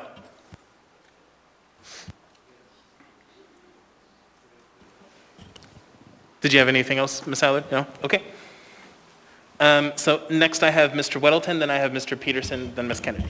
Thank you. So, Mr. Visser, so I think the water supply 507.1 is kind of the issue with the sprinklers, right? So if 507.1 were simply stated single family, two family, and townhouses were exempted, does that get where you need to be? Yeah, if we can be clear that 1 and 2 family dwelling units and townhouses don't have to follow this requirement, I think that would be acceptable. Is that essentially where you are now? Yes. Under current rules? Yeah. Okay, thank you. Thank you. Mr. Peterson? Thank you, Mr. Chairman. And we've been told that the vast majority of home fires start in the kitchen. What do you think about just putting sprinklers in the kitchen? Thank you. I think from an installed cost perspective, there's a lot of items that are required for a sprinkler system regardless of the system size. So I think you're going to be spending a lot of money, upfront cost. You know, as you raise the sprinkler head count, obviously your count per head goes down. So I think just requiring them in one location in the house is still going to have a major impact on the cost of installing that system.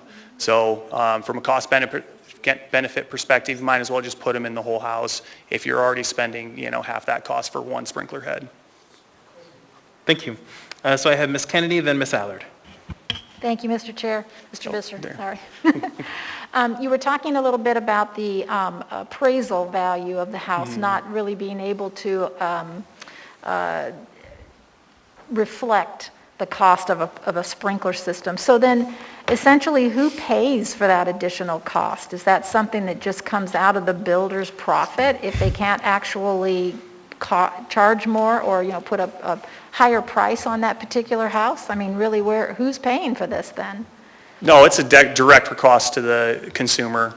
It depends on how the builder actually puts together their costs throughout the entire year. Some builders adjust their costs in the following year, so all the houses priced out for the next year are going to be going up. Myself, I build a lot of custom homes, so it's strictly dollar for dollar. If this system costs $25,000, the client will be paying an approximately $30,000 to $32,000 for all the overhead and permits and inspections and stuff that go along with that. Okay, well, I'm still trying to figure out then this idea that an appraisal would not reflect the additional benefit of having a sprinkler system in it.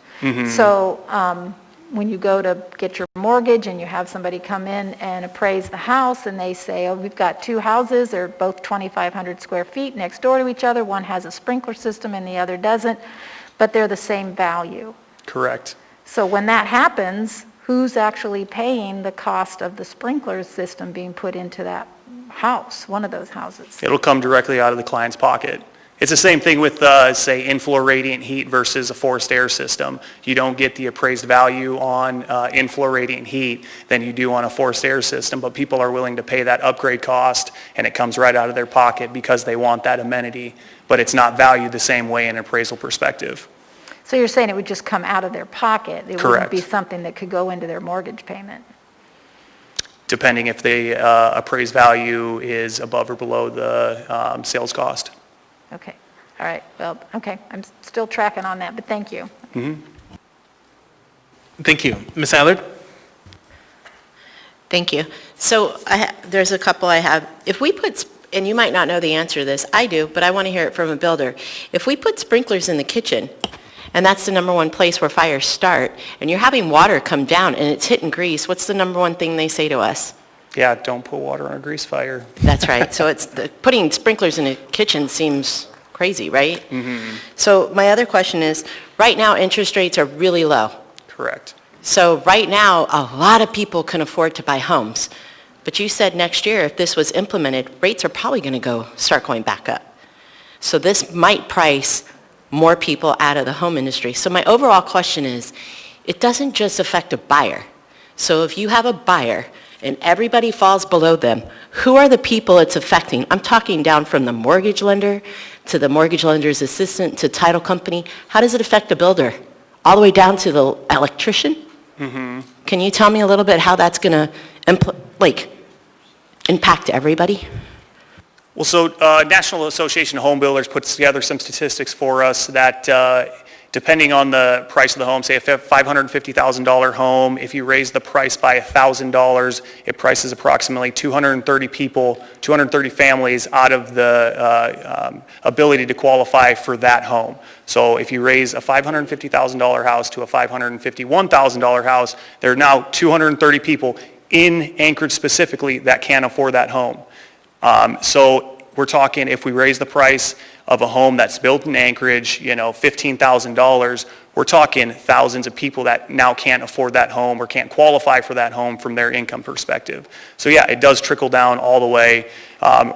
Like you said, the interest rates are crazy low right now. They'll never be this low again, I don't think. But there's a lot of people that can't afford them. And if we raise the cost now and insurance rates continue to go up, it's just going to have that much more of an impact for people to be able to qualify for a new home. Chair, can I do one follow-up? Can you tell me the median cost of a single-family dwelling, not a duplex, a single-family dwelling right now in Anchorage? Not right off the top of my head. I think it's about 400,000. Did you ask new construction? New construction, we're talking about sprinklers. $550,000 for new construction. Okay, thank you. $450,000, thank you.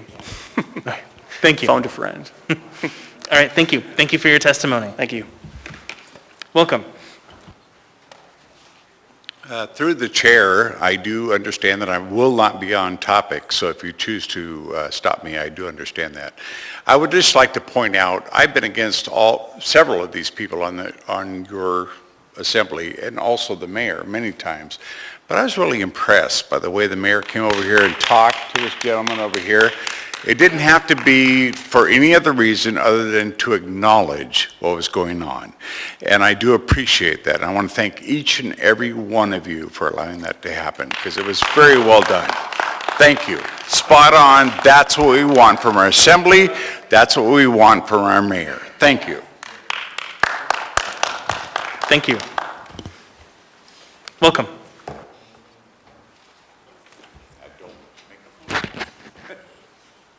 Thanks, Russ. My name is Niall Williams. N-I-A-L is the spelling of my first name. I represent the nonprofit 1776 Alaska. I would like to discuss when it relates to this bill, specifically that we are on the wrong track. While this will increase through regulatory procedures, inspection procedures, this will cause tens of thousands, if not hundreds of thousands of dollars of extra costs to the homeowner. It will move people out of Anchorage, and that's what y'all want, because y'all are looking to take over the land and give it back to the native people. Reparations are something that's irrelevant, even during COVID. Now, let's speak to the actual inspections within this bill. I would like to move that in violation of the unreasonable search and seizure clauses that are both in the U.S. and Alaska state constitutions, that I move to strike this whole bill. I would like to ask that a motion be made to strike this entire bill from the record, please. Crickets, as we expected. Y'all can change up whatever you're going after here, whether it's sprinklers, regulating what types of refrigerators we buy. The unlawful inspections, the unlawful searches, and the unlawful seizures are illegal, unconstitutional, and ungodly. If you try to enact these or to deploy municipal personnel to enter the homes of anchorites against their will, before God, we will not allow it. Thank you very much, Assembly. Is there any questions? I don't have any questions for you. Thank you for your testimony. Thank you very much. Would anyone else like to testify on this item? Welcome. Good evening. Jennifer Anderson, Jennifer Anderson.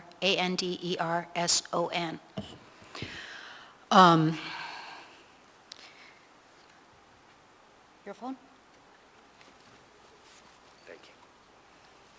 So I've been spending a lot of time house hunting lately, and so the subject of sprinklers in new builds is of great concern to me. I'm house hunting because somebody is going to plop a homeless shelter a few hundred yards from my house, and I don't want to raise my 8-year-old. I don't want to go through what Mr. Aleva's family went through. And although there's a little bit of fight left, pitting the spirit and will and paychecks of Heather Meadows and Geneva Woods and Spenard against the mighty municipality of Anchorage, which has every taxpayer dollar in their pocket to fight us back. It's hard to have hope. So I'm house hunting. It is extraordinary how expensive houses are right now. It's heartbreaking how expensive houses are right now. I do not want to leave Anchorage. I think that if I leave Anchorage and lots of other people leave Anchorage, I think that Anchorage will fall because of the political leanings. If everyone heads to Wasilla, who's going to fight? Who's going to put Anchorage back on track? So I don't want to leave Anchorage. We got your back, don't leave. I'm trying not to. But the sad reality is that a modest single-family home is very expensive. Even going out to Peters Creek, you're looking at $350,000 for a 50-year-old home. If you buy a lot for $80,000 or $90,000 and a manufactured home for about $175,000 and then put a septic system in, which is more expensive now, thank you so very, very much. I appreciate that a lot and a well. And now you're proposing to add sprinkler systems to anything new. I can guarantee I will not buy a home with a sprinkler system. Even aside from the expense, there is the danger of the sprinkler system going off in error and causing catastrophic damage to the house. This is a terrible idea. Now, having said that, I fully expect you to pass it because, hey, that's kind of what you do. It's your specialty. Let's pass terrible ideas. Sorry, that was sarcasm in case you didn't notice. I do not support this. Having been up to my elbows in house hunting, this is a terrible idea. It's going to make things very, very expensive, even more so than they already are.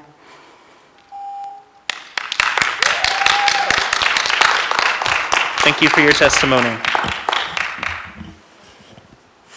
I will point out the irony of being concerned about hurting one part of a population versus Ma'am, another with the your taxis. time is up, ma'am. Thank you. It's very fascinating. It's fascinating. That too is sarcasm. Welcome. Good evening. Good evening. I have to just reiterate what has already been said before, that you are pushing people out of Anchorage. I heard from someone at one of these meetings that a solution to the problem with even our fine police force that are leaving and out in the valley where it's cheaper and safer and freer, it's open out there for restaurants, that we should perhaps think of the municipality should start thinking about perhaps mandating that the police department actually live in Anchorage. That's not a solution. We need to make Anchorage a safe, economical place to live. And that, as much as you're trying to with the thoughts as far as making people feel safer, I believe in Anchorage. I believe in the people that live here. Let them make those decisions themselves as far as what level of security they want for their home, to what degree, and spend their money the way they want to spend their money. So I am certainly very much against this. You are losing good residents, people who live here in Anchorage. It's just getting too high. And the other gentleman that spoke too, I've been to workshops where he talked about mattresses, and everything is fad. You're supposed to eat eggs one year, then you're not supposed to eat eggs. It's all these fad things, and the decisions you make.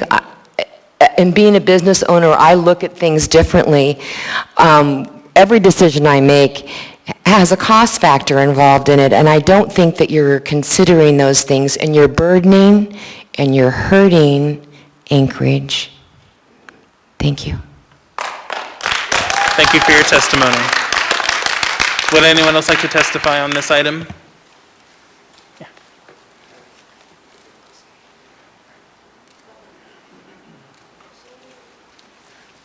Welcome. Welcome. Good evening. Name's William Topel, spelled T-O-P-E-L. I have not read this proposed ordinance yet, so maybe you can shed some light on me and to the rest of the people here. I'm a senior citizen living on a fixed income. Does this require me to install sprinkler systems, or do I have to install sprinkler systems before I were to sell my home? Can anyone answer that? So we don't answer questions during public testimony because this is your time, but we can do that during deliberation. Okay, thank you. Thank you for your testimony. Would anyone else like to testify?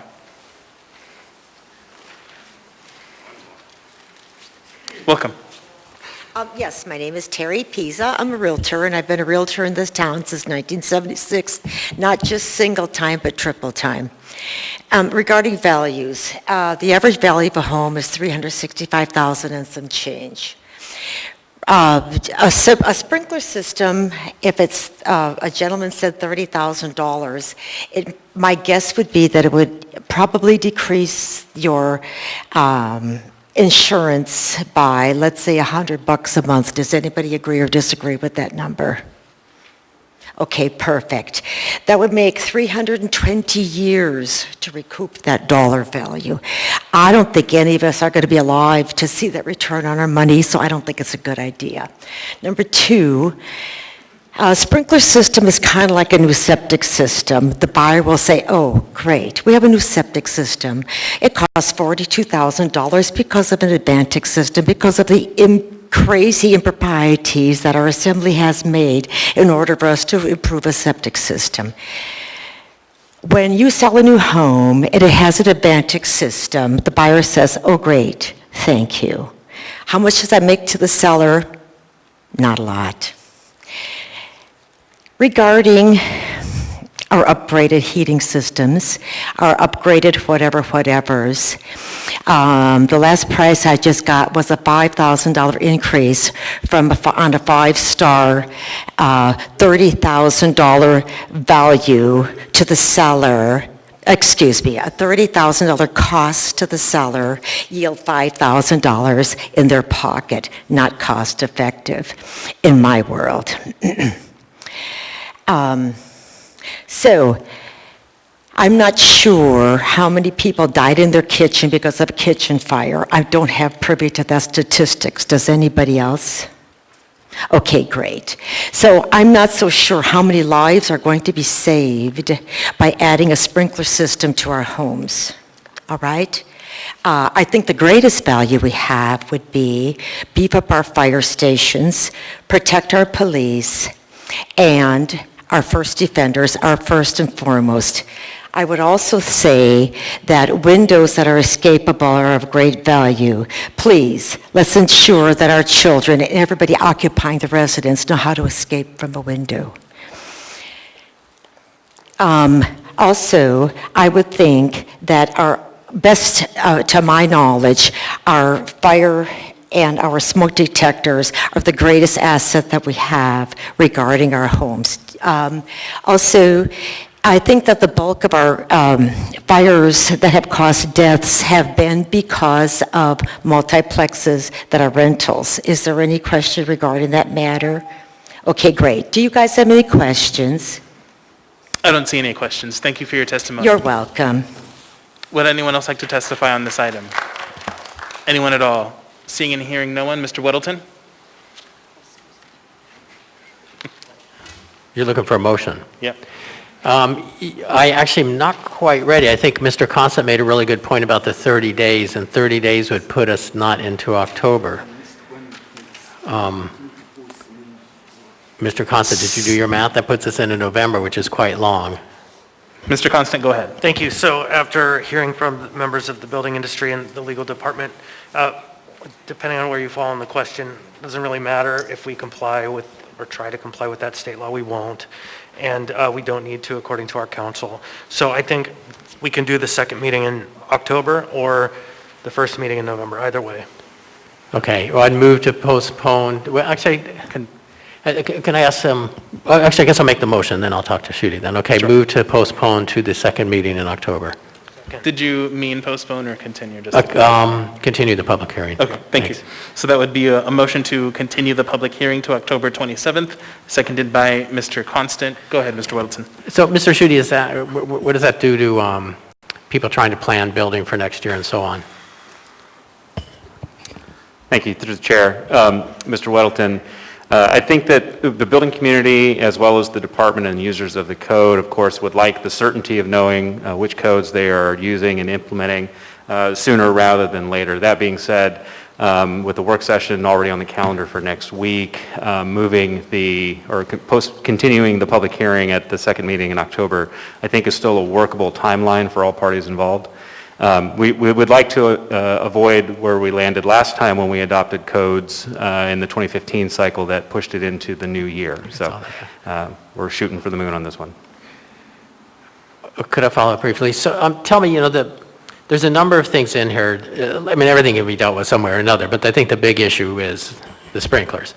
Is it possible to break out that, water supply section so we could pass everything and break that out and have further discussion on that later, or does this have to be one big package? Yeah, through the chair. So I think that the easiest way to answer that is that what we're talking about is adopting international and national codes, but with that there come a number of local amendments, which is largely where the discussion is focused. And so as part of the work session coming up next week and any other future work sessions, we can dive into those specifics to understand what pieces and parts can be pulled out versus adopted. On the topic of delaying the implementation of an individual requirement or code provision, generally I would shy away from that because it just creates further sort of uncertainty with a ticking clock that designers, builders, inspectors, and others will have to remember. So I think we try to avoid that if possible. Great, thank you. Thank you. Seeing no further discussion on the motion to postpone, is there any opposition? Okay, seeing none, or motion to continue. So seeing none, then that, hold on. Ms. Allard? No, okay. So seeing none, then that item will be back before us on October 27th. Next, actually, we're going to take a quick 5-minute break before the next item to deal with a technological issue. Which item is it, please? Our next item is item 13C on our agenda.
For folks on the phone, yes, we are still paused. We're dealing with a technical issue. We should be back soon. Apologies.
For folks on the phone, we're almost done. We're just resetting our last couple of computers.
All right, we're going to go ahead and get started again. Apologies for the technical delay. All right. So we now have before us item 13C, ordinance number AO 2020-88, an ordinance of the Anchorage Municipal Assembly temporarily waiving Anchorage Municipal Code of Regulations 21.20.007K.5, bed and breakfast biennial permit fee for 2020 in response to the COVID-19 public health emergency. Waive read. Thank you. We don't have anyone signed up to testify over the phone. Is there any in-person testimony on this item? Anyone at all? Seeing and hearing?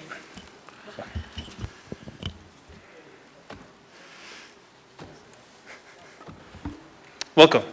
Thank you very much, Assembly Body. Niall Williams again, NIAL, representing 1776 Alaska. In response to Anchorage Ordinance 2020-88, we're looking to temporarily waive the Anchorage Municipal Code of Regulations for bed and breakfast permit fee.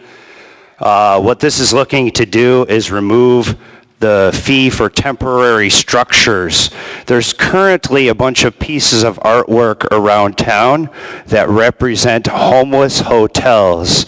And there's actually one right outside in the parking lot outside in the library right now, a nice little tiny home. So that's exactly the fee that this is looking to remove. And what we're seeking to do here is we're seeking to take over, through the previous bill, everyone's existing home in the municipality of Anchorage, and then be able to sell it off to the Chinese Communist Party and the Russians. The lands of Alaska have already been sold out from under the feet of the people. It's time that we all wake up. Thank you very much. Thank you for your testimony. Would anyone else like to testify on this item? Mr. Darden. Apologies, but you cannot testify. Thank you.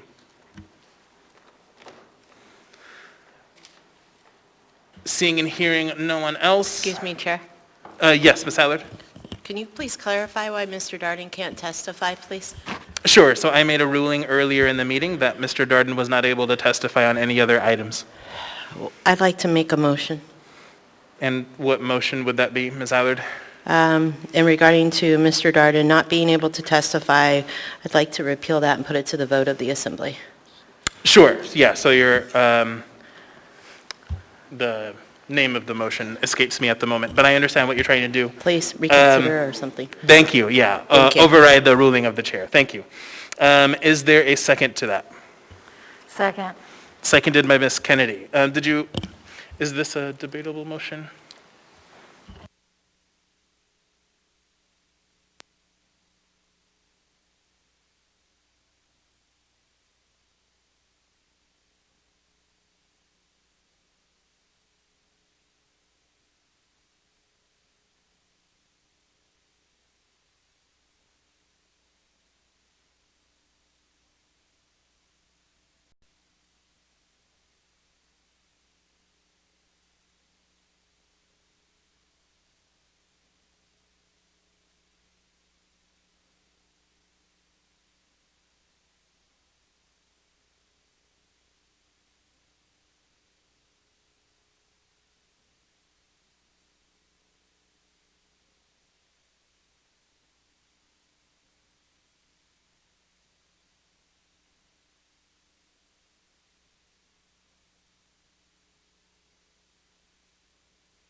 Okay, so this is a debatable motion. So go ahead, Ms. Allard. You want me to just explain why I think you should testify? Because I want everybody to have the opportunity for due process. Thank you. Thank you. Mr. Weddleton. Thanks. You know what, great, Pearl. I respect the way you handle the meetings, and you've done great, but I need to lean towards allowing people to speak. And I think if Mr. Darden he's got a history of speaking here for many, many years, speaking very rationally and calmly, and if he can do that, I welcome his testimony. And I think moments ago we saw calm Mr. Darden, and that's fine. I'd like to hear from him in that circumstance. Thank you. Mr. Dunbar. Thank you, Mr. Chair. I support your ruling, and I agree that there are times that Mr. Darden has in the past given good and calm testimony. The problem is in recent meetings that has not been on topic. And in the cases where we have tried to make motions to move on or instruct him to go back to the topic, he hasn't done so. And this is after several meetings repeatedly doing that, not speaking to the item at hand. So even if the tone improved, if you're not speaking to the topic, then you are not obeying the rules of this body. So I support the chair's the ruling in this meeting. Perhaps in future meetings it won't be that way. Thank you. Thank you. Mr. Gates. Thank you. With assistance from Ms. Politroni, we've looked this up. This motion is not debatable. It's generally debatable, but there's an exception in Robert's rules that says it is debatable unless it relates to indecorum or a transgression of the rules of speaking. Got it. And I think that means this is not debatable in this instance. Thank you. Thank you for looking that up. Google failed me. I withdraw my debate. All right, so with that, we're going to go ahead and just vote on this motion. Yeah, so a yes vote on the motion is a vote to override my ruling, and then a no vote is to keep the ruling. I have a point of order question. Sure. So if the motion to overrule the chair passes, does that stop the chair from making a subsequent ruling based on future behavior tonight at this meeting? And can we put that into the record? Because for me, a major concern is that the conversation debases again into what we had before. And so I would like an answer from the attorneys.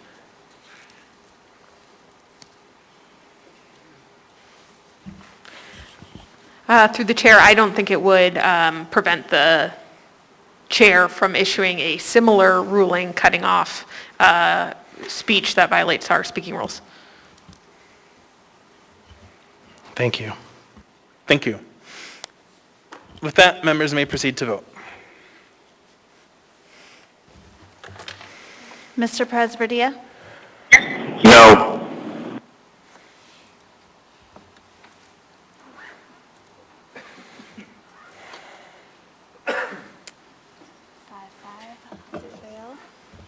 Yeah. Wait, who am I Who didn't missing? vote? Hold on. Suzanne's on the phone. Oh. Ms. LaFrance, are you on the line?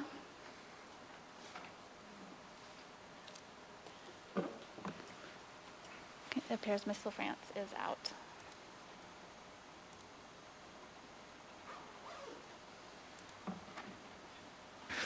So that vote is 5-5, meaning it fails. So the ruling stands. So we're going to go ahead and continue.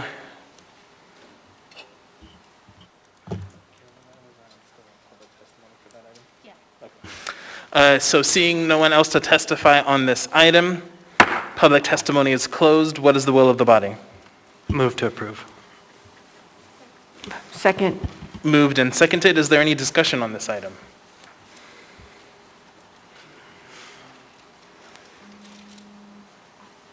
Seeing none, members may proceed to vote.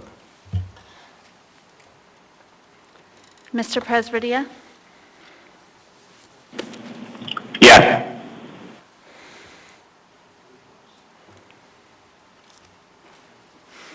That item is passed 10-0. Next, we have item 13D, ordinance number AO 2020-89, an ordinance of the Anchorage Assembly entering the exclusion of electronic cigarettes and vaping devices, the exclusion of electronic cigarettes and vaping devices from the excise tax on tobacco products. Waive reading. Thank you. Public testimony is now open on this item. I'm going to start with folks on the phone, and then if other folks in person would like to testify.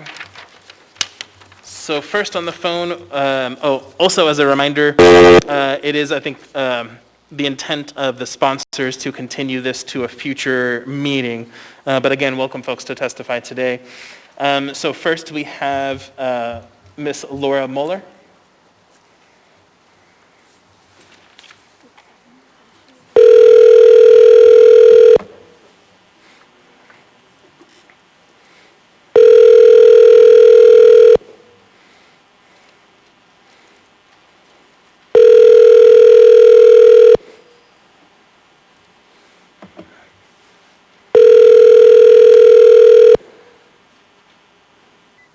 Your call has been forwarded to an...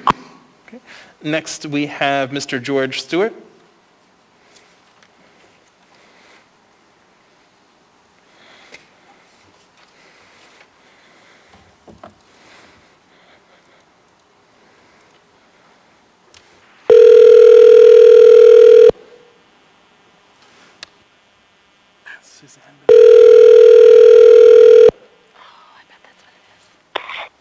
Hello? Hi, Mr. Stewart, this is Felix Rivera. You were with the Anchorage Assembly. We're on public testimony on AO 2020-89 dealing with the excise tax on tobacco products. It was canceled for tonight. You have 3 minutes. Welcome. No, it was canceled for tonight. It's supposed to be rescheduled for the 13th of October. So we are having the public hearing today, if you would like to speak. Otherwise, it is the intent of the sponsors to continue this to a future meeting. So would you like to speak now or at a future meeting? At a future meeting. Got it. Okay, we'll put you back on the list for a future meeting. Thank you. And then next, we have Valeria Delgado.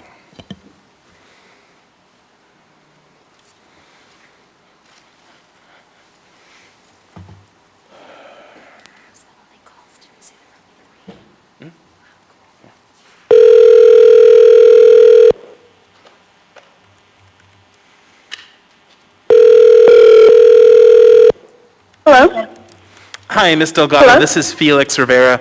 You are here with the Anchorage Assembly on AO 2020-89 regarding the excise tax on tobacco products. You have 3 minutes. Welcome. Hi, everyone. I'm just testifying, saying that I support this ordinance, not in the language that it's right now, but as a young person in Anchorage, I believe that this tax will reduce the number of young people who use electronic cigarettes. Thank you. Thank you for your testimony. All right, let's go ahead and go to in-person, and then we'll come back to Ms. Mueller and try her one more time. Welcome.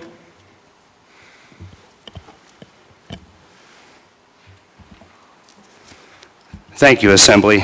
Niall Williams, NIAL, representing 1776 Alaska.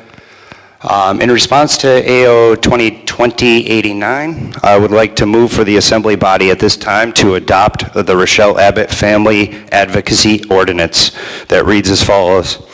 All anchorites, Alaskans, Americans need family to be involved in medical care and medical choices. It is especially important when the patient cannot advocate for themselves. All anchorites are heretofore allowed at least one advocate, parent, sibling, next of kin, spouse, domestic partner, or a medical care proxy. The advocate will be allowed to enter the treatment facility at will and at any time, and for any duration of time. Any acts to deter them are medical tyranny, systemic bullying, and domestic terrorism. Sure, I'm going to We in Anchorage, Alaska stand together with life. Mr. Chair, point of order, this is not on topic to the ordinance at hand. It's not. Yes, it is. Yes, it is, Mr. Dunbar, because this deals with... Hold on, sir. Thank you, Mr. Dunbar. I'm going to go ahead and agree with Mr. Dunbar. So if you could go ahead and speak to the topic at hand, please. Thank you. I'm going to resume your time. Thank you again for the correction, Chairperson Rivera.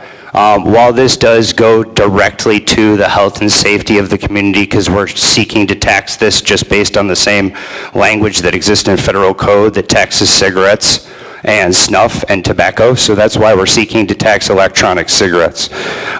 So again, we the people of Anchorage, we stand with life, and this ordinance needs to be amended as such for the Rochelle Abbott Family Advocacy Ordinance, as was submitted to all body members at the beginning of this meeting. Thank you very much. Thank you for your testimony.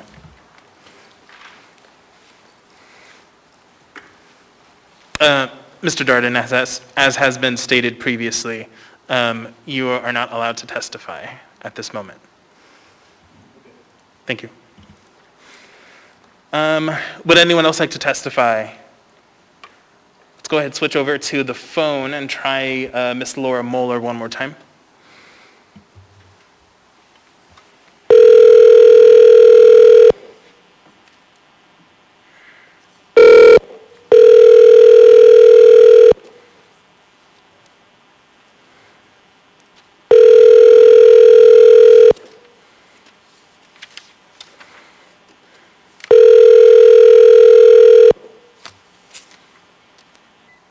Your call has been forwarded. Okay. Going back to in-person, would anyone else like to testify on this item? Anyone at all? Hearing no one, Ms. LaFrance? I have the motion to continue. Go ahead, Mr. Constant. Thank you. I move to continue this item to the meeting of October 27th, I think it is. Second. Moved and seconded by Mr. Peterson. Do you want to speak to that? Yeah, there's just a few last details being conformed relating to exactly what is included and what is not included relating to products like batteries and the devices. And so we're just still working out the fine details between Treasury, the advocates from the Lung and the Cancer Society, and ourselves. So stay tuned. Thank you. Is there any other discussion on the motion to continue this item to October 27th? We are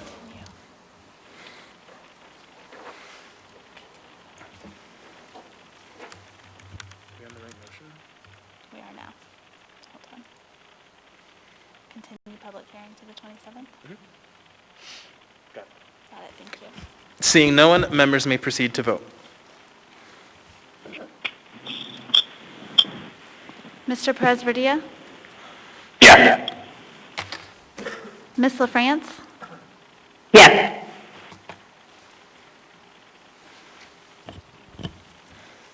That motion is approved 10-1, so that'll be back before us on the 27th.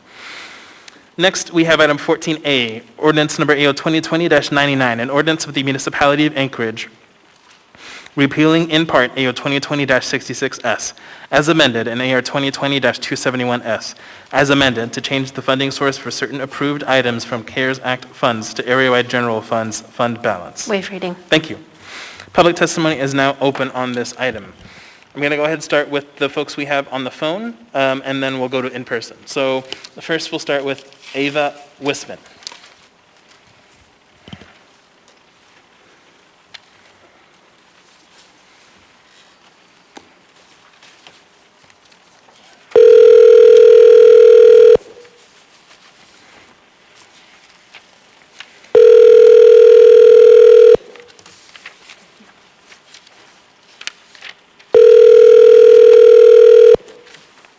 Hello? Hi, Ms. Wisman. This is Felix Rivera. You're here with the Anchorage Assembly. We are on AO 2020-99 regarding the CARES Act funds. You have 3 minutes. Welcome. Okay, thank you.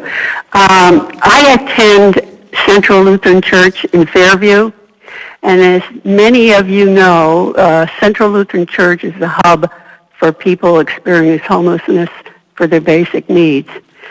Even though we try to care for our homeless neighbors, we don't have the proper facilities or training to help people with drug abuse or alcohol abuse and mental health issues.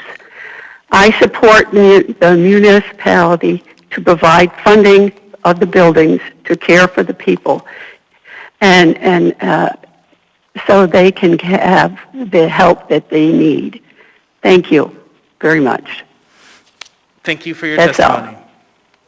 Bye-bye. Next, we have Dana Graham.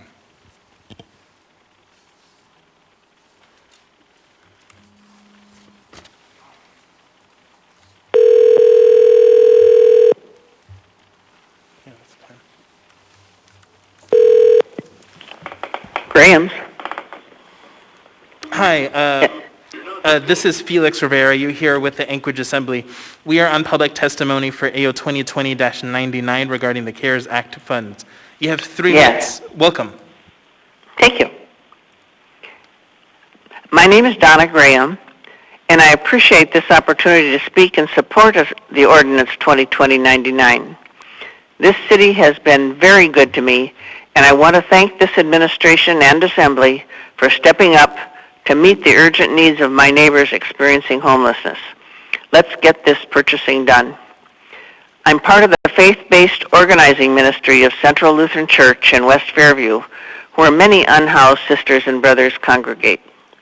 For years, we've tried to reach out as we're able, but it's become obvious that health and safety demands more be done.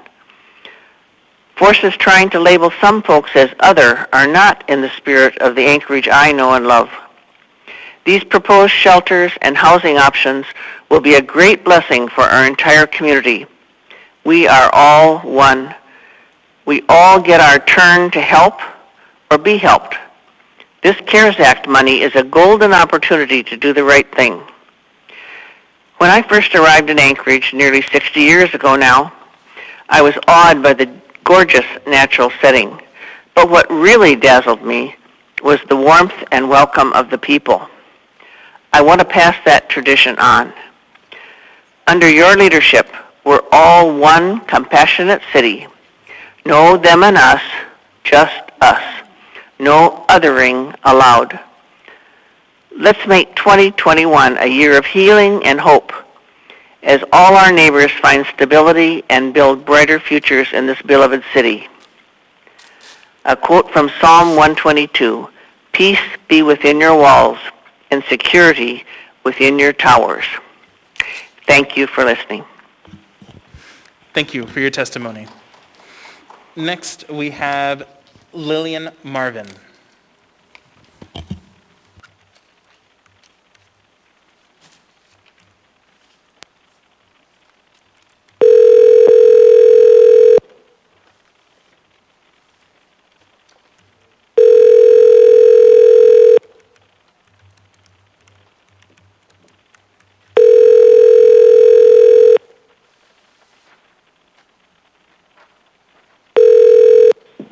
Hello? Hi, Ms. Marvin, this is Felix Rivera. You are here with the Anchorage Assembly. We are on public testimony for AO 2020-99 regarding the CARES Act funds. You have 3 minutes. Welcome. Thank you very much. My name is Lillian Marvin. I've lived in the Fairview neighborhood for nearly 50 years, and I care very much for the for Fairview.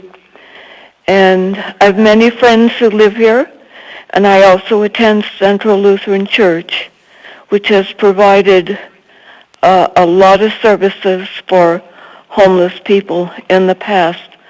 I would like to express my support in the city's purchase of the properties to provide shelter and aid to homeless people.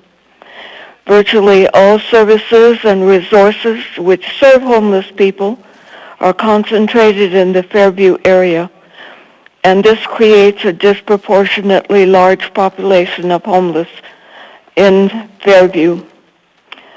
The purchase of the properties in other parts of Anchorage would help to ease some of the pressure on Fairview, and also it is to be hoped would create possibly in the future more services and resources for homeless people who may also be more readily accessible for these. I want to thank you very much for allowing me to speak. And I would also like to hope that all of Anchorage would be willing to accept the opportunity to step up in the fight against homelessness. Again, thank you for allowing me to speak. Thank you for your testimony. That completes our phone list, so we'll go ahead and switch to in-person. Welcome. Good evening, Assembly Body. My name is Niall Williams, N-I-A-L. Wes. Let me just see. When I moved to Anchorage, I was coming out of a previous 9 months homelessness that I prescribed to myself. I lived over 365 days homeless. I spent over 90 days in the Ted Stevens Anchorage International Airport, spending nights there. I have spoken with hundreds of homeless people in this community. The problem is with drugs and alcohol, and with the lack of family values and principles to guide our people. That's the lacking values. That's the moral bankruptcy that leads to homelessness. It's a lack of faith in God Almighty. Charity comes from the heart. Charity does not come from government. Charity comes from the church and from the person. It's an act of kindness and love that our Lord and Savior calls us to do for our fellow community members. When you seek to play shell games with our money, sooner or later, those same shells will show us exactly what you're doing. You can keep moving the money around in circles and back and forth. It's still the same money. We the people want it. We can better divvy it up among ourselves than y'all can. And another thing, the municipality of Anchorage School District is closed. Teachers teach 4 hours per week of instruction. It's only online. Refund now the amount that would have been paid for each student to the custodial parent of the total dollars, federal, state, and local, for each student to their parents immediately, municipality. Thank you. Thank you for your testimony. I appreciate you coming up again, Mr. Darden, but I'm going to repeat the same ruling that was made previously. Yes. Thank you.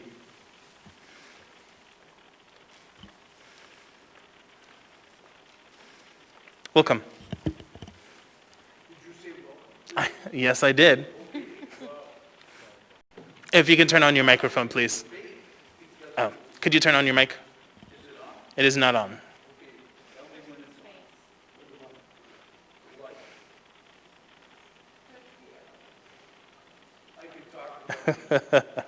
Oh, there we go. It has an arrow on it. I'm joining the Pastafarians if I hear any more of this tonight. My name is Ron Aleva. I can't believe the debates were so crazy I couldn't listen anymore. To give you a report on it, it was chaotic and disgraceful for our leaders to behave like that. And if this is democracy, the Pastafarians look like they can show me the light. But I'm here tonight on this transfer of the money because my property, which I'm trying to sell to the city, and you have the money, but they told me initially you can't shuffle money. But you did shuffle money, bond money for Anchorage Christian Health. You shuffled that money. And then that didn't go through. It went not only at the minimum, but it went above and beyond appraisal. You bought another building, renovated it, and moved them. This shuffling of smoke and mirrors, I don't know where the exception is to do it now. And it sets a bad precedent when you start shuffling money, because pretty soon we won't be able to uncover it, how you shuffled it. But if you're going to do it, I would really appreciate it if you would find the money, not in a nonprofit, but come from the sale of ML&P, possibly the liquor tax, and possibly just coming up with the money, because you seem to have surplus here to the maximum of almost $61 million. And the purchase of the other buildings, this may be my ending of trying to believe in democracy, because it didn't work for me, and the justice system, I'm in big trouble financially because of some chlorine that's now being used as disinfectant, and it led to the cutting of 2 dead trees, which is now going to cost me, to be released from that damage, over $200,000. All thankful to the homeless. Now, if you can do no harm, which you've already done by condemning my property and tying my hands economically, now you can do the right thing for the homeless, for the Leyva family, is get me out of that. Now, I drew a calendar because mental health, I got sentenced to 40 hours of anger management, and both the psychologist and the psychiatrist said I was neither angry or insane. So, if you have a letter that says that, I want to see it.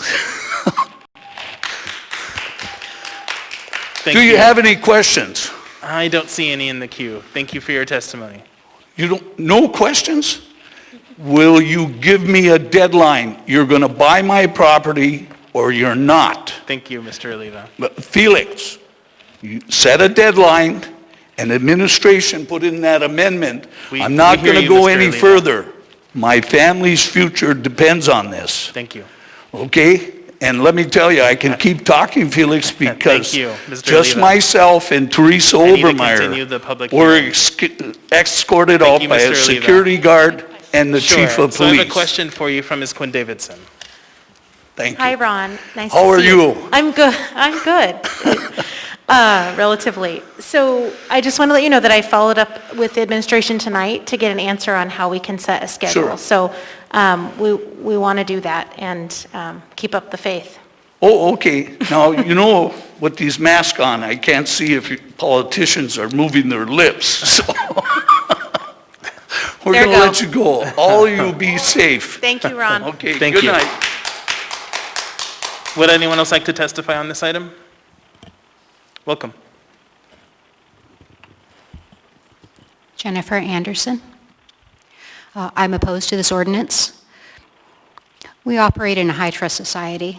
The things that we do from day to day, whether it is simple as driving a car or getting food from a restaurant or electing somebody to represent our wishes, it's a high-trust society. It only works if we all follow the rule of law, if we all follow the same set of rules, if we all can trust one another. We've seen, I will get to the point, I promise. We've seen an extraordinary turnout. Mr. Weddleton commented on the turnout during the 5 days of testimony in 2020-66 and how appropriate it was that I had spent so much money out of my own pocket to notify my neighbors via postcard about 2020-66 and how that was how democracy was supposed to work, and that the turnout was how everything was supposed to work. I would say that turnout was a display of a lack of trust and a failure of our high-trust society. So to get to the point, this looks an awful lot like money laundering. Okay, you've got the answer that you shouldn't use the CARES Act to buy the buildings, so you're finding a different way to do it. If I did this, I think I would probably go to prison because it would be against the rule of law. It would be against all kinds of things.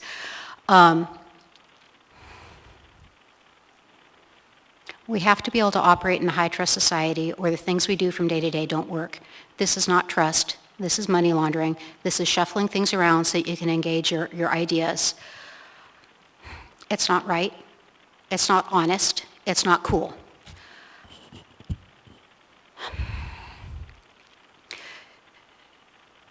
What's extraordinarily frustrating about this is I would like to see a lot of aid go to helping our homeless, to getting people off the street, to getting people off the drugs.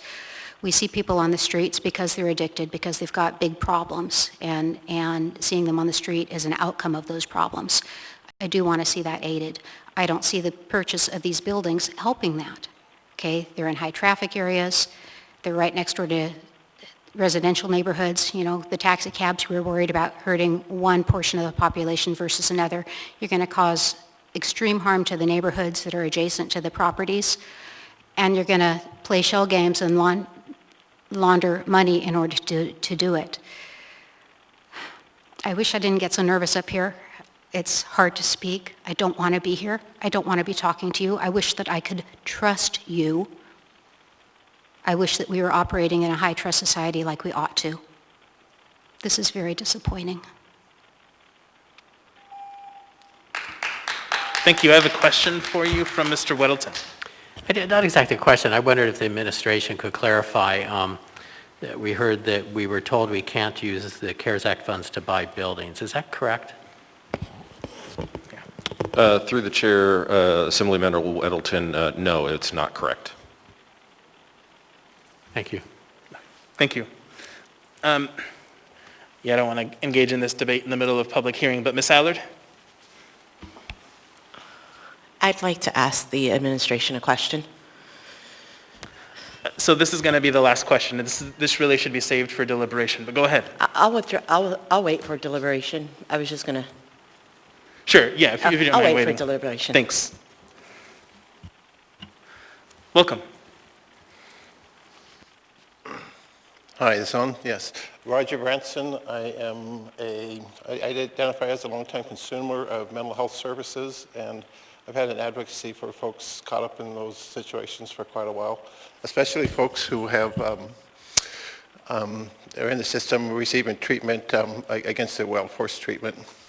My heart really goes out to them. I want to thank this body for the community for the long, hard work that you guys have put into getting to a point to where we can make a difference. We're kind of nearing a milestone right now, and so much good is ready to happen for folks I care deeply for. So thank you for the long hours, the heartfelt patience, the need for mental health services has, just as a community, as a base human need has been very evident tonight in this meeting, and the response to the people to, make sure that voices are heard and that people are respected. And I want to thank you for that and all that you do. And, we're nearing a milestone. Let's work through it and keep going. Thank you. Thank you for your testimony. Would anyone else like to testify on this item? Welcome.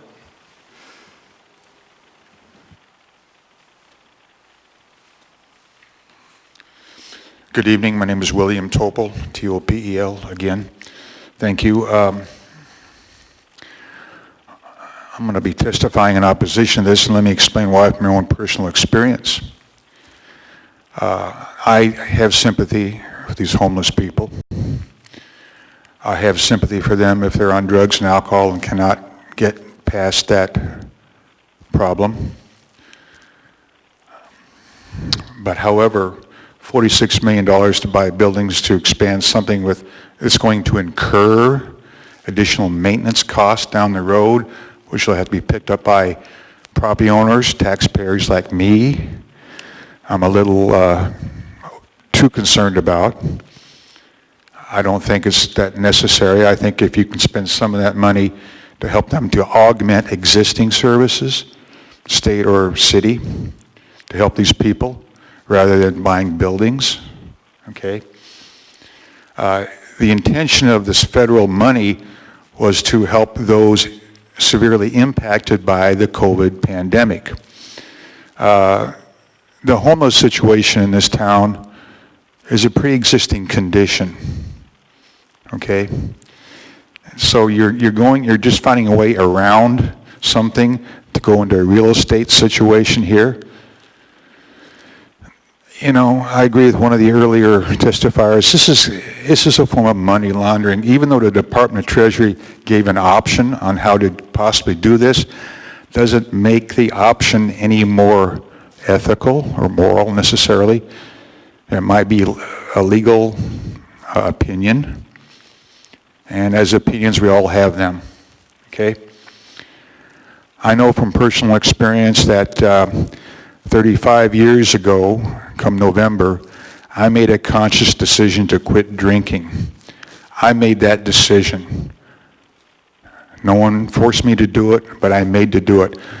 And I believe that same condition exists for many of these people out there.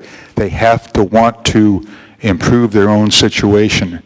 Until they come to that point, whatever it takes for them to come to that point themselves, it's not going to change. Now, you've probably heard a month or two ago from another proposal from Nick Begas Jr. and Dave Cuddy. That sounds like a good proposal. Get these people into the existing social service network or the existing criminal justice system. It's far a lot cheaper than this would do. I'd rather see this money go to people and businesses who are adversely impacted by COVID, not buying real estate. And that's the end of my testimony. Thank you. Thank you for your testimony. Welcome.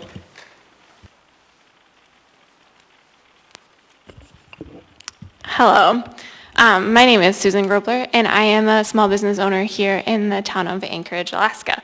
I am opposed to spending this CARES Act money this way, and one of the things I'd like to point out, I wanted to talk about this during the withdrawal of the emergency powers of the mayor, which you didn't decide to pull today. So I stuck it out here. I have a 2-year-old kid at home, so know that this comes from the heart to spend all evening here instead. I'm a small business owner in Anchorage. I was denied Municipality of Anchorage CARES Act money due to my business being a franchise. I'm deeply upset about this. When I talked to Assemblyman Weddleton about this, he informed me that it is the mayor's opinion, and perhaps some of the opinion of several assembly members, that my franchisor should have helped me out financially, and therefore it is not the city's liability to help me. Let me explain to you how my particular franchise works. I'm the sole owner and operator of this business. I pay monthly royalties to my franchisor, which they actually dropped during the pandemic. But I have received zero relief from the landlord, from my landlord or the city of Anchorage. The mayor forced my doors to be shut for 2 months and then denied CARES Act funding for my business to survive this pandemic. I employ 16 women. All of them were paid at 100% during the shutdown. Because I naively believed, Mr. Mayor, who is not here, when you said that the businesses affected will be helped, that we would actually be helped. Let me share some numbers just in case you think I'm lying.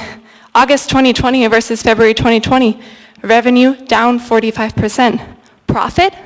Brace yourself, down 97%.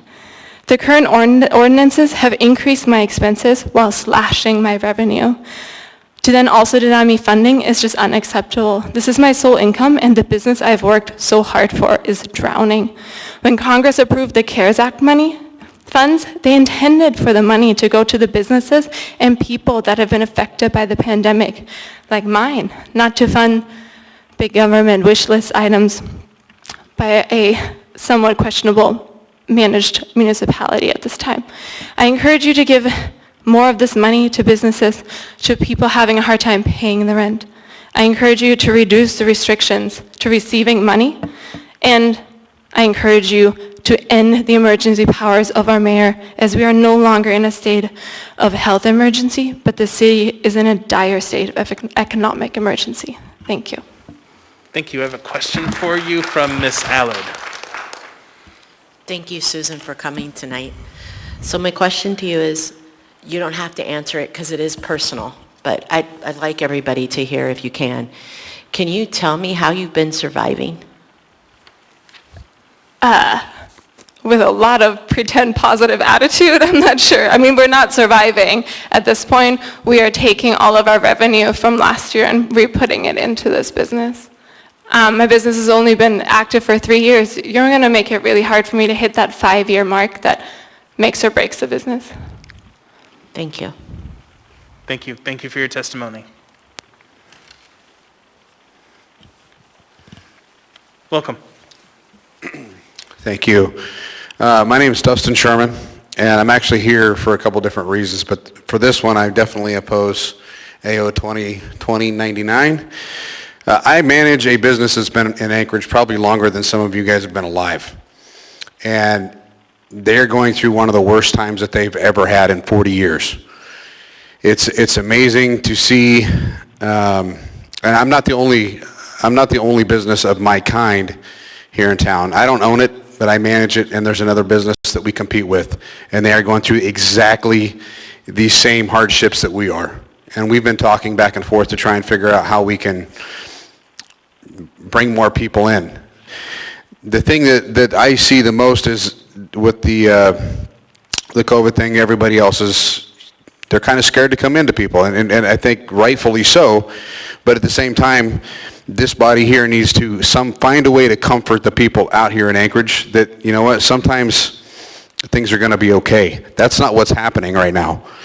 Everybody is so scared about doing things, and we're having problems getting people in, and it's safe. We haven't had anybody that's had COVID. The business that we compete with hasn't had anybody that's had COVID.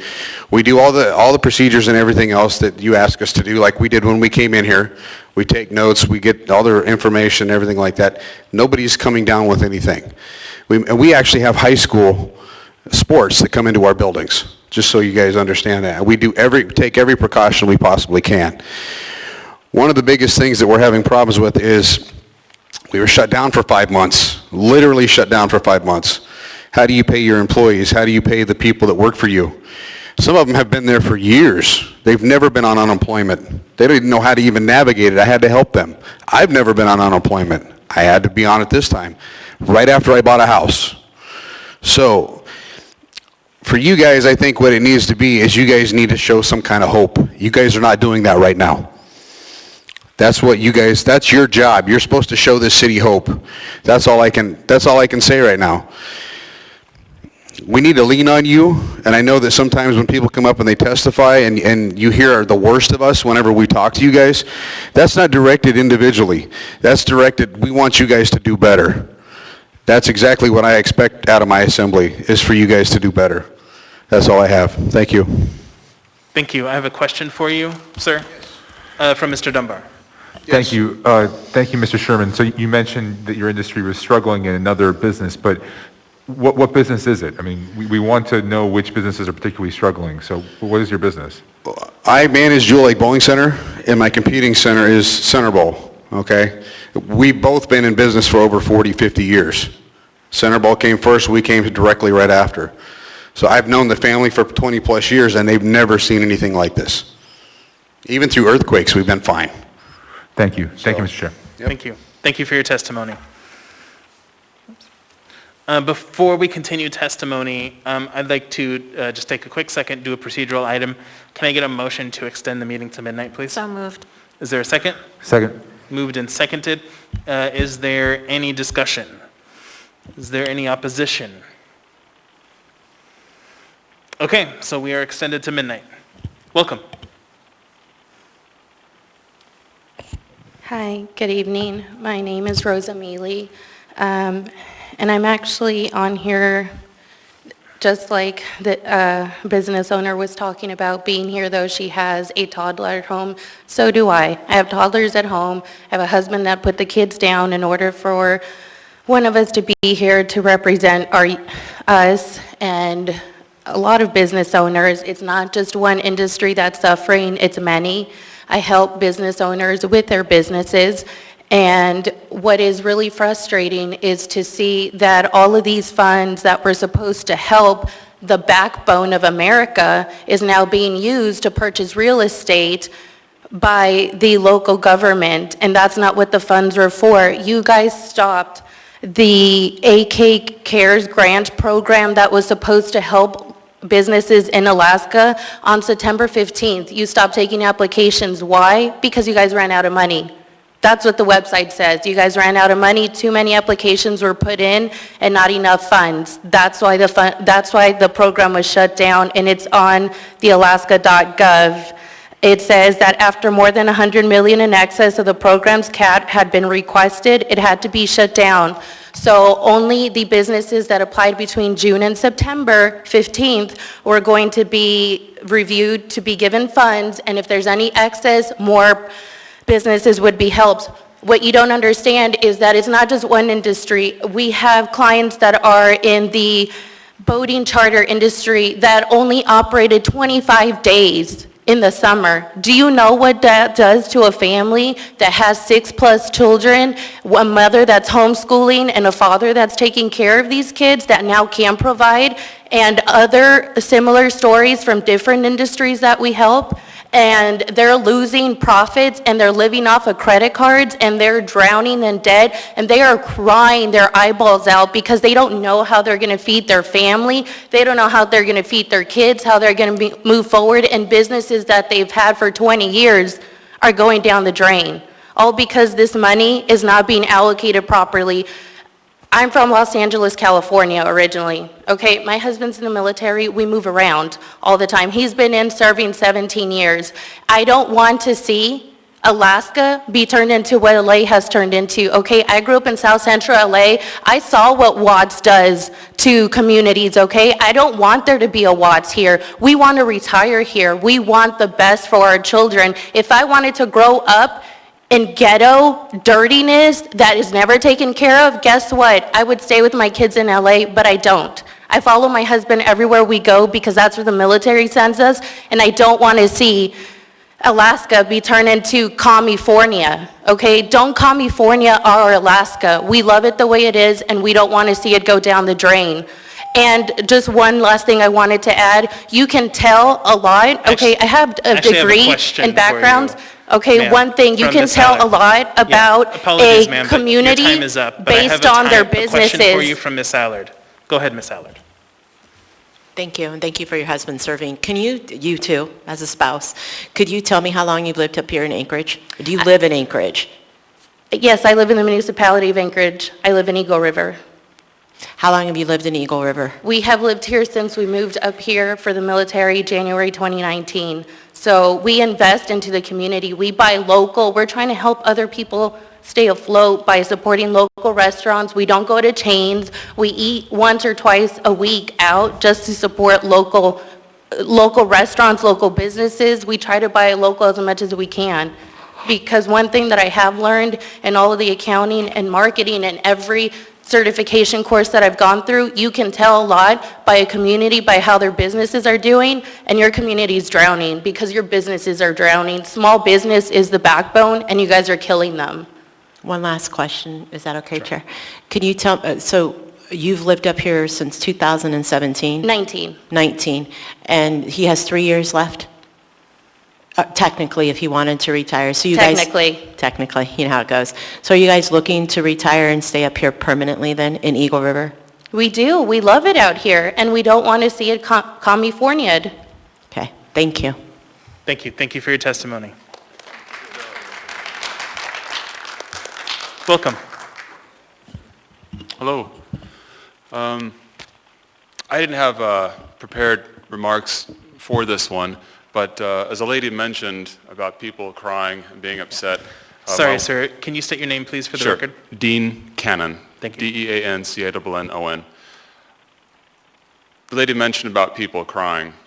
My wife and I have kind of lost count of the amount of times that somebody's called in the middle of the night. There's family problems going on. This epidemic has affected a lot of people, and almost all financially. There's a lot of pain and hurt going on out there with small business owners and people that just have regular jobs. Now that is a staggering amount of money. When you think of what you or I could do with $46 million, and the impression is if you're against that, you don't care, right? The impression is that, well, you don't like the homeless or you don't understand their problems. When my dad and I came to this country, we were homeless. We were homeless for about a month in LA, where this lady was. And America at that time, and still is a place where you can pull yourself up if you want to, and you work hard. Now, the biggest problem that we see with the homelessness is addiction and abuse.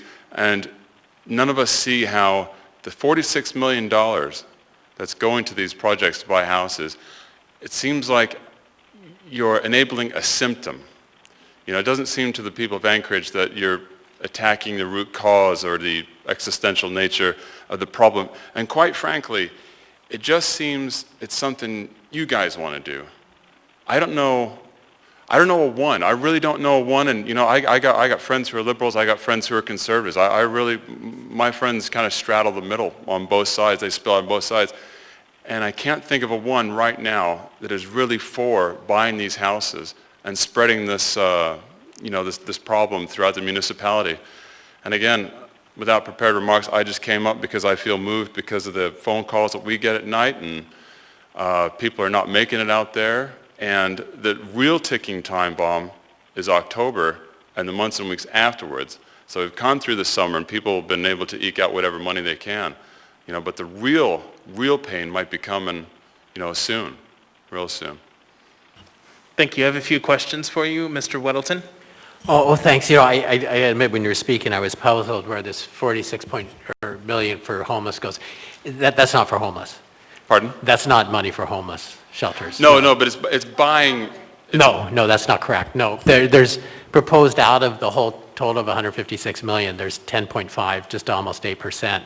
That is proposed to go for 3 buildings, and the rest is for many of the things that have, just business. A lot of it, Assemblywoman LaFrance. I heard the numbers were stated earlier, before the Assembly. It's not 6 million that's going to businesses. It's actually more, but there still is a package to buy buildings in the municipality for the homeless problem. Is that correct? Yeah, 10.5 million is proposed.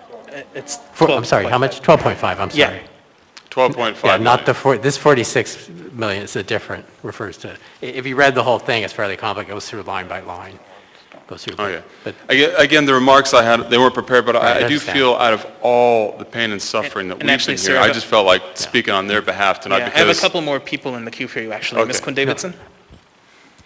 Thank you, Mr. Chair. Thanks, Dean, for coming tonight. I was going to make the same point Mr. Weddleton did, but I'll just elaborate a little bit. So that 46 million includes funds like for the food bank, for Awake to do more domestic violence work, for jobs programs to put folks who are out of work back to work. So whether or not you agree with the homelessness buildings, which is everyone's prerogative, I just want to make clear that it's a lot more than that we're doing with that money. So. Okay, so if the $46 million number is distracting, I guess the issue I'm trying to raise is about the purchasing of the buildings and structures to fix this problem, which it won't fix. Fair enough. I just heard several people Okay. say that, and I wanted to make sure. Yeah, it's fair enough. clear. That's what I get for not having prepared No. remarks. Thanks, Dean. Thank you. I have one more person for you, Ms. Allard. Dean, you're getting a lot of phone calls in the middle of the night. Can you tell me again what line of work you're in? I'm a pilot. So I'd like to follow up with that. We're very fortunate, very fortunate. We didn't suffer, but we're surrounded by people who have. Yeah. Thank you. Thank you for your Thank you. testimony. Would anyone else like to testify on this item? Coming up, Mr. Hibberman.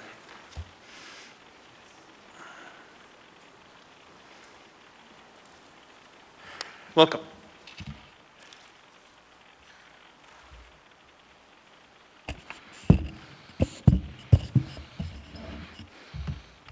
You gonna hear me okay?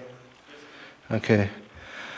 My name is Eugene Carl Haberman. I live in the Matsu Valley. I follow the public process. When the public process is done appropriately, decision made by the governing body is more likely public interest. One thing I noticed in the testimony, I don't recall anyone saying the words 2020-66. One would thought that would have been the start of a presentation. Remind you, this is taking 2020-66S, which you passed, and you're now changing what 2020-66 is. It's a different picture here. Also remind you is what you faced in testimony. You faced weeks of testimony in this room when the room was still open. And when you addressed that issue, your decision was at that time, when you voted and the public was still in the room, there was a concern that, wait, there's a meeting the next day with the feds, And what happened is you voted, and there was a motion to reconsideration from Assemblymember Constant, and the next day there was a different picture and a different piece of news. And that piece of news was unknown to exactly what was that news, because there were few people that knew what was said in those rooms. The public was reported, and what this document here is another example of the unknown. We're hearing from the administration with excerpts of an email. And excerpts of an email, what they provided, what the Fed said. Is this the way to show a picture? No. Let's be clean. Let's come out with a scenario. What I'm also concerned is this. What we have here is a situation of, and I attend a lot of meetings, and the CARES Act money from the Matsu Borough Assembly and Palmer and here. But I see one thing in common. The failure to do what we call appropriation of CARES Act money. Be responsible. And what we've got here is a total confusion right in this document. What are we talking about? Numbers. It's a puzzle. It's not plain English. And it's being fast-tracked. Why? Why is this being fast-tracked? What's the emergency? Couldn't the administration do their homework to show you what they're proposing? Couldn't we come clean to the scenario of why we're changing the program all over again? And the end result is, where's the public? The public's not here. And I'll close with this. After that meeting, you made decisions after that meeting on 2066 because the building was closed to the public. There was hearings, you closed it, and then you decided, we're going to discuss among yourselves. You need to, end story, postpone this indefinitely, kill this whole thing, and start over with a clear Thank you, Mr. Haberman, picture. for your testimony. I hope there's questions, but I doubt it. Thank you. Would anyone else like to testify on this item? Anyone at all? Seeing and hearing no one, public testimony is closed. What is the will of the body? Move to approve. Second. Moved and seconded. Is there any discussion on this item? I have an amendment, Mr. Chair. Oh, yes, that's right. We have a few amendments. Thanks. Mr. Chair, I just wanted to declare I might have a conflict because of the 9-star piece. Sure, yeah, let's do that first. So go ahead, Mr. Weddleton. Part of this includes an allocation of $300,000 to 9-star for the Net to Ladder project, and my wife works at 9-star. Thank you. So I'm wondering if we can go ahead and do the same thing that we did previously, which would be to bifurcate this issue and take up 9-star. And then I don't know if Mr. Dunbar, if you're in the queue, because you also think you have a conflict. No, I was going to make a motion to bifurcate. Okay, great. So I am going to declare, just like the last time, that you do have a conflict here. I'm not going to go through all of that rigmarole again. So go ahead, Mr. Dunbar. I move to bifurcate the portions of this ordinance related to 9-star Net 2 Ladder project. Second. Moved and seconded. Any discussion on the motion to bifurcate? And again, for the public and the assembly, this is specifically dealing with Mr. Weddleton's conflict, so that he can vote on a portion of it and not on his conflict. Is there any opposition to the motion to bifurcate? Okay, so we're going to go ahead. So this is bifurcated, so we're going to deal with the portion that you don't have a conflict on, and then I'll ask you to leave the room, Mr. Weddleton, and then we'll deal with the portion that you do have a conflict on. So let's go ahead and go through the amendments then. So first we have Zolotel Amendment Number 1. Yes, I move Zolotel Amendment Number 1. Second. Moved and seconded. Ms. Zolotel? Thank you, Mr. Chair. Point of order. I have 2. Oh, yes, thank you. Please use the one that says revised at the top on your left there, Mr. Weddleton. Oh, but I folded it over. This amendment inserts the public health and mental health support to ASD at $1 million. It was inadvertently omitted from the ordinance. So this is just to clean that up.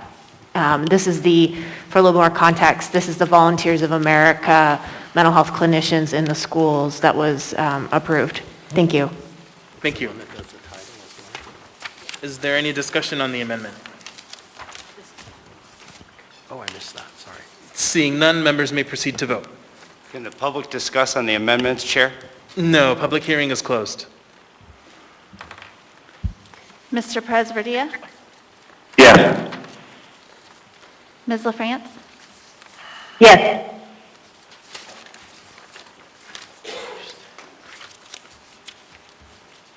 That amendment is approved 9-2. So we have proposed amendment number 2 by members Allard and Kennedy. Is there a motion? Motion to move. Okay, move to approve by Ms. Allard. Is there a second? Second.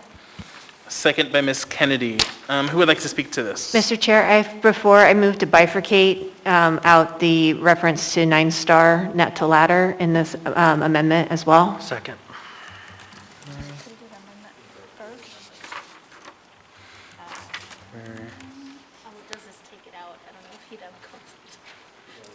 Yeah, I think he would.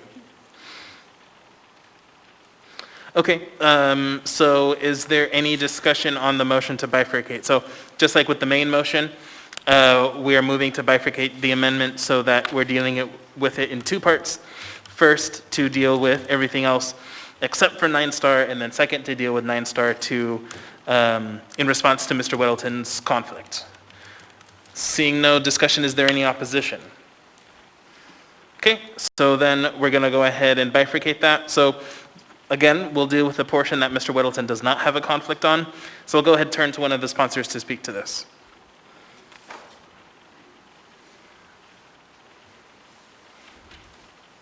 Whoever would like. Thank you, Mr. Chair. I think we're all trying to be too polite and wait. This amendment actually takes off several of the, what I would term, projects in order to set aside more funding for, to allocate to businesses, small businesses and nonprofits. And I think the rationale behind this is the fact that, first of all, I think you can still make an argument as to whether or not these are all actually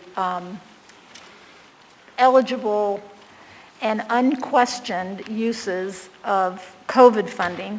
So this specific list is, like I said, projects, you know, where we're doing weatherization, building buildings, building trails, all these things that are not necessarily related to the impacts that are happening because of our response to COVID, or anyway, just the overall impacts to COVID. So the idea is to eliminate those projects, especially because now we're talking about fund balance. We're not even talking about COVID funds anymore. This is about the fund balance, which to me is a totally different process that we ought to be going through, typical to the ones that we do normally anyway. But the idea is to get more money to our small businesses and nonprofits. And even though you can say we've given them a lot, I pulled up some information from Visit Anchorage, and most of their information obviously is from last year's statistics, not this year's. But to give you an idea, we have lost so much more revenue all around in this community than the $156 million even begins to compensate for.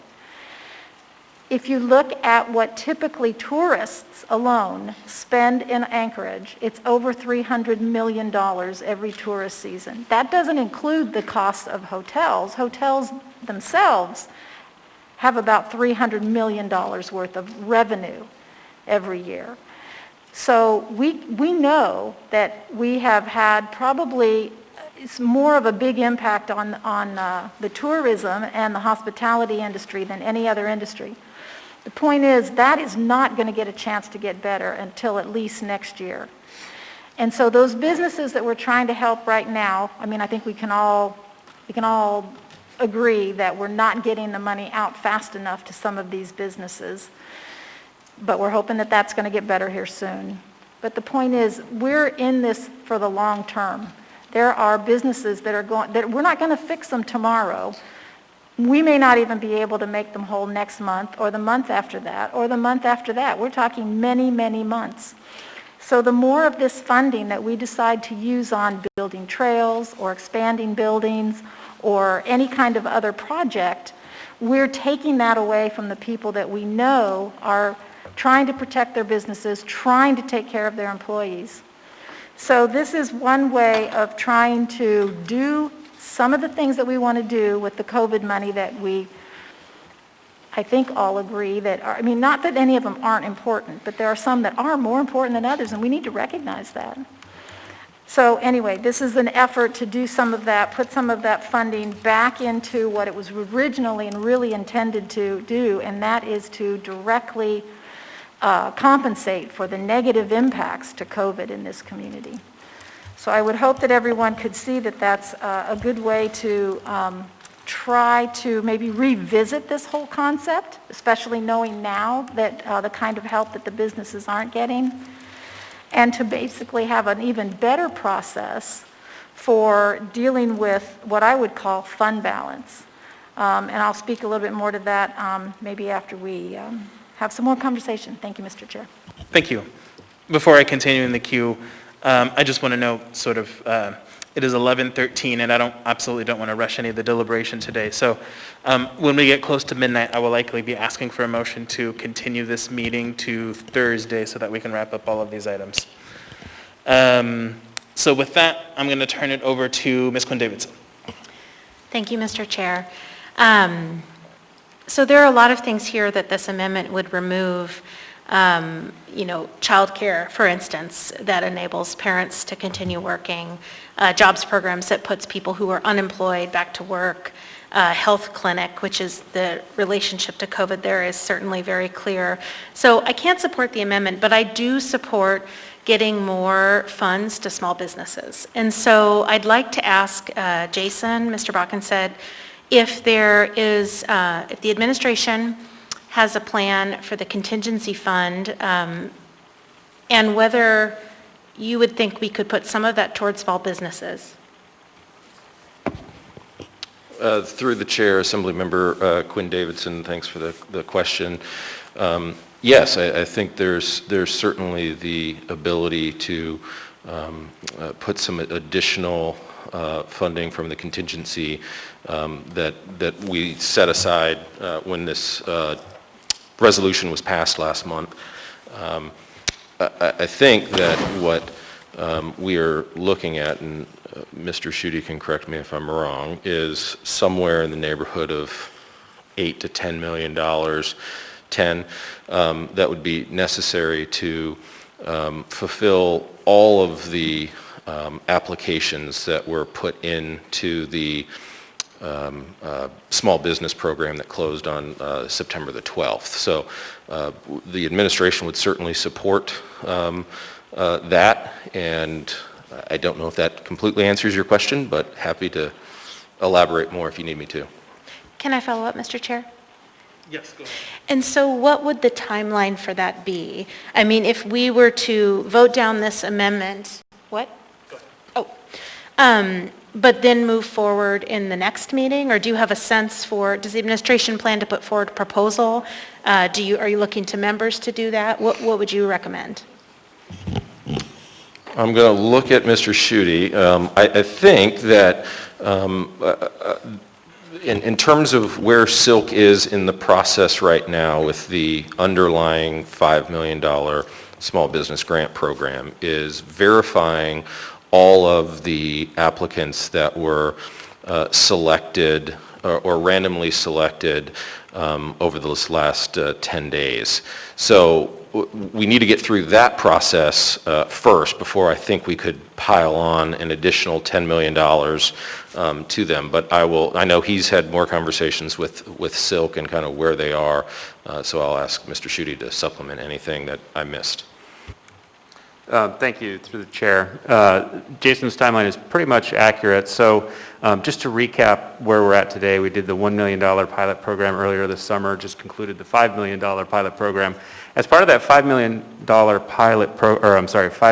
follow-up program, Don't forget that we did make whole applicants from round one that were in a similar situation. So again, the $1 million pilot program was oversubscribed as we anticipated, and portions of the 5 went to making those applicants whole. So we started by catching up where we were when we finished the $1 million program, completed the $5 million program that just wrapped, and as Jason reported, we are oversubscribed about 3 times over what we should have been. So if there were future funds allocated to small businesses, we probably would look at following a similar suit where we take this pool of applicants that have already applied and been deemed eligible, but were not selected in the random selection process, and begin the funding from there as well.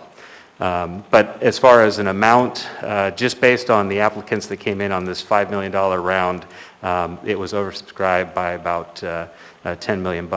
One important thing to note, though, as we're beginning to dive into the data of the applicants, is that there are many applicants in this pool that would be eligible for some of the other relief programs that are out there for small businesses that are following on the heels of this $5 million program. So we have in the queue tourism and hospitality and nonprofit business support that's coming online soon. There were businesses that made it through the SILK process and were selected to be awarded that could have applied or would be eligible for those programs as well. What that's telling us is that we, in addition to being oversubscribed financially, we need to work harder to communicate through the trade groups and other industry partners that there are other buckets of money out there for different businesses to come in and apply, but they haven't hit the street yet. So when you factor in the programs that are coming online soon and wrapping up what SILK has done so far, I do think that the timeline, this is a very long answer, I'm sorry. That's great. The timeline pushes us out, at least into end of October, starting to touch November. I mean, there's only so much bandwidth within the city and within our partners to do all this work. Okay, great. Well, I would be very supportive of that and be happy to join other members if they're interested. Thank you. Thanks. Through the chair, if you're going to make amendments. Sorry, sir. We're done with public hearing. Sir, we are done with public hearing. Sir? Sir, you are out of order. Thank you. Mr. Constant.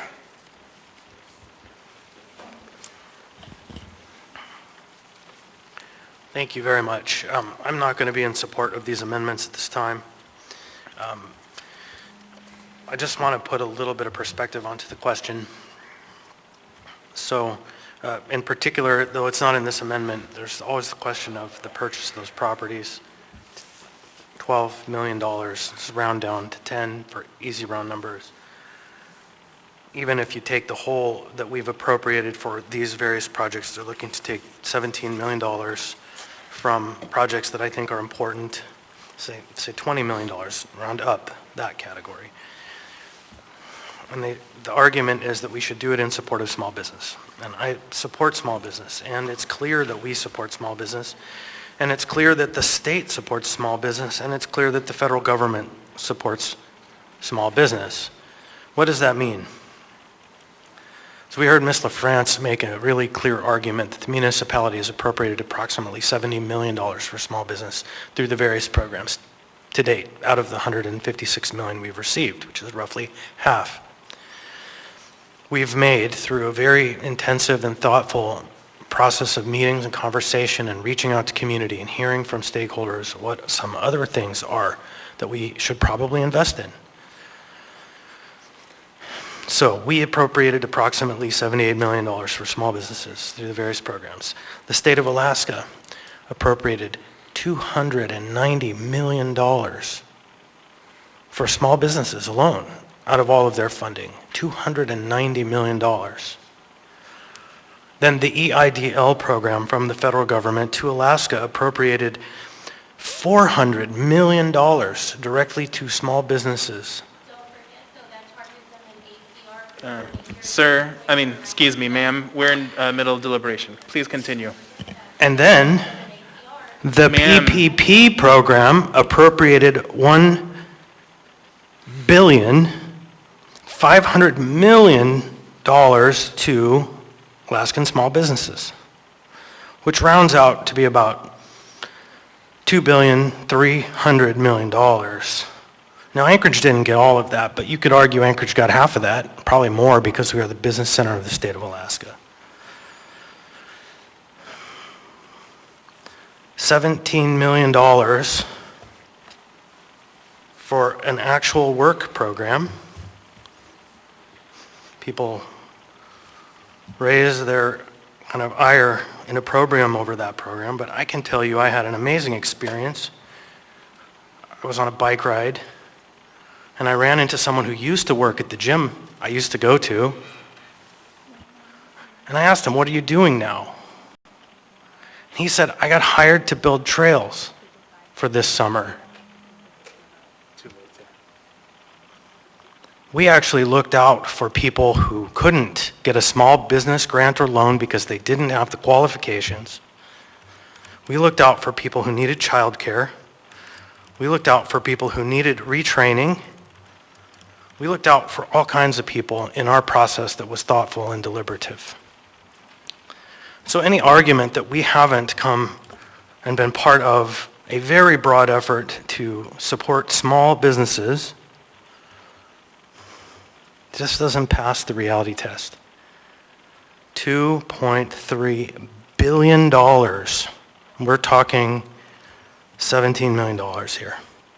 And so I ask my peers to stay the course on what we've done, because what we've done is actually put thoughtful energy into various different industries, various different constituencies, but all people in need. Thank you. Thank you. Mr. Peterson? Thank you, Mr. Chairman. And this amendment, I don't know how we could reallocate $17 million when much of that money has already been spent. I know they've already been building the trails, and I know weatherization is already going on. So I don't know how much money of the $17 million that they're trying to reallocate is still left that hasn't been spent. So I don't see how we could actually do this amendment. Thank you. Thank you. Yeah, Mr. Backenstein, could you address that? Thanks. Sure. Through the chair, Assemblymember Peterson, the programs that are listed in this ordinance are the ones that we actually have not spent any of the funding on to date. They were the ones that were specifically held to the side in AR 2020-271S. So part of that was because I believe in that resolution, it was the body's determination that they wanted the administration to have time to talk to the Treasury Department. So that is what we have done. That is why we have brought this ordinance through, is based on the conversations that we've had with the Treasury Department. So to date, the programs that are listed on here, we have not actually spent any of the funds. Thank you. Next, I'm going to go to Ms. Zalatel, who I accidentally kicked out of the queue. Thank you, Mr. Chair.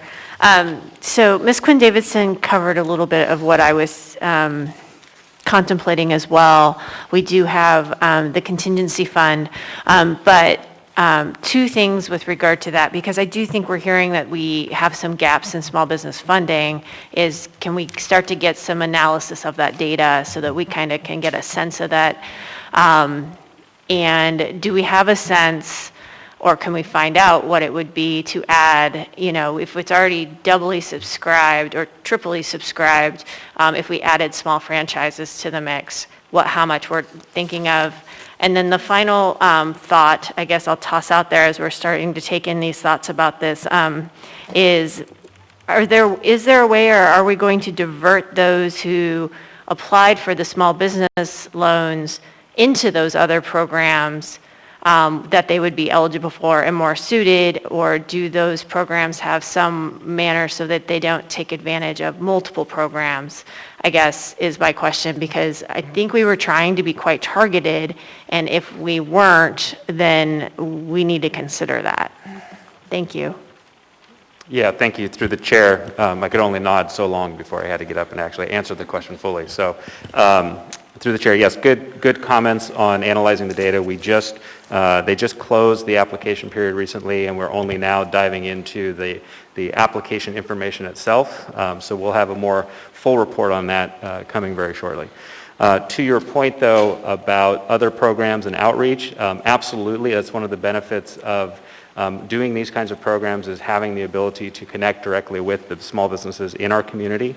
So some of the candidates that I described to you earlier who would be eligible for other programs, that's certainly something that we will be doing. And then lastly, about the ability for individuals to be eligible for other programs, or are there restrictions against receiving funds?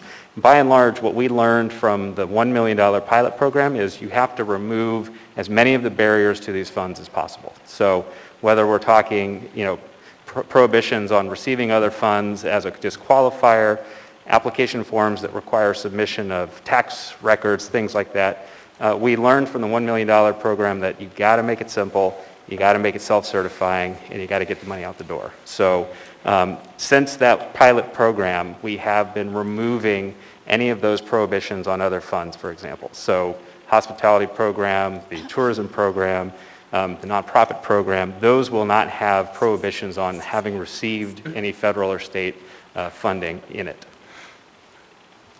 Mr. Chair, if I may, I think the last part was missed just a little bit. I'm talking about our municipal programs. So if I applied for a small business relief, can I then go and get a hospitality and tourism relief or a nonprofit relief? Because we did create those separate buckets of funding, I guess, versus the federal.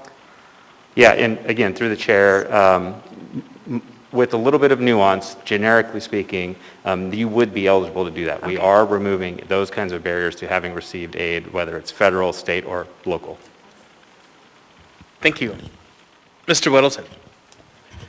Well, thanks. I got a couple comments. One is looking at the math. I didn't quite get up to 7.45 million. Even if you remove the 9-star, I get 16.35, and I think it's, anyway, so check your math. And I think probably embellishing on Mr. Constant's comments, broadly on our expenditures. So I don't support this amendment, but it is a kind of it ended up being an odd mishmash of little things here and there instead of just one big thing. But the way I looked at it is we were filling in the cracks from those other bigger programs, the bigger federal programs, the huge, the big state program, and we were filling in the cracks with people who couldn't get into those sources of help. And that's why it ended up such, one of the main reasons it ended up such kind of a bunch of different small things. But we've been through this, we've hashed through this, and I think we landed in the place we landed, and I'm not willing to kind of rejigger the whole thing at this point. Thanks. And check your math. Thank you. Ms. Allard. Thank you, Chair.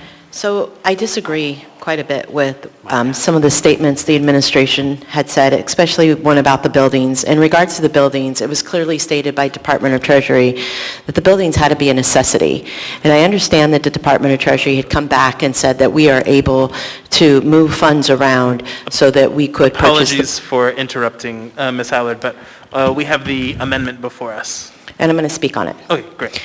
So we were allowed to move the funds around in order to access more of our projects that were not approved by the Department of Treasury. And the reason I say that, and that's why it leads into this amendment, because I believe these are projects that can wait. And the reason I believe that is because I'm hearing testimony from a gal, Miss Susan Grobel, that came up here and testified her franchise. And we haven't addressed any of the franchise businesses. Granted, they have a business plan. I understand that they pay a certain amount of dues or royalties to their franchise, but they're not actually getting significant amount of help. The other thing I wanted to address is that when you're saying that we want to look for jobs for people, how do you look for jobs from people when the businesses aren't even open full speed ahead, and yet their employees can't even work? So some of these job programs we have lined up are absolutely not working for the community, and we've heard testimony over and over that it's not working for the community. And the reason they're saying that is because they're the ones that are being impacted. We all have money coming in, and thank God I do, thank goodness my husband does, but a lot of these people and these community members don't. So if we can dole out money and move it with the projects, we would have taken it out of the CRF. We cannot take it out of the CRF because it won't be approved. So we moved all this money around for things that even the federal government doesn't find as a priority. And I don't find these as a priority either. So what I'm kindly asking is that if we can come to some sort of compromise, I'm willing to move all this amendment stuff around. If we can try to come to a compromise, I appreciated what Ms. Quinn Davidson had said. Is there a way we can bring in some additional funds for the franchises? Because I've actually spoke to Cook Inlet Lending. 205 people, businesses, did get income. 1,000 businesses haven't because it was cut off. So we underestimated how much we were giving. So if we can figure out a way, they said there might be 10 million. But my question back to everybody sitting here tonight is that if they were such priority, again, the Department of Treasury would have approved the pre-K, rural cap, Girdwood Health Clinic. A roof on a building at Girdwood Health Clinic actually has nothing to do with COVID because this was brought up well before this with the voters in April. So these are projects that we were already looking at doing. And I think spending $4.5 million or on the lands thing that we just did or other numbers, the public lands job program, $1.5 million to employ, I think 9 or 11 people. I don't know, somebody can do that. But that $1.5 million can keep food in people's belly, their mortgages paid, their livelihoods going. I just heard tonight, Carl's Jr. I wanted to hear that again to make sure. It's a franchise. It was closed down. Somebody's family's not getting a paycheck. So if we can work something out with helping the franchises, get the small businesses back, I would really appreciate it. That's my focus. And I just want to be able to compromise so that we can help the people who've come out here over and over and testified, people throughout the entire, I haven't heard one person come here and testify, tell me that, hey, actually one, I believe it was the owner of the 9-Star Net Letter Project, saying, I need to help people find jobs. I haven't heard one person that she actually landed a job with when she testified. She said, well, we haven't been able to put people back to work because there's no jobs. That's what she said. Give or take a word or two. So let's get our businesses open. Let's get our businesses back to work. Let them get their employees back. And then I guarantee you we can find jobs for people. Thank you. Thank you. Ms. LaFrance. Thank you, Mr. Chair. First, I disagree with this characterization about the Treasury guidance. However, I think that I will speak to that piece on the main motion. I am not in support of this amendment for pretty much all the reasons folks before have said, and I also see that Girdwood Health Clinic is crossed out, and that project in particular is relevant, absolutely, to COVID-19. So to see that one crossed out is really frustrating, actually. But also I wanted to mention that the Budget Advisory Commission is working on a resolution regarding the use of the contingency funds, and Mr. Dunbar and I had already been discussing moving $10 million into the Small Business Fund. And I know that's one of the Budget Advisory Commission's suggestions for the use of that funding. And I wanted to state I'm definitely in support of doing that, but we'll be voting no on this amendment. Thank you. Mr. Dunbar. Thank you, Mr. Chair. I was about to speak to that exactly. and Ms. LaFrance already covered it, so I won't go into too much detail. I will say that I oppose both of these amendments because what this ordinance is intended to do is follow Treasury guidance and put us into a place that's more easy to administer these funds. We shouldn't be relitigating everything that we already went through a very long process to arrive to over the course of the summer. But, as Ms. LaFrance said, we've actually been in talks for the last week or so, working with the administration to try to develop an AR, which we would pass at the next meeting, that would dedicate it $10 million from the contingency fund to the small business program. And I think that is a more appropriate vehicle where we could have these discussions. You know, Mr. Constant talked about maybe he's not going to support that. That's fine, or maybe he will. Maybe we want franchises in it, maybe we don't. But I think that kind of AR and that debate in 2 weeks is a more appropriate place to have it than this technical move between accounts that, again, I don't think we should crack open and relitigate at this time. Thank you. Thank you. Mr. Weddleton. Oh, thanks. One thing, Ms. Zalatel showed me where I'd missed $1.9 million, so the math is correct. My bad. Sorry about that. Yeah. So, and I guess to follow up on some of these things, you know, and moving on, I don't support this amendment, but well, I guess I'll wait because that speaks to the main motion. I'm sorry. Thank you. I'll wait. Ms. Kennedy. Thank you, Mr. Chair. This kind of speaks to the main motion too, but it also is relevant to the amendment because I alluded to the fact that when we take this money out, we're no longer using COVID money, we're using fund balance. And fund balance is typically something that we true up at the end of the year once we know all the expenses and all the revenues, and we actually come up with a number that says this is what's left over. And then we have a conversation about what would we do with that leftover money that's available. And I remember my first year of doing this on the assembly, there were several projects and places where people thought the money should go, and I forget there was something like 7 or 8 different things that were funded out of that. So my point is, if we were to have that conversation today, if we were having that conversation 8 months from now when we had the true up done and we had the actual number in our fund balance, my question is, would we choose to basically fund these very same projects? And I was thinking about some of the things that we've actually been asked to consider.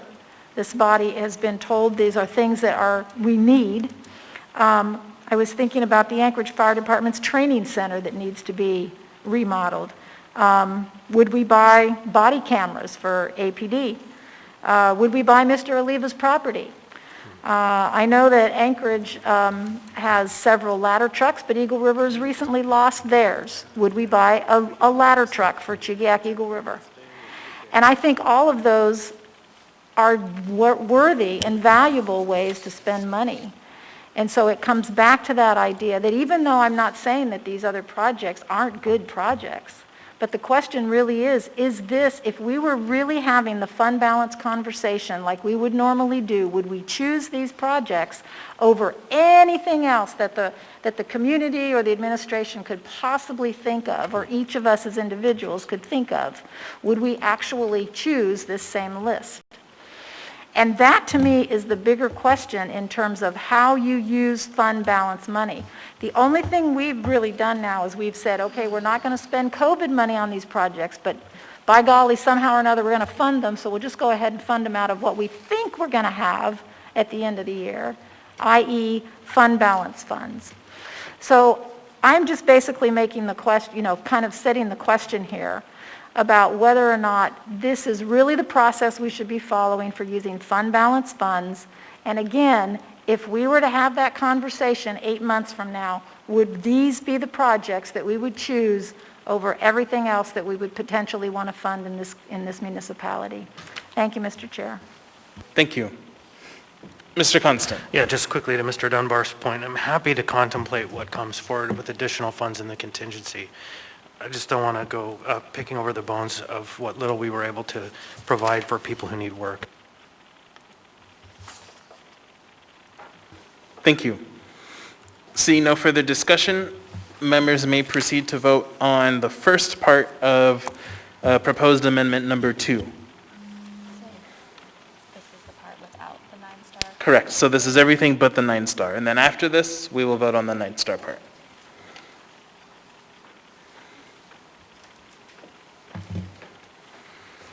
Mr. Presverdia? No. Ms. LaFrance? No.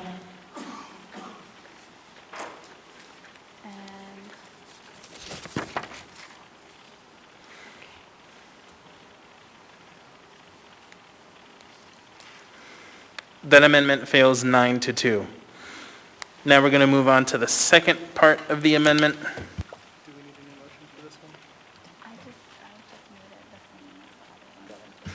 I'm going to go ahead all right. Is there any discussion on the second part, which is just regarding the 9-star part of the amendment? Chair? Yeah, go ahead. I want to second the second part, but I may have a conflict, and I want to disclose it before I participate.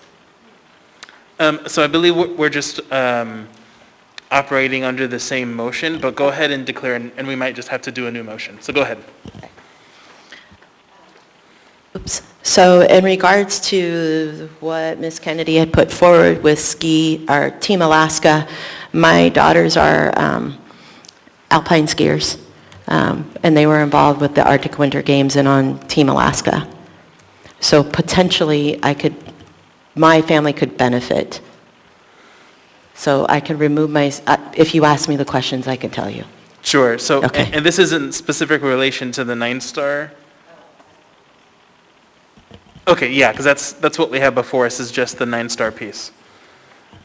Okay, so is there any further discussion on the specific 9-star part of this amendment? Okay, seeing none, members may proceed to vote. Mr. Presverdia? No. Ms. LaFrance? No.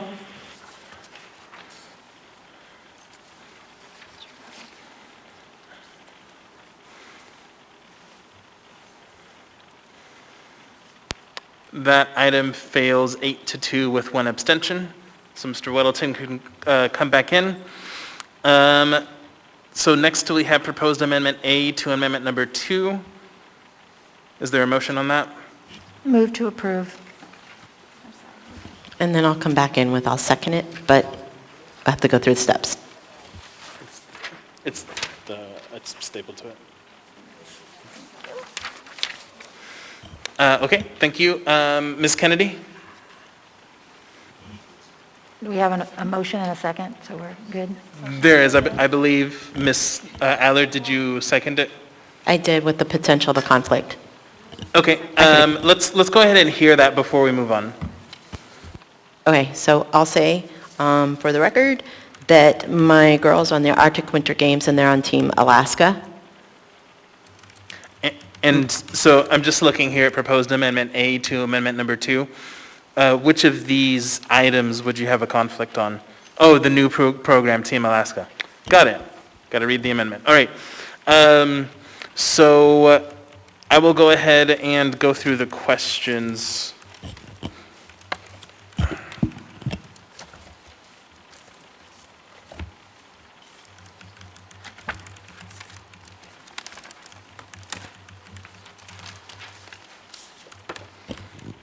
Is the financial or private interest a substantial part of the matter under consideration?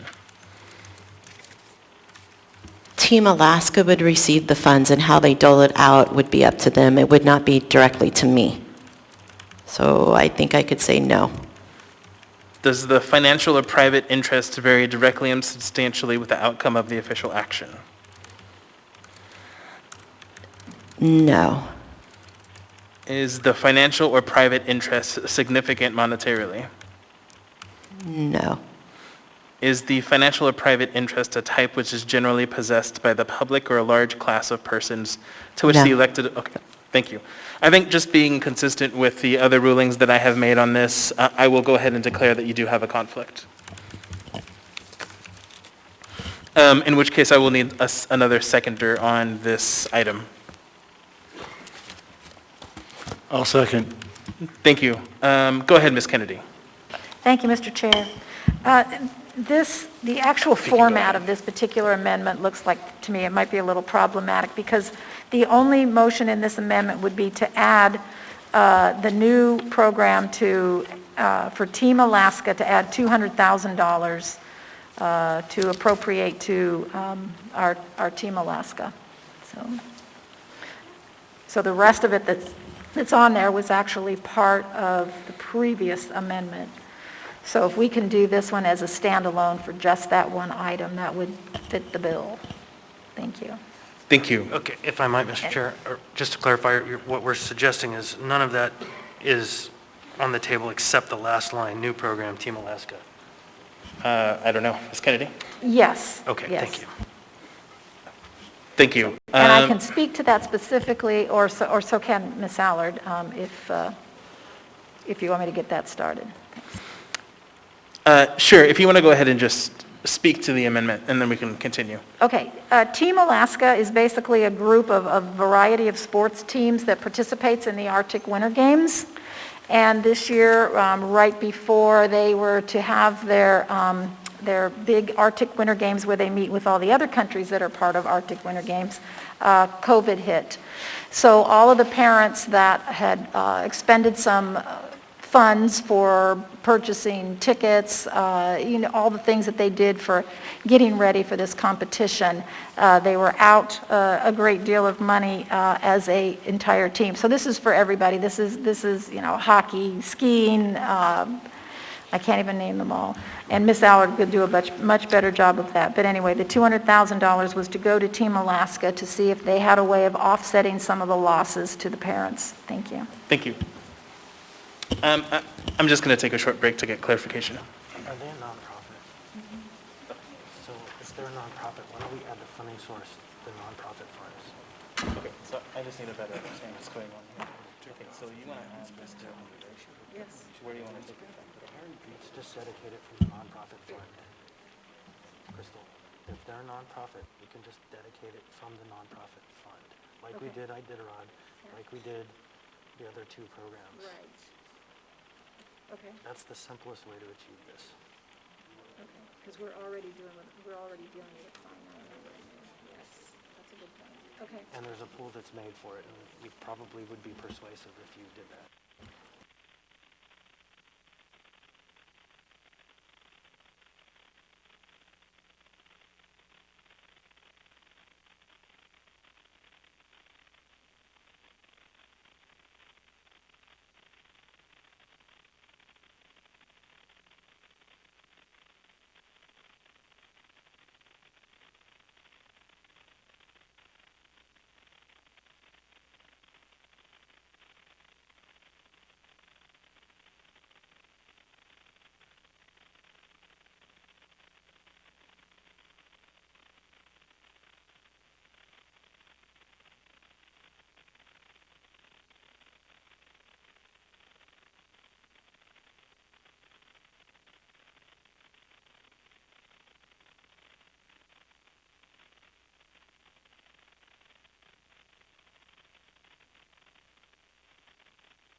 Thank you for that indulgence. I just wanted to clarify the intent and behind the amendment, and specifically where the 200,000 was coming from, so we could have a smoother discussion on this topic. So, Ms. Kennedy, if you can go ahead and speak to the plan, as far as you know. You want me to tell everybody how confusing this actually is? Okay, thank you, Mr. Chair. In looking at this again, it appears that the $200,000 would be better off coming out of the nonprofit funding, which is actually dedicated from COVID funds, and would really not be a good fit for these new funds now, these new allocations that are coming out of the general fund. So I guess that means I need to withdraw my motion. So Does the seconder agree? I'll withdraw my second. Okay, thanks. All right, thank I just you. figured that would make it cleaner and quicker than having to go through everyone. Thank you. Okay, then we can go ahead and bring Ms. Allard back in.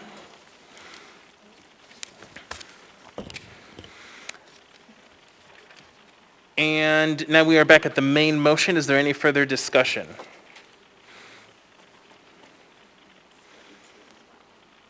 That is correct. Yeah, the main motion is split in two as well. So this motion that we're dealing with is everything except for 9-star. We'll vote on that, and then we will vote on the 9-star piece. Ms. Kennedy? Thank you, Mr. Chair. I'm going to have to vote against this again because I believe it is in direct conflict with the way we typically handle fund balance funds. Even though, like I said, it's not so much the projects, it's how we are using and going through the process of using fund balance. So I'll be a no vote. I wish there was a better way to do this that was more transparent to the public and would make more sense. But anyway, I can't support it in this fashion. Thank you. Thank you. Is there any further discussion? Seeing none, members may proceed to vote. And again, to repeat, this is on everything except for 9-star. Mr. Presverdia? Yes. Ms. LaFrance? Yes. That item is approved 9-2. We're going to take up the second part of this, which is the 9-star. Thank you, Mr. Weddleton.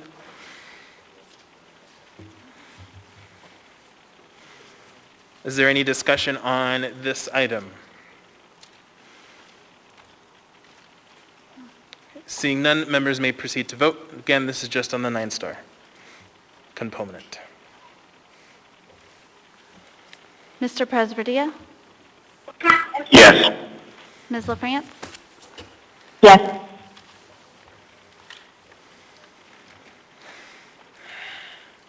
That item is approved 8-2 with one abstention. Mr. Chair? Yes, Mr. Can I Thompson? move to change the order of the day and take up item 15A? We have some people here still who've been waiting. No? Never mind, okay. Oh, no, I'm sorry. I'm sorry. Yeah, we have 5 minutes. We're not going to be able to get through it. Okay. Okay, thank you. So at this time, I'm going to go ahead and entertain a motion to continue this meeting to 5 p.m. on Thursday. So moved. Is there a second on that?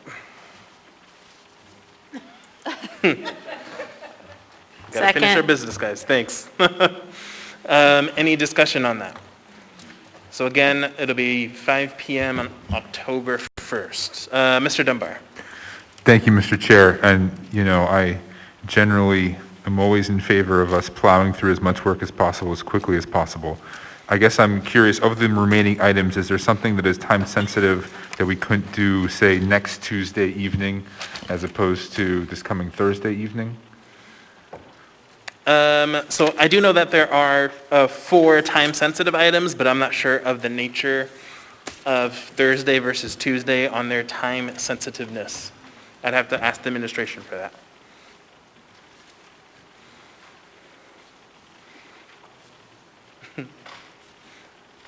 Someone, we're running out of time. Sorry, Mr. Chair, I am looking through the rest of the 14s, and I might also try to phone a friend and see if Mr.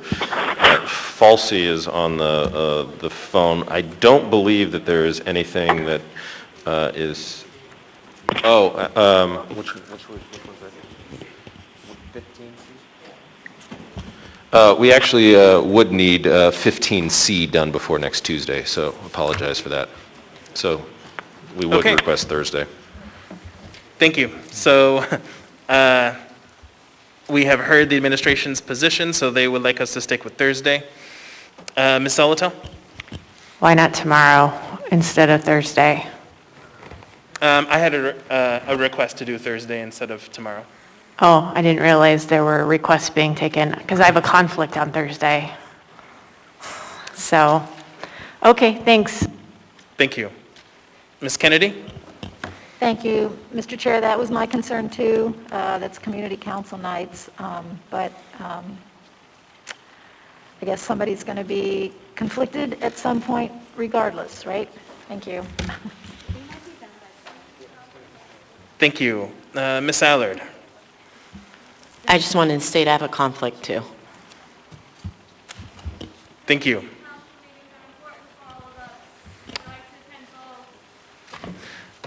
So unless there's any further discussion, we'll go ahead and do 5 p.m. on Thursday, and we'll try to get done as quick as we can. So with that, members may proceed to vote on the motion to continue.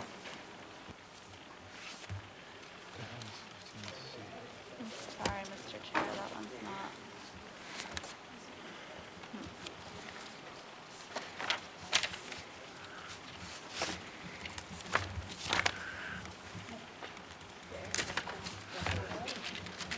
Mr. Presberdia?